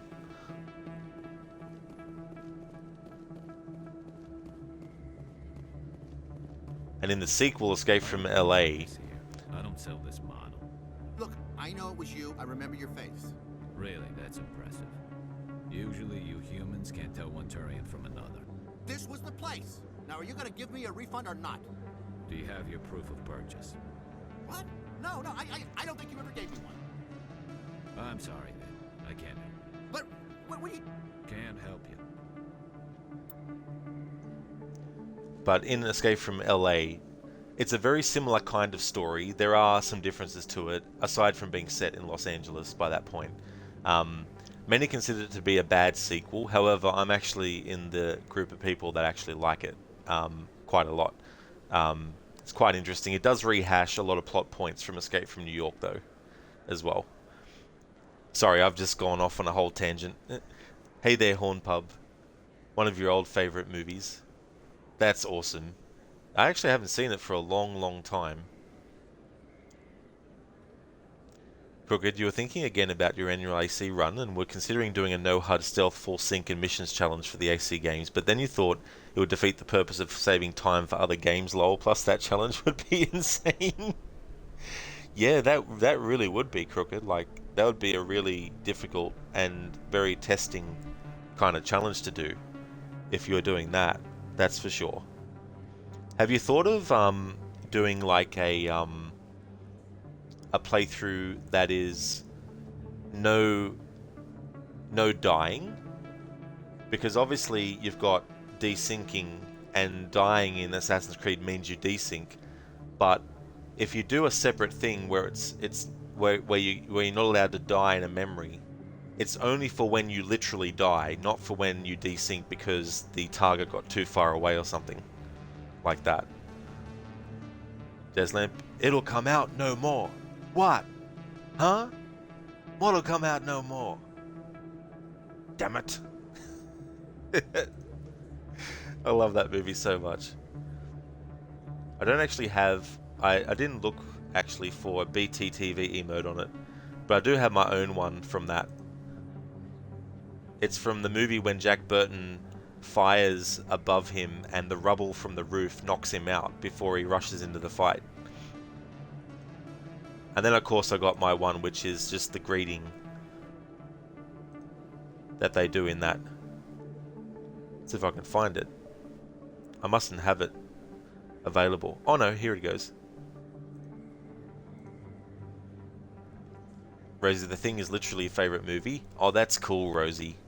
Yeah, that's what a movie that is. Like, when I first saw that, it was a rainy day, it was cold, it was overcast, and it was the perfect sort of like IRL setting to actually be immersed in a horror movie that's set in the Antarctic. A very, like, you know, bleak and serious sort of, you know, horror movie. So I always remember the first time I saw The Thing because of those other aspects, and it just really, really added an extra level to it, watching it when the weather was like that and everything like that. So it was really, really cool to watch it. But yeah, the movie is just so good. Crooked, you didn't consider it yet, but that's something to think about. The issue you have with the early games is that your A button on the Xbox controller sometimes double taps when you tap it once, meaning that Altair Ezio will back eject manual jump without your consent on occasion, which isn't ideal for not taking damage and dying. Yeah, that's the only downside if that's happening, you know, because that would be quite annoying to die, not because, you know, it's from a genuine death where you've lost all your health and died, but yeah, in that situation it'd be so annoying.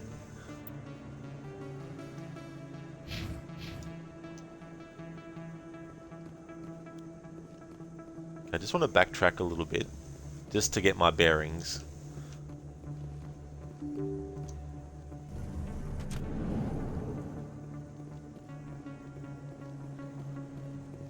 Commander Shepard? Excuse me, Commander Shepard! I'm Emily Wong. I'm an investigative journalist working here on the Citadel. Could I have a moment of your time? As Lara Croft would say, no. I don't have time to give interviews, Ms. Wong. I don't want an interview. I'm looking for information. I've been hunting for evidence of corruption and organized crime on the Citadel, but there are places I can't go. I was hoping you might share anything you find during your own investigation. I can make it worth your time. You gotta have access to better sources. Why contact me? I'm using every source I can find, but I think I've got a better shot with you. I read about the siege of Torfin, sending your men to their deaths, shooting slavers as they tried to surrender. I need someone who isn't afraid to get their hands dirty. Someone who'll do what needs to be done. That's you. Whereas if the thing blew your mind, then you followed up with They Live and was like, oh my god, who is this fucking guy? John Carpenter is the man, it turns out. Yeah, that's another really cool movie of his, They Live. This idea that there's aliens amongst humanity, and the only way to actually see who is human and who's not is to wear some special sunglasses. And when you're wearing those special sunglasses, you not only see who's actually an alien and not a human, but you also see the true messages that are being put on billboards and on newspapers and on television screens and all that type of stuff. And that whole fight scene with the main character, I can't remember his name, unfortunately.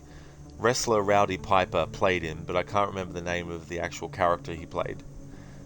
But the scene where him and his friend, who's played by Keith David, who I can't remember the actual character name of, there's a whole long big fight sequence where the main character is trying to convince his friend to put the glasses on to prove what he's saying is true, but his friend doesn't want to have nothing on it, nothing about it, so they actually fight each other.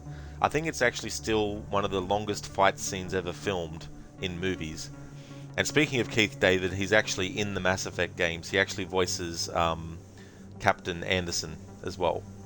Plus, he was in The Thing. He plays a character in The Thing called Childs, and he does a great job in that as well. The fight scene killed you, Rowdy Piper. Yeah, that was so funny as well. Like, it could have just been a scene where he forced him to wear them and was able to overpower him, but it was so cool that they made it into like a fight scene, you know, where his friend is, you know, holding his own against him to stop him from doing that, but eventually, you know, he loses the fight and so is forced to put the glasses on, and then he realizes, oh shit, you're actually telling the truth. How do you know I'm investigating anything here on the Citadel? I'm a good journalist, Commander Shepard. Word gets around. How do you know that my investigation is going to uncover anything you need? You wouldn't be investigating if it weren't big. And if it's big, it's something I'd like to hear about.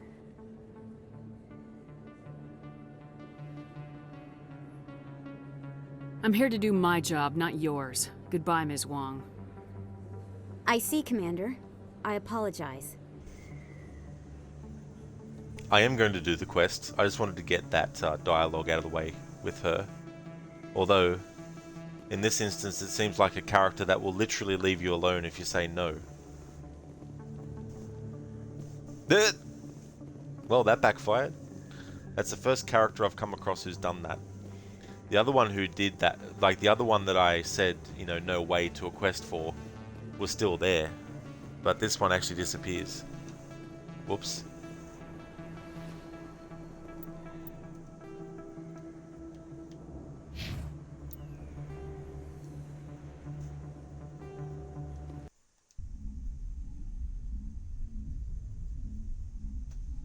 Like, whoops.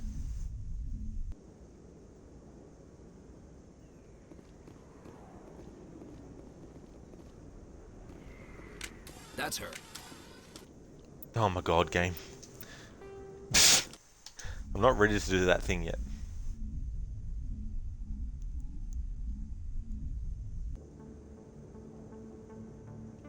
Alright, this way is the way that I want to go.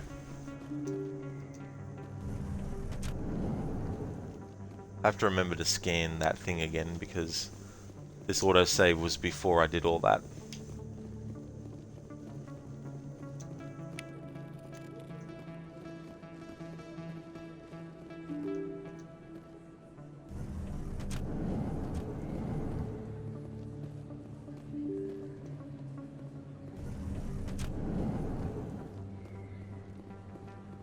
Commander Shepard? I'm Emily Wong. I'm an investigative journalist working here on the Citadel. Could I have a moment of your time? I don't have time to give interviews, Miss. I don't want it. I've been hunting. I was hoping you might share anything you find during your own investigation. I can make it worth your time. No promises, but if I find anything relating to your case, I'll inform you.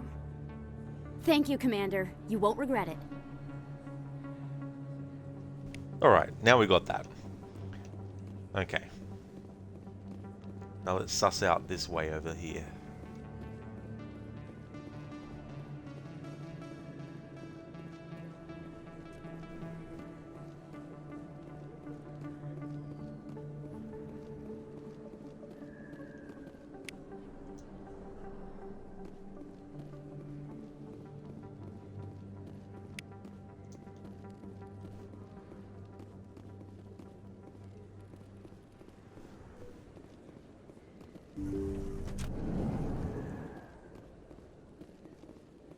Chloe Michelle.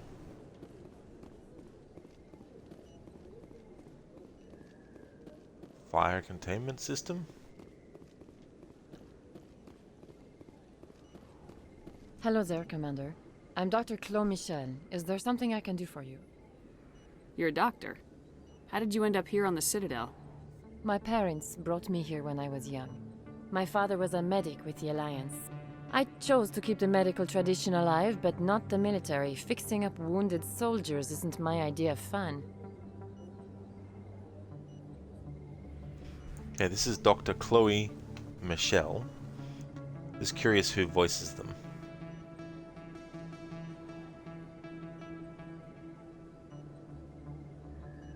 Aha. Jan Alexandra Smith.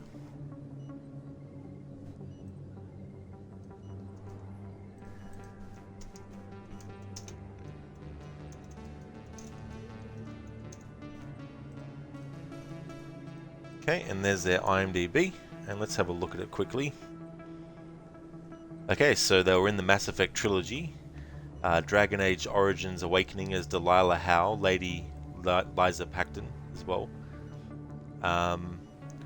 Was in the video game Jade Empire as well from 2005.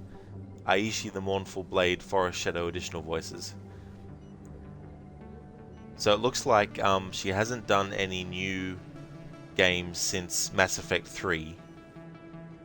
I'm assuming that for the Legendary Edition, they just basically made sure that they had the rights to release that as a, you know, hopefully they still got paid for it though, like that. But it looks like the last actual new game that she voiced a character in was Mass Effect 3 in 2012.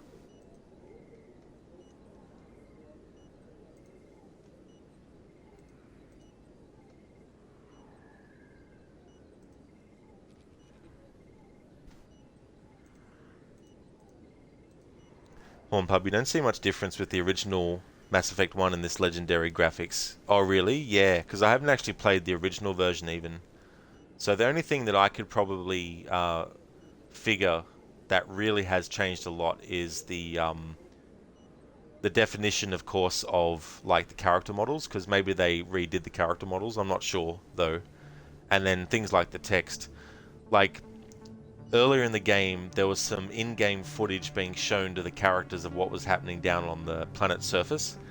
And just like many remasters of older games, when it comes to certain cinematics in them, for some reason there's been no way to actually upgrade those aspects. It's like in Assassin's Creed 3 when Connor is looking through the telescope out on the battlefield, when he's looking and surveying the area. In the original AC3, when that came out, it would have been fine. But when they did the remaster in 2018, when Connor looks through the scope, you can tell that they haven't been able to do anything to improve that. So I don't know if there's anything that they could do. Like maybe nowadays there might be some AI that they could use to actually fix that up, but I'm not too sure. But obviously when it comes to things like character models and environments that were in-game and weren't actually part of a FMV sequence or a Bink video thing, maybe there's no way to upgrade them for remasters and stuff. When it's a really old game, of course, I mean. But I think the majority of games now, when it comes to cinematics in the game and cutscenes, it's always done with the in-game graphics. Like there's no separate style of graphics used much anymore when it comes to cutscenes, if you know what I mean. Pub, yeah, probably some things can't be fixed or remade without making the whole game brand new. That's true as well, yeah. Let me take a look at what you have for sale. Of course.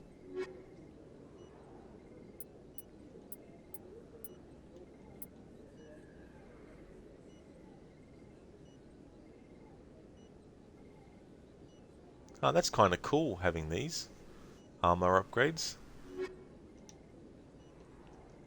Thing I'd want to look at though first is armor and check out upgrades. Alright, so that one only allows one.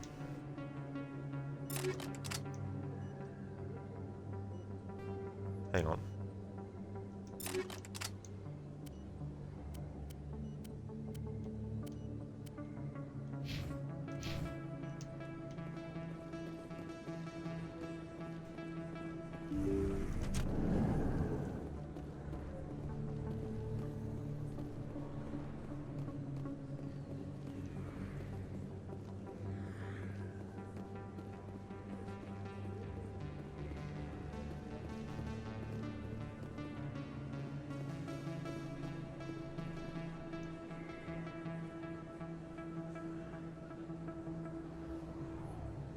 That's kind of cool that they did this.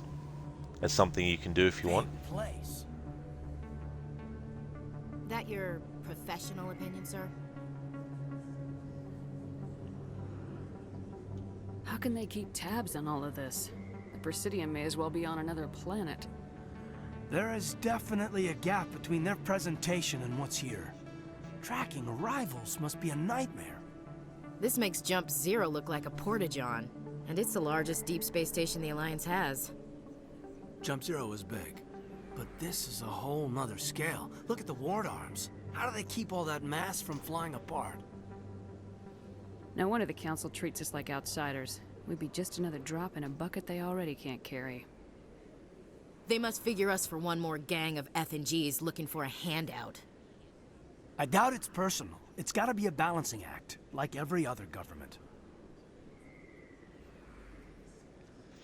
Hippity, you know now that you look at it, my channel logo shape looks like a cat's paw, or the shadow of a rooster from the front angle. That's what's it supposed to be. Now that you've actually mentioned that and I look at it, I could definitely see why it would look like that. It also looks like an eagle that is sort of like on its perch, and it doesn't have its wings like fanned out, but it's actually got its wings like it's wearing a cape kind of thing. But all it actually is, I wanted it to be like 3 heads with sort of like no features or anything, so they're just basically silhouette as well. So that's what I was going for. But that's actually kind of cool, because in a way it's almost like an ink blot kind of test thing. I just thought of that then now. It's like an ink blot test where you get asked, you know, what does this ink blot look like to you? What shape is it as well? Horn Pub, yeah, Shadow of an Eagle. Yeah, so you both see it as well, yeah. Alright, secure the chatter. We're all FNGs here, but we don't need to make it obvious. Aye, aye, Commander.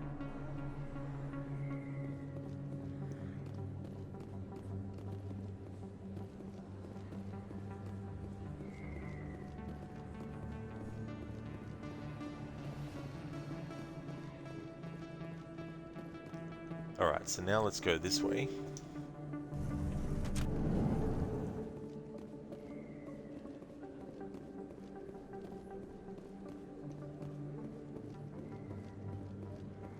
I don't think you bought this here. I don't sell this model. Look, I know it was you. I remember your face. Really, that's impressive. Usually you humans can't tell one Turian from another. This was the place. Now, are you gonna give me a refund or not? Do you have your proof of purchase? What? No, I don't think you ever gave me one. I'm sorry then. I can't help you. But, what do you... Can't help you.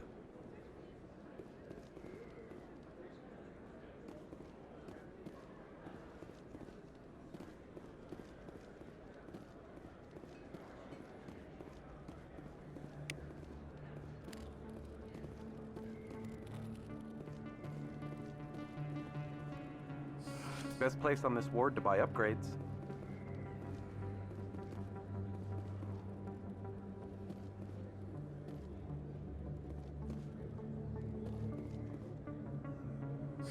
Hello, Earth Clan. No doubt you've just come back from the colonies. Will you be needing supplies? What colonies are you talking about? Oh, my mistake, Earth Clan. I assumed... It doesn't matter. Pharos? Noveria? Well, if you haven't heard of them yet, I'm sure you will soon. But it doesn't matter where you hail from. My goods are available to all. Yeah, Hornpub, like Rorschach pictures. Yeah. I mean, it's an interesting concept. You know, it's like, here's just a random formation of shapes in a black silhouette. Tell me what you actually see, and then one person will look at it and see a piece of cake, whereas someone else will see a pyramid, or, you know, just use that as an example.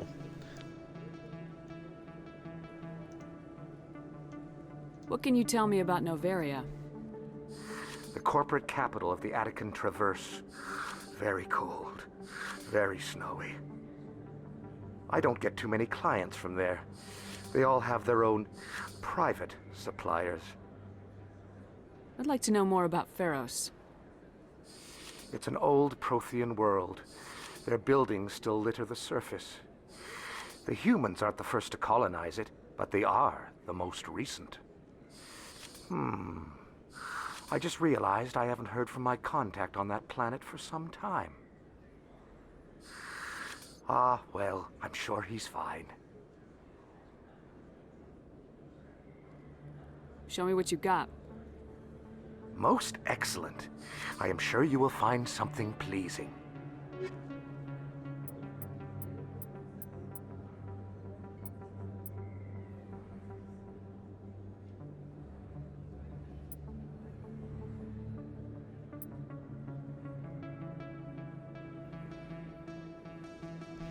Elkos Combine license for the Normandy Quartermaster.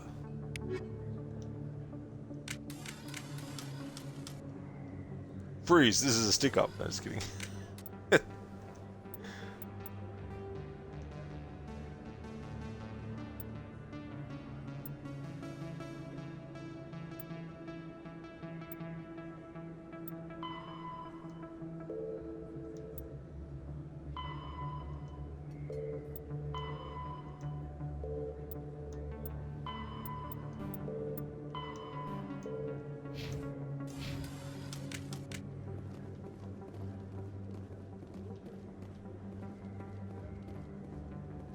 Is that really? Wow, it's you. You're Commander Shepard, the hero of Eden Prime. I am so honored to meet you. Do I know you? No, I'm just a fan. One of your biggest fans, actually. My name is Conrad. Conrad Werner. They say you killed more than 100 Geth on Eden Prime. I don't have time for this, Conrad. I'm not here to be a role model. Oh, I see how it is. Commander Shepard doesn't have time for the little people. Far be it for me to get in your way. You go be a hero. Well, I'm sure Renegade Shepard can make you into a blood red painting on that wall, if you'd like, if you'd prefer.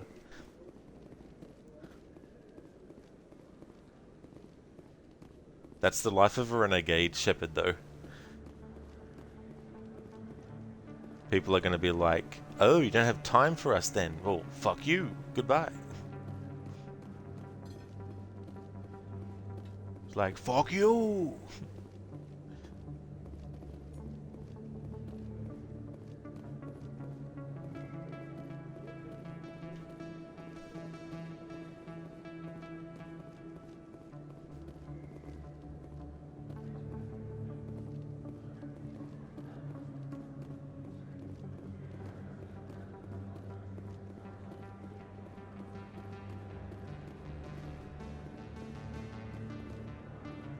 More land.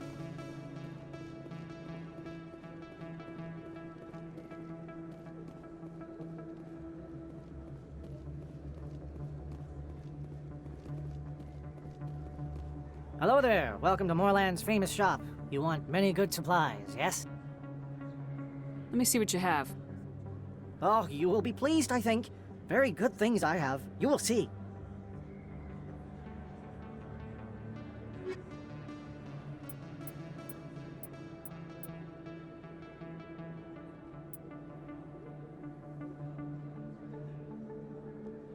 Oh, now I remember who this is referring to.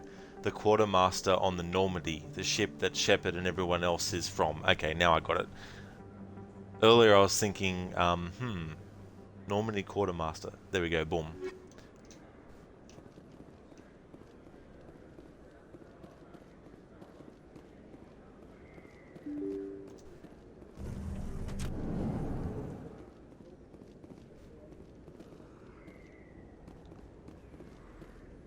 Alright, okay, so that leads to Cora's den, and that's where that assassin turns up. Alright.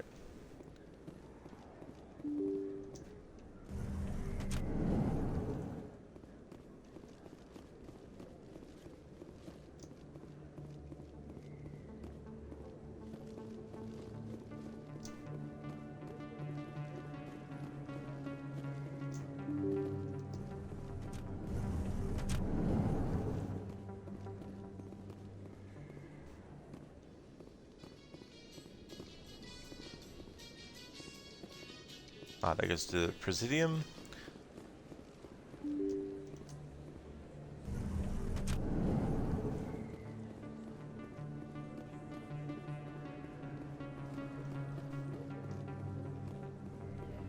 Cool. This goes to the CSEC Academy.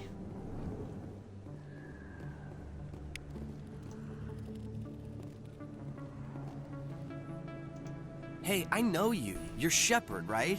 Torfin was a case study during my training. I can't believe you took out the whole base. Amazing. Looks like you have a fan. I'm sorry, I just never thought I'd meet someone like you in person. My name's Lang, Officer Eddie Lang, Citadel Security. It's an honor to meet you, Commander. What are you doing down here in the wards? Anything I can help you with? Why'd you join Citadel Security? I don't know. Seemed like the right thing to do, you know? Maybe it's in my blood. My grandfather was a cop back on Earth. It's kind of what CSEC is. Police for the Citadel. I'm still pretty new at it, but I like it so far. Way more interesting than staying back on Earth. You get to meet all kinds of cool aliens, like those Hanar. Wild. Plus, CSEC gets a lot of respect here. We uphold the law. People, even aliens, appreciate that. How do you like working here on the Citadel? This place is amazing. I've been here almost a year, and I still haven't seen a tenth of it. The Presidium's just so beautiful. Good place to go and relax. But I really like it here down in the wards. There's always something going on somewhere. Like that new club they just opened a few months ago, Flux. Wicked scene in there, Commander. You should check it out when you have some time. What do you know about Spectres? Just the stuff they show in the vids. They always make them out to be super agents on secret missions to save the galaxy. I know it's not really like that, though. Some of the other CSEC guys don't like them too much, figure they shouldn't be able to operate outside the law. But if they were so bad, the Council wouldn't use them, right? Do you know a CSEC officer named Harkin? I shouldn't really say too much. He's been on the force a lot longer than me. But I've heard things, you know? Drinking on the job, taking bribes, that kind of thing. Rumors mostly, but they suspended him, so some of it must be true. I have to go. Right. You're probably real busy. Well, see you around, Commander.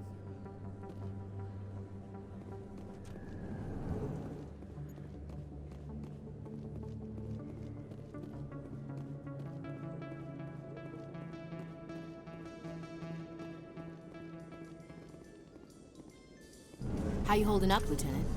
Not too bad. No headaches worth mentioning lately. Maybe I'm getting used to the strain. Maybe you've just got a good stress release. I know that knocking the Geth on their synthetic asses gets rid of my headaches.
One sec, looking you up.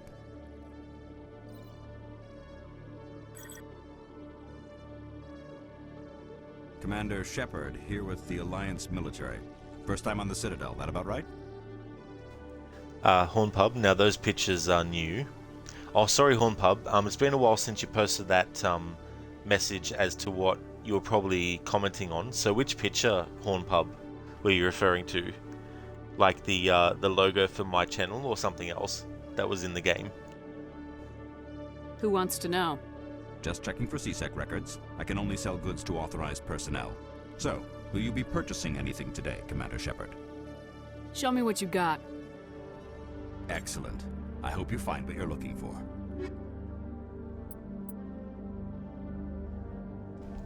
This is another great piece of music. This game has awesome music. I'm really enjoying that aspect too.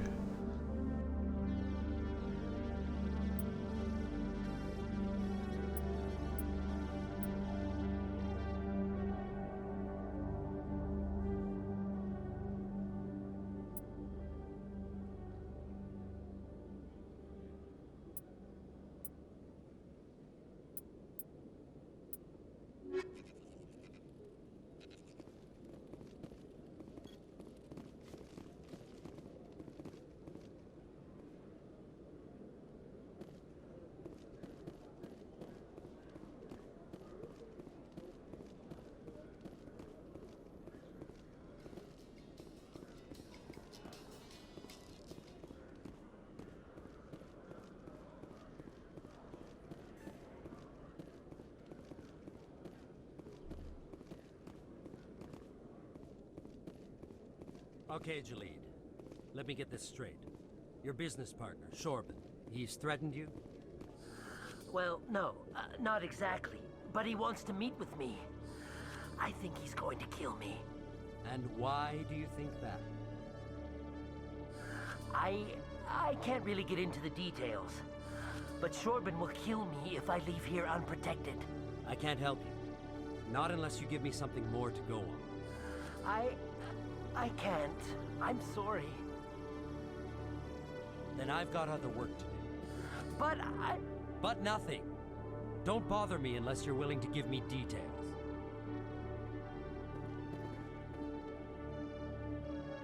Hey there!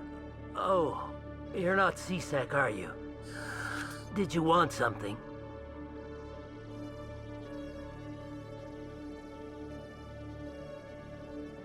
I think I'll be going. Oh, all right then. Oh, it's you again.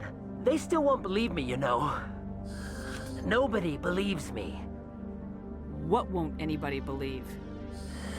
My colleague is trying to kill me, and I thought we were friends. How do you know he wants you dead? He's changed. He won't talk to me at work anymore, and he started following me. Yesterday, he followed me all the way home, just waiting for a chance. I don't care what anyone thinks. He wants me gone. I know it.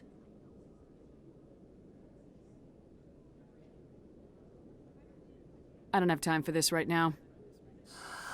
All right. You're not the first one to say so. Goodbye, then. Oh, it's you. Did you change your mind? Do you have time to help me now? What did you need? I just want someone to talk to my colleague. He's been acting strange and I think he wants to kill me. Just tell me where he is and I'll go find him. Oh, right. Well, he wanted to meet with me down in the wards near the markets. He said he just wanted to talk, but I know better. His name's Shorban. He's a Solarian. You shouldn't have any trouble. He's just a scientist. Shorban? That's the guy who asked us to scan the Keepers. The Keepers? Well, even more reason to go after him. That's against regulations. If I find out he's lied to me... Anything's possible with Shorban these days. Well, good luck.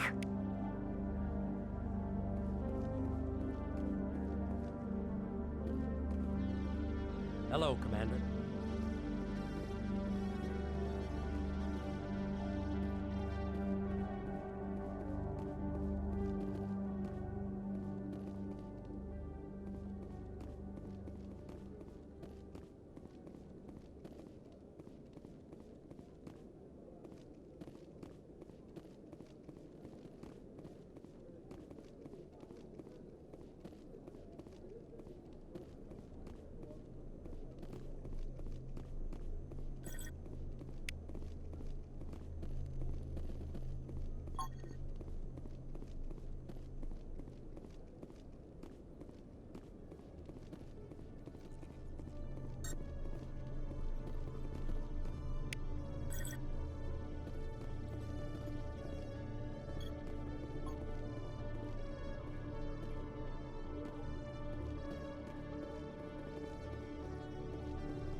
In light of the recent attack on Eden Prime, many colonial investors are pulling their support for future projects.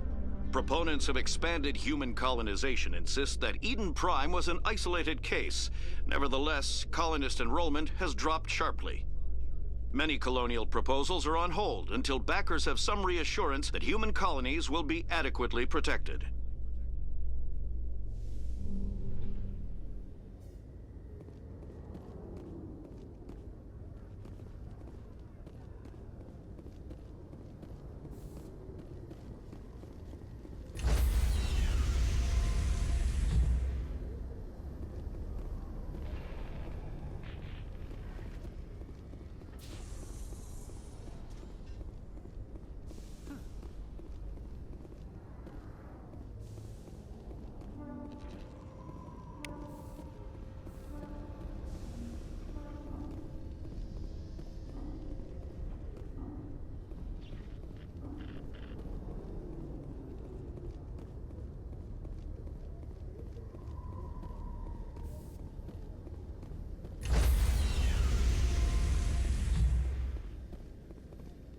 Sorry, Commander.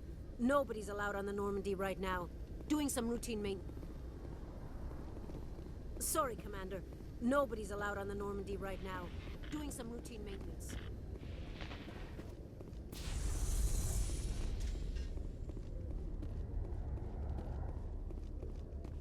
A Solarian excavation team has run into an unexpected problem after unearthing a Prothean dig site. Hanar protesters have blockaded the dig site, claiming that artifacts of the Enkindlers, as the Hanar call them, should not be disturbed. The excavation team has appealed to Hanar representatives on the Citadel to reach a diplomatic solution.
Alright, so here's Chorban, but I'm not ready to speak to him yet because I'd like to actually finish the scanning part anyway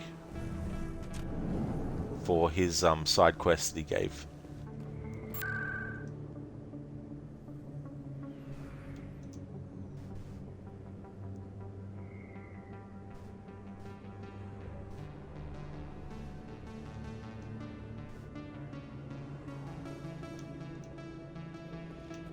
Okay, I need to suss out what this whole thing with the assassin in Tukora's den. Alright, so it looks like a main mission.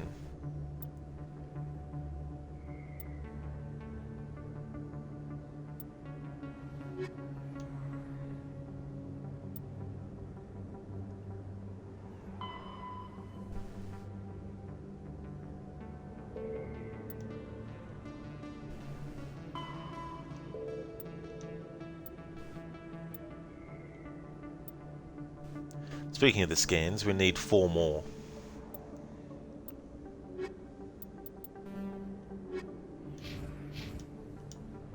I'm going to make a save here just to suss out what this whole assassin thing leads to, and then if it leads to something I'm not ready to do yet, I'll just reload that save. Hey there, Drake. Welcome to the stream. How's it going?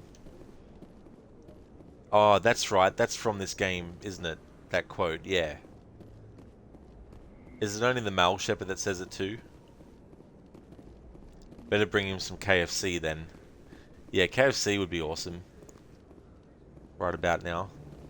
How's it going, Drake? Welcome. That's her.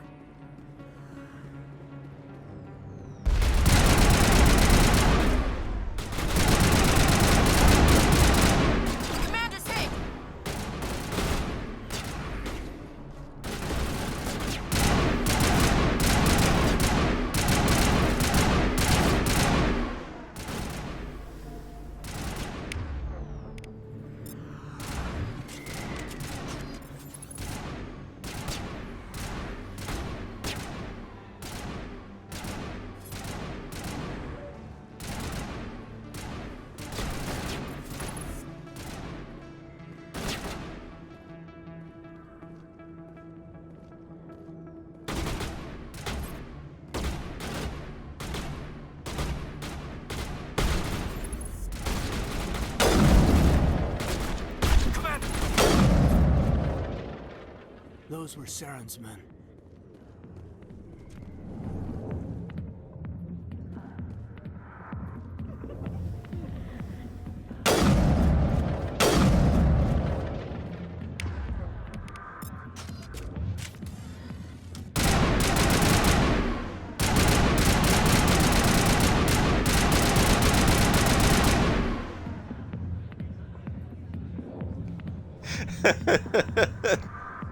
Just walking in and doing this and no one's reacting. Like no one's ducking, everyone's just sitting in their seats, everyone's just drinking, they're just dancing. Meanwhile,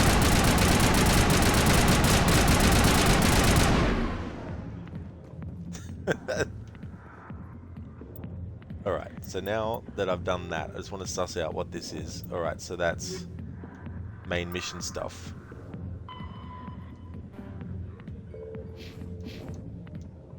That's Septimus. And that's Harkin. Alright, so that is main quest stuff. Alright. So I don't want to do that yet. So we'll go back to this and have a look at some other stuff. Hang on. Sorry, Consort. General Septimus. Oh, okay, so there's a character here. Alright, so for the main mission, we need to speak to...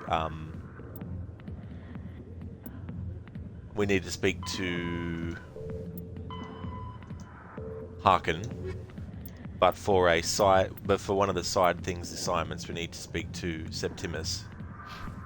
Alright, so that's cool though. I just want to backtrack for a moment.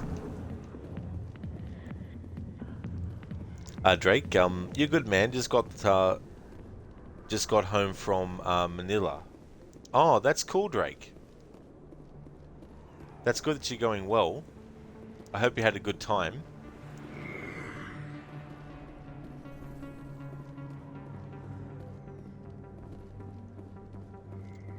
On pub like a maniac.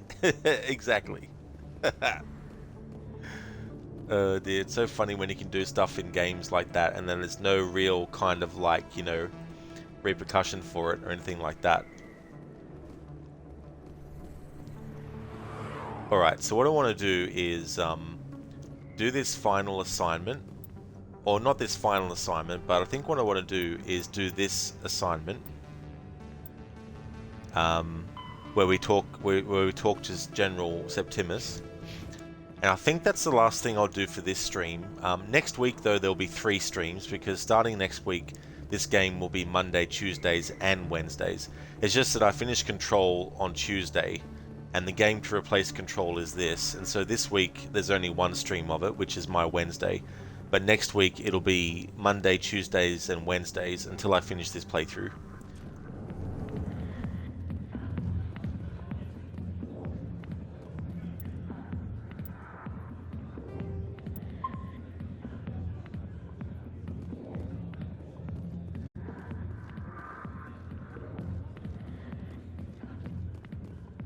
Commander, what do you want? What's bothering you, General? I've seen a lot of horrible things in my days, and there's only one woman in this damn galaxy that helps me forget it. So if you feel that way, then why spread lies about her? 'Cause she rejected me! Me! Septimus Oraka, General of the Turian Fleet! Some general. What kind of example are you to your troops? The troops can kiss my leathery backside. All I wanted was to retire and be with her. Look, kid, I appreciate what you're trying to do, but don't waste your time. Alright, so I don't have enough I don't have enough Renegade points to actually do anything on this. So I've got a question for people who've played this game before. These assignments that I currently have on the Citadel, do these automatically disappear once you get too far ahead in the story, or can you actually come back to the Citadel after the next step in the main story and then finish off these assignments? Because I'm not too sure, because not having the Renegade points enough to do this is a bit annoying for me, because I want to do a Renegade playthrough and I want to have the Renegade points necessary. So if the Renegade points I want to get more require main story progression, then that would make me assume that at least for a little while there is a window where you can come back to the Citadel and do these assignments.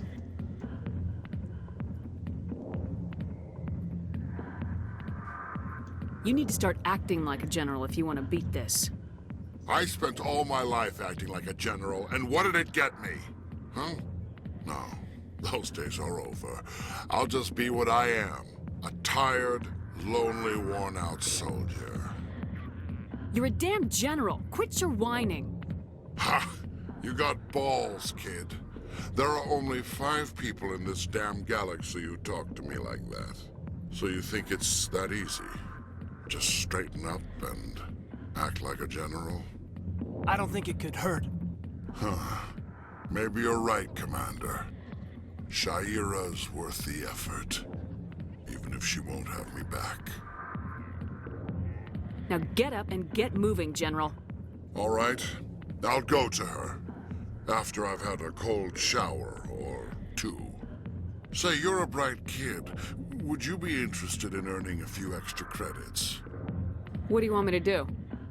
There's an L-Corps diplomat out there who believes Shaira gave up his secrets. Why does he think that? Because I told him. Look, I just need you to convince him of the truth. Why can't you tell him yourself?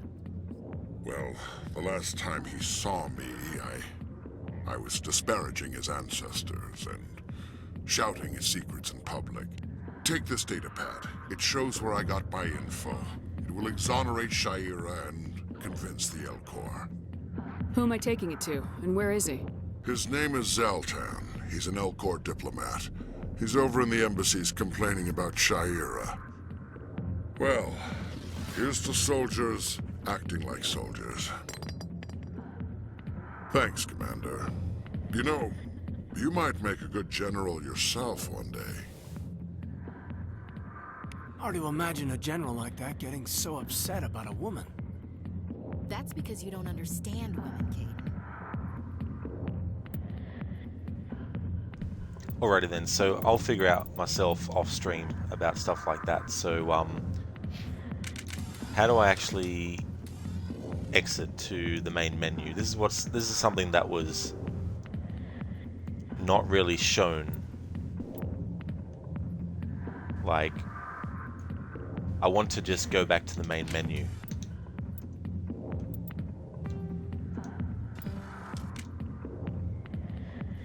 Oh well, fuck it. Okay, this is where I'm going to end the stream of Mass Effect 1. I'm going to go and research about how long into the story you can get before assignments disappear from the game that you got earlier and all that type of stuff. So I won't make a save over what I just did. Deslamp options quit game. Did it even have that there? Oh, it does. Oh. Thanks, Jaslene, for putting that out, because I was just like, surely in the options it's not something, but then I see that it is now. Okay, cool. Alright, well that's good. Exit to the launcher.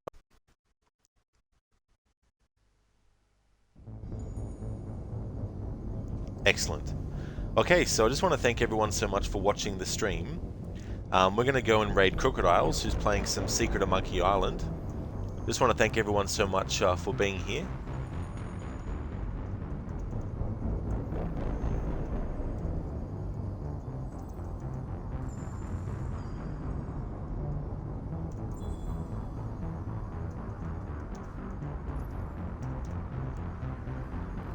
Welcome, man. Is this your first playthrough? It is, welcome, man. Yeah, first playthrough of any Mass Effect game ever. Jazlamp, you normally just Alt F4 it. Well, that's definitely a good way on PC to do it. I'd be doing that too if I was playing it on PC. Want to highly recommend people check out Crocodiles, Mr. Gote, and Shin. Crooked is doing a playthrough of The Secret of Monkey Island. He's actually streaming it now. That's who we're going to go and raid to. But just in case people can't come along with the raid, which is fine, that's a shout out for Crooked. He's playing through The Secret of Monkey Island Special Edition. He's also a big fan of Assassin's Creed, so he's playing those games as well. Not currently has any playthroughs active, but he will soon be doing a playthrough of Assassin's Creed at some point. And he's also doing a playthrough of Pokemon Black and White. Mr. Goatee's been doing a playthrough of Need for Speed Heat. He's also going to be doing a playthrough of Outlast 2, playing it on the highest difficulty to get the achievement for getting through the game on that difficulty. You can't save, there's no auto save, so if you die you start all the way back at the start of the game. And Shin is also doing various different games. He's doing Sword Art Online, Alkalization, Licorice at the moment. He's also been doing a lot of Ubisoft games like Watch Dogs Legion and things like that. So highly recommend checking out those streamers if you haven't before. I'm going to kick off the raid at Crooked's to see how he's doing with Secret of Monkey Island. The next stream of this will be next Monday. The next stream you'll see from me will be Red Dead Redemption 2. So if you see me streaming Red Dead 2, you know it's become Thursday for me here in Australia. And here's just some raid emotes and a raid message that can be used if you like. Feel free to add your own also on top.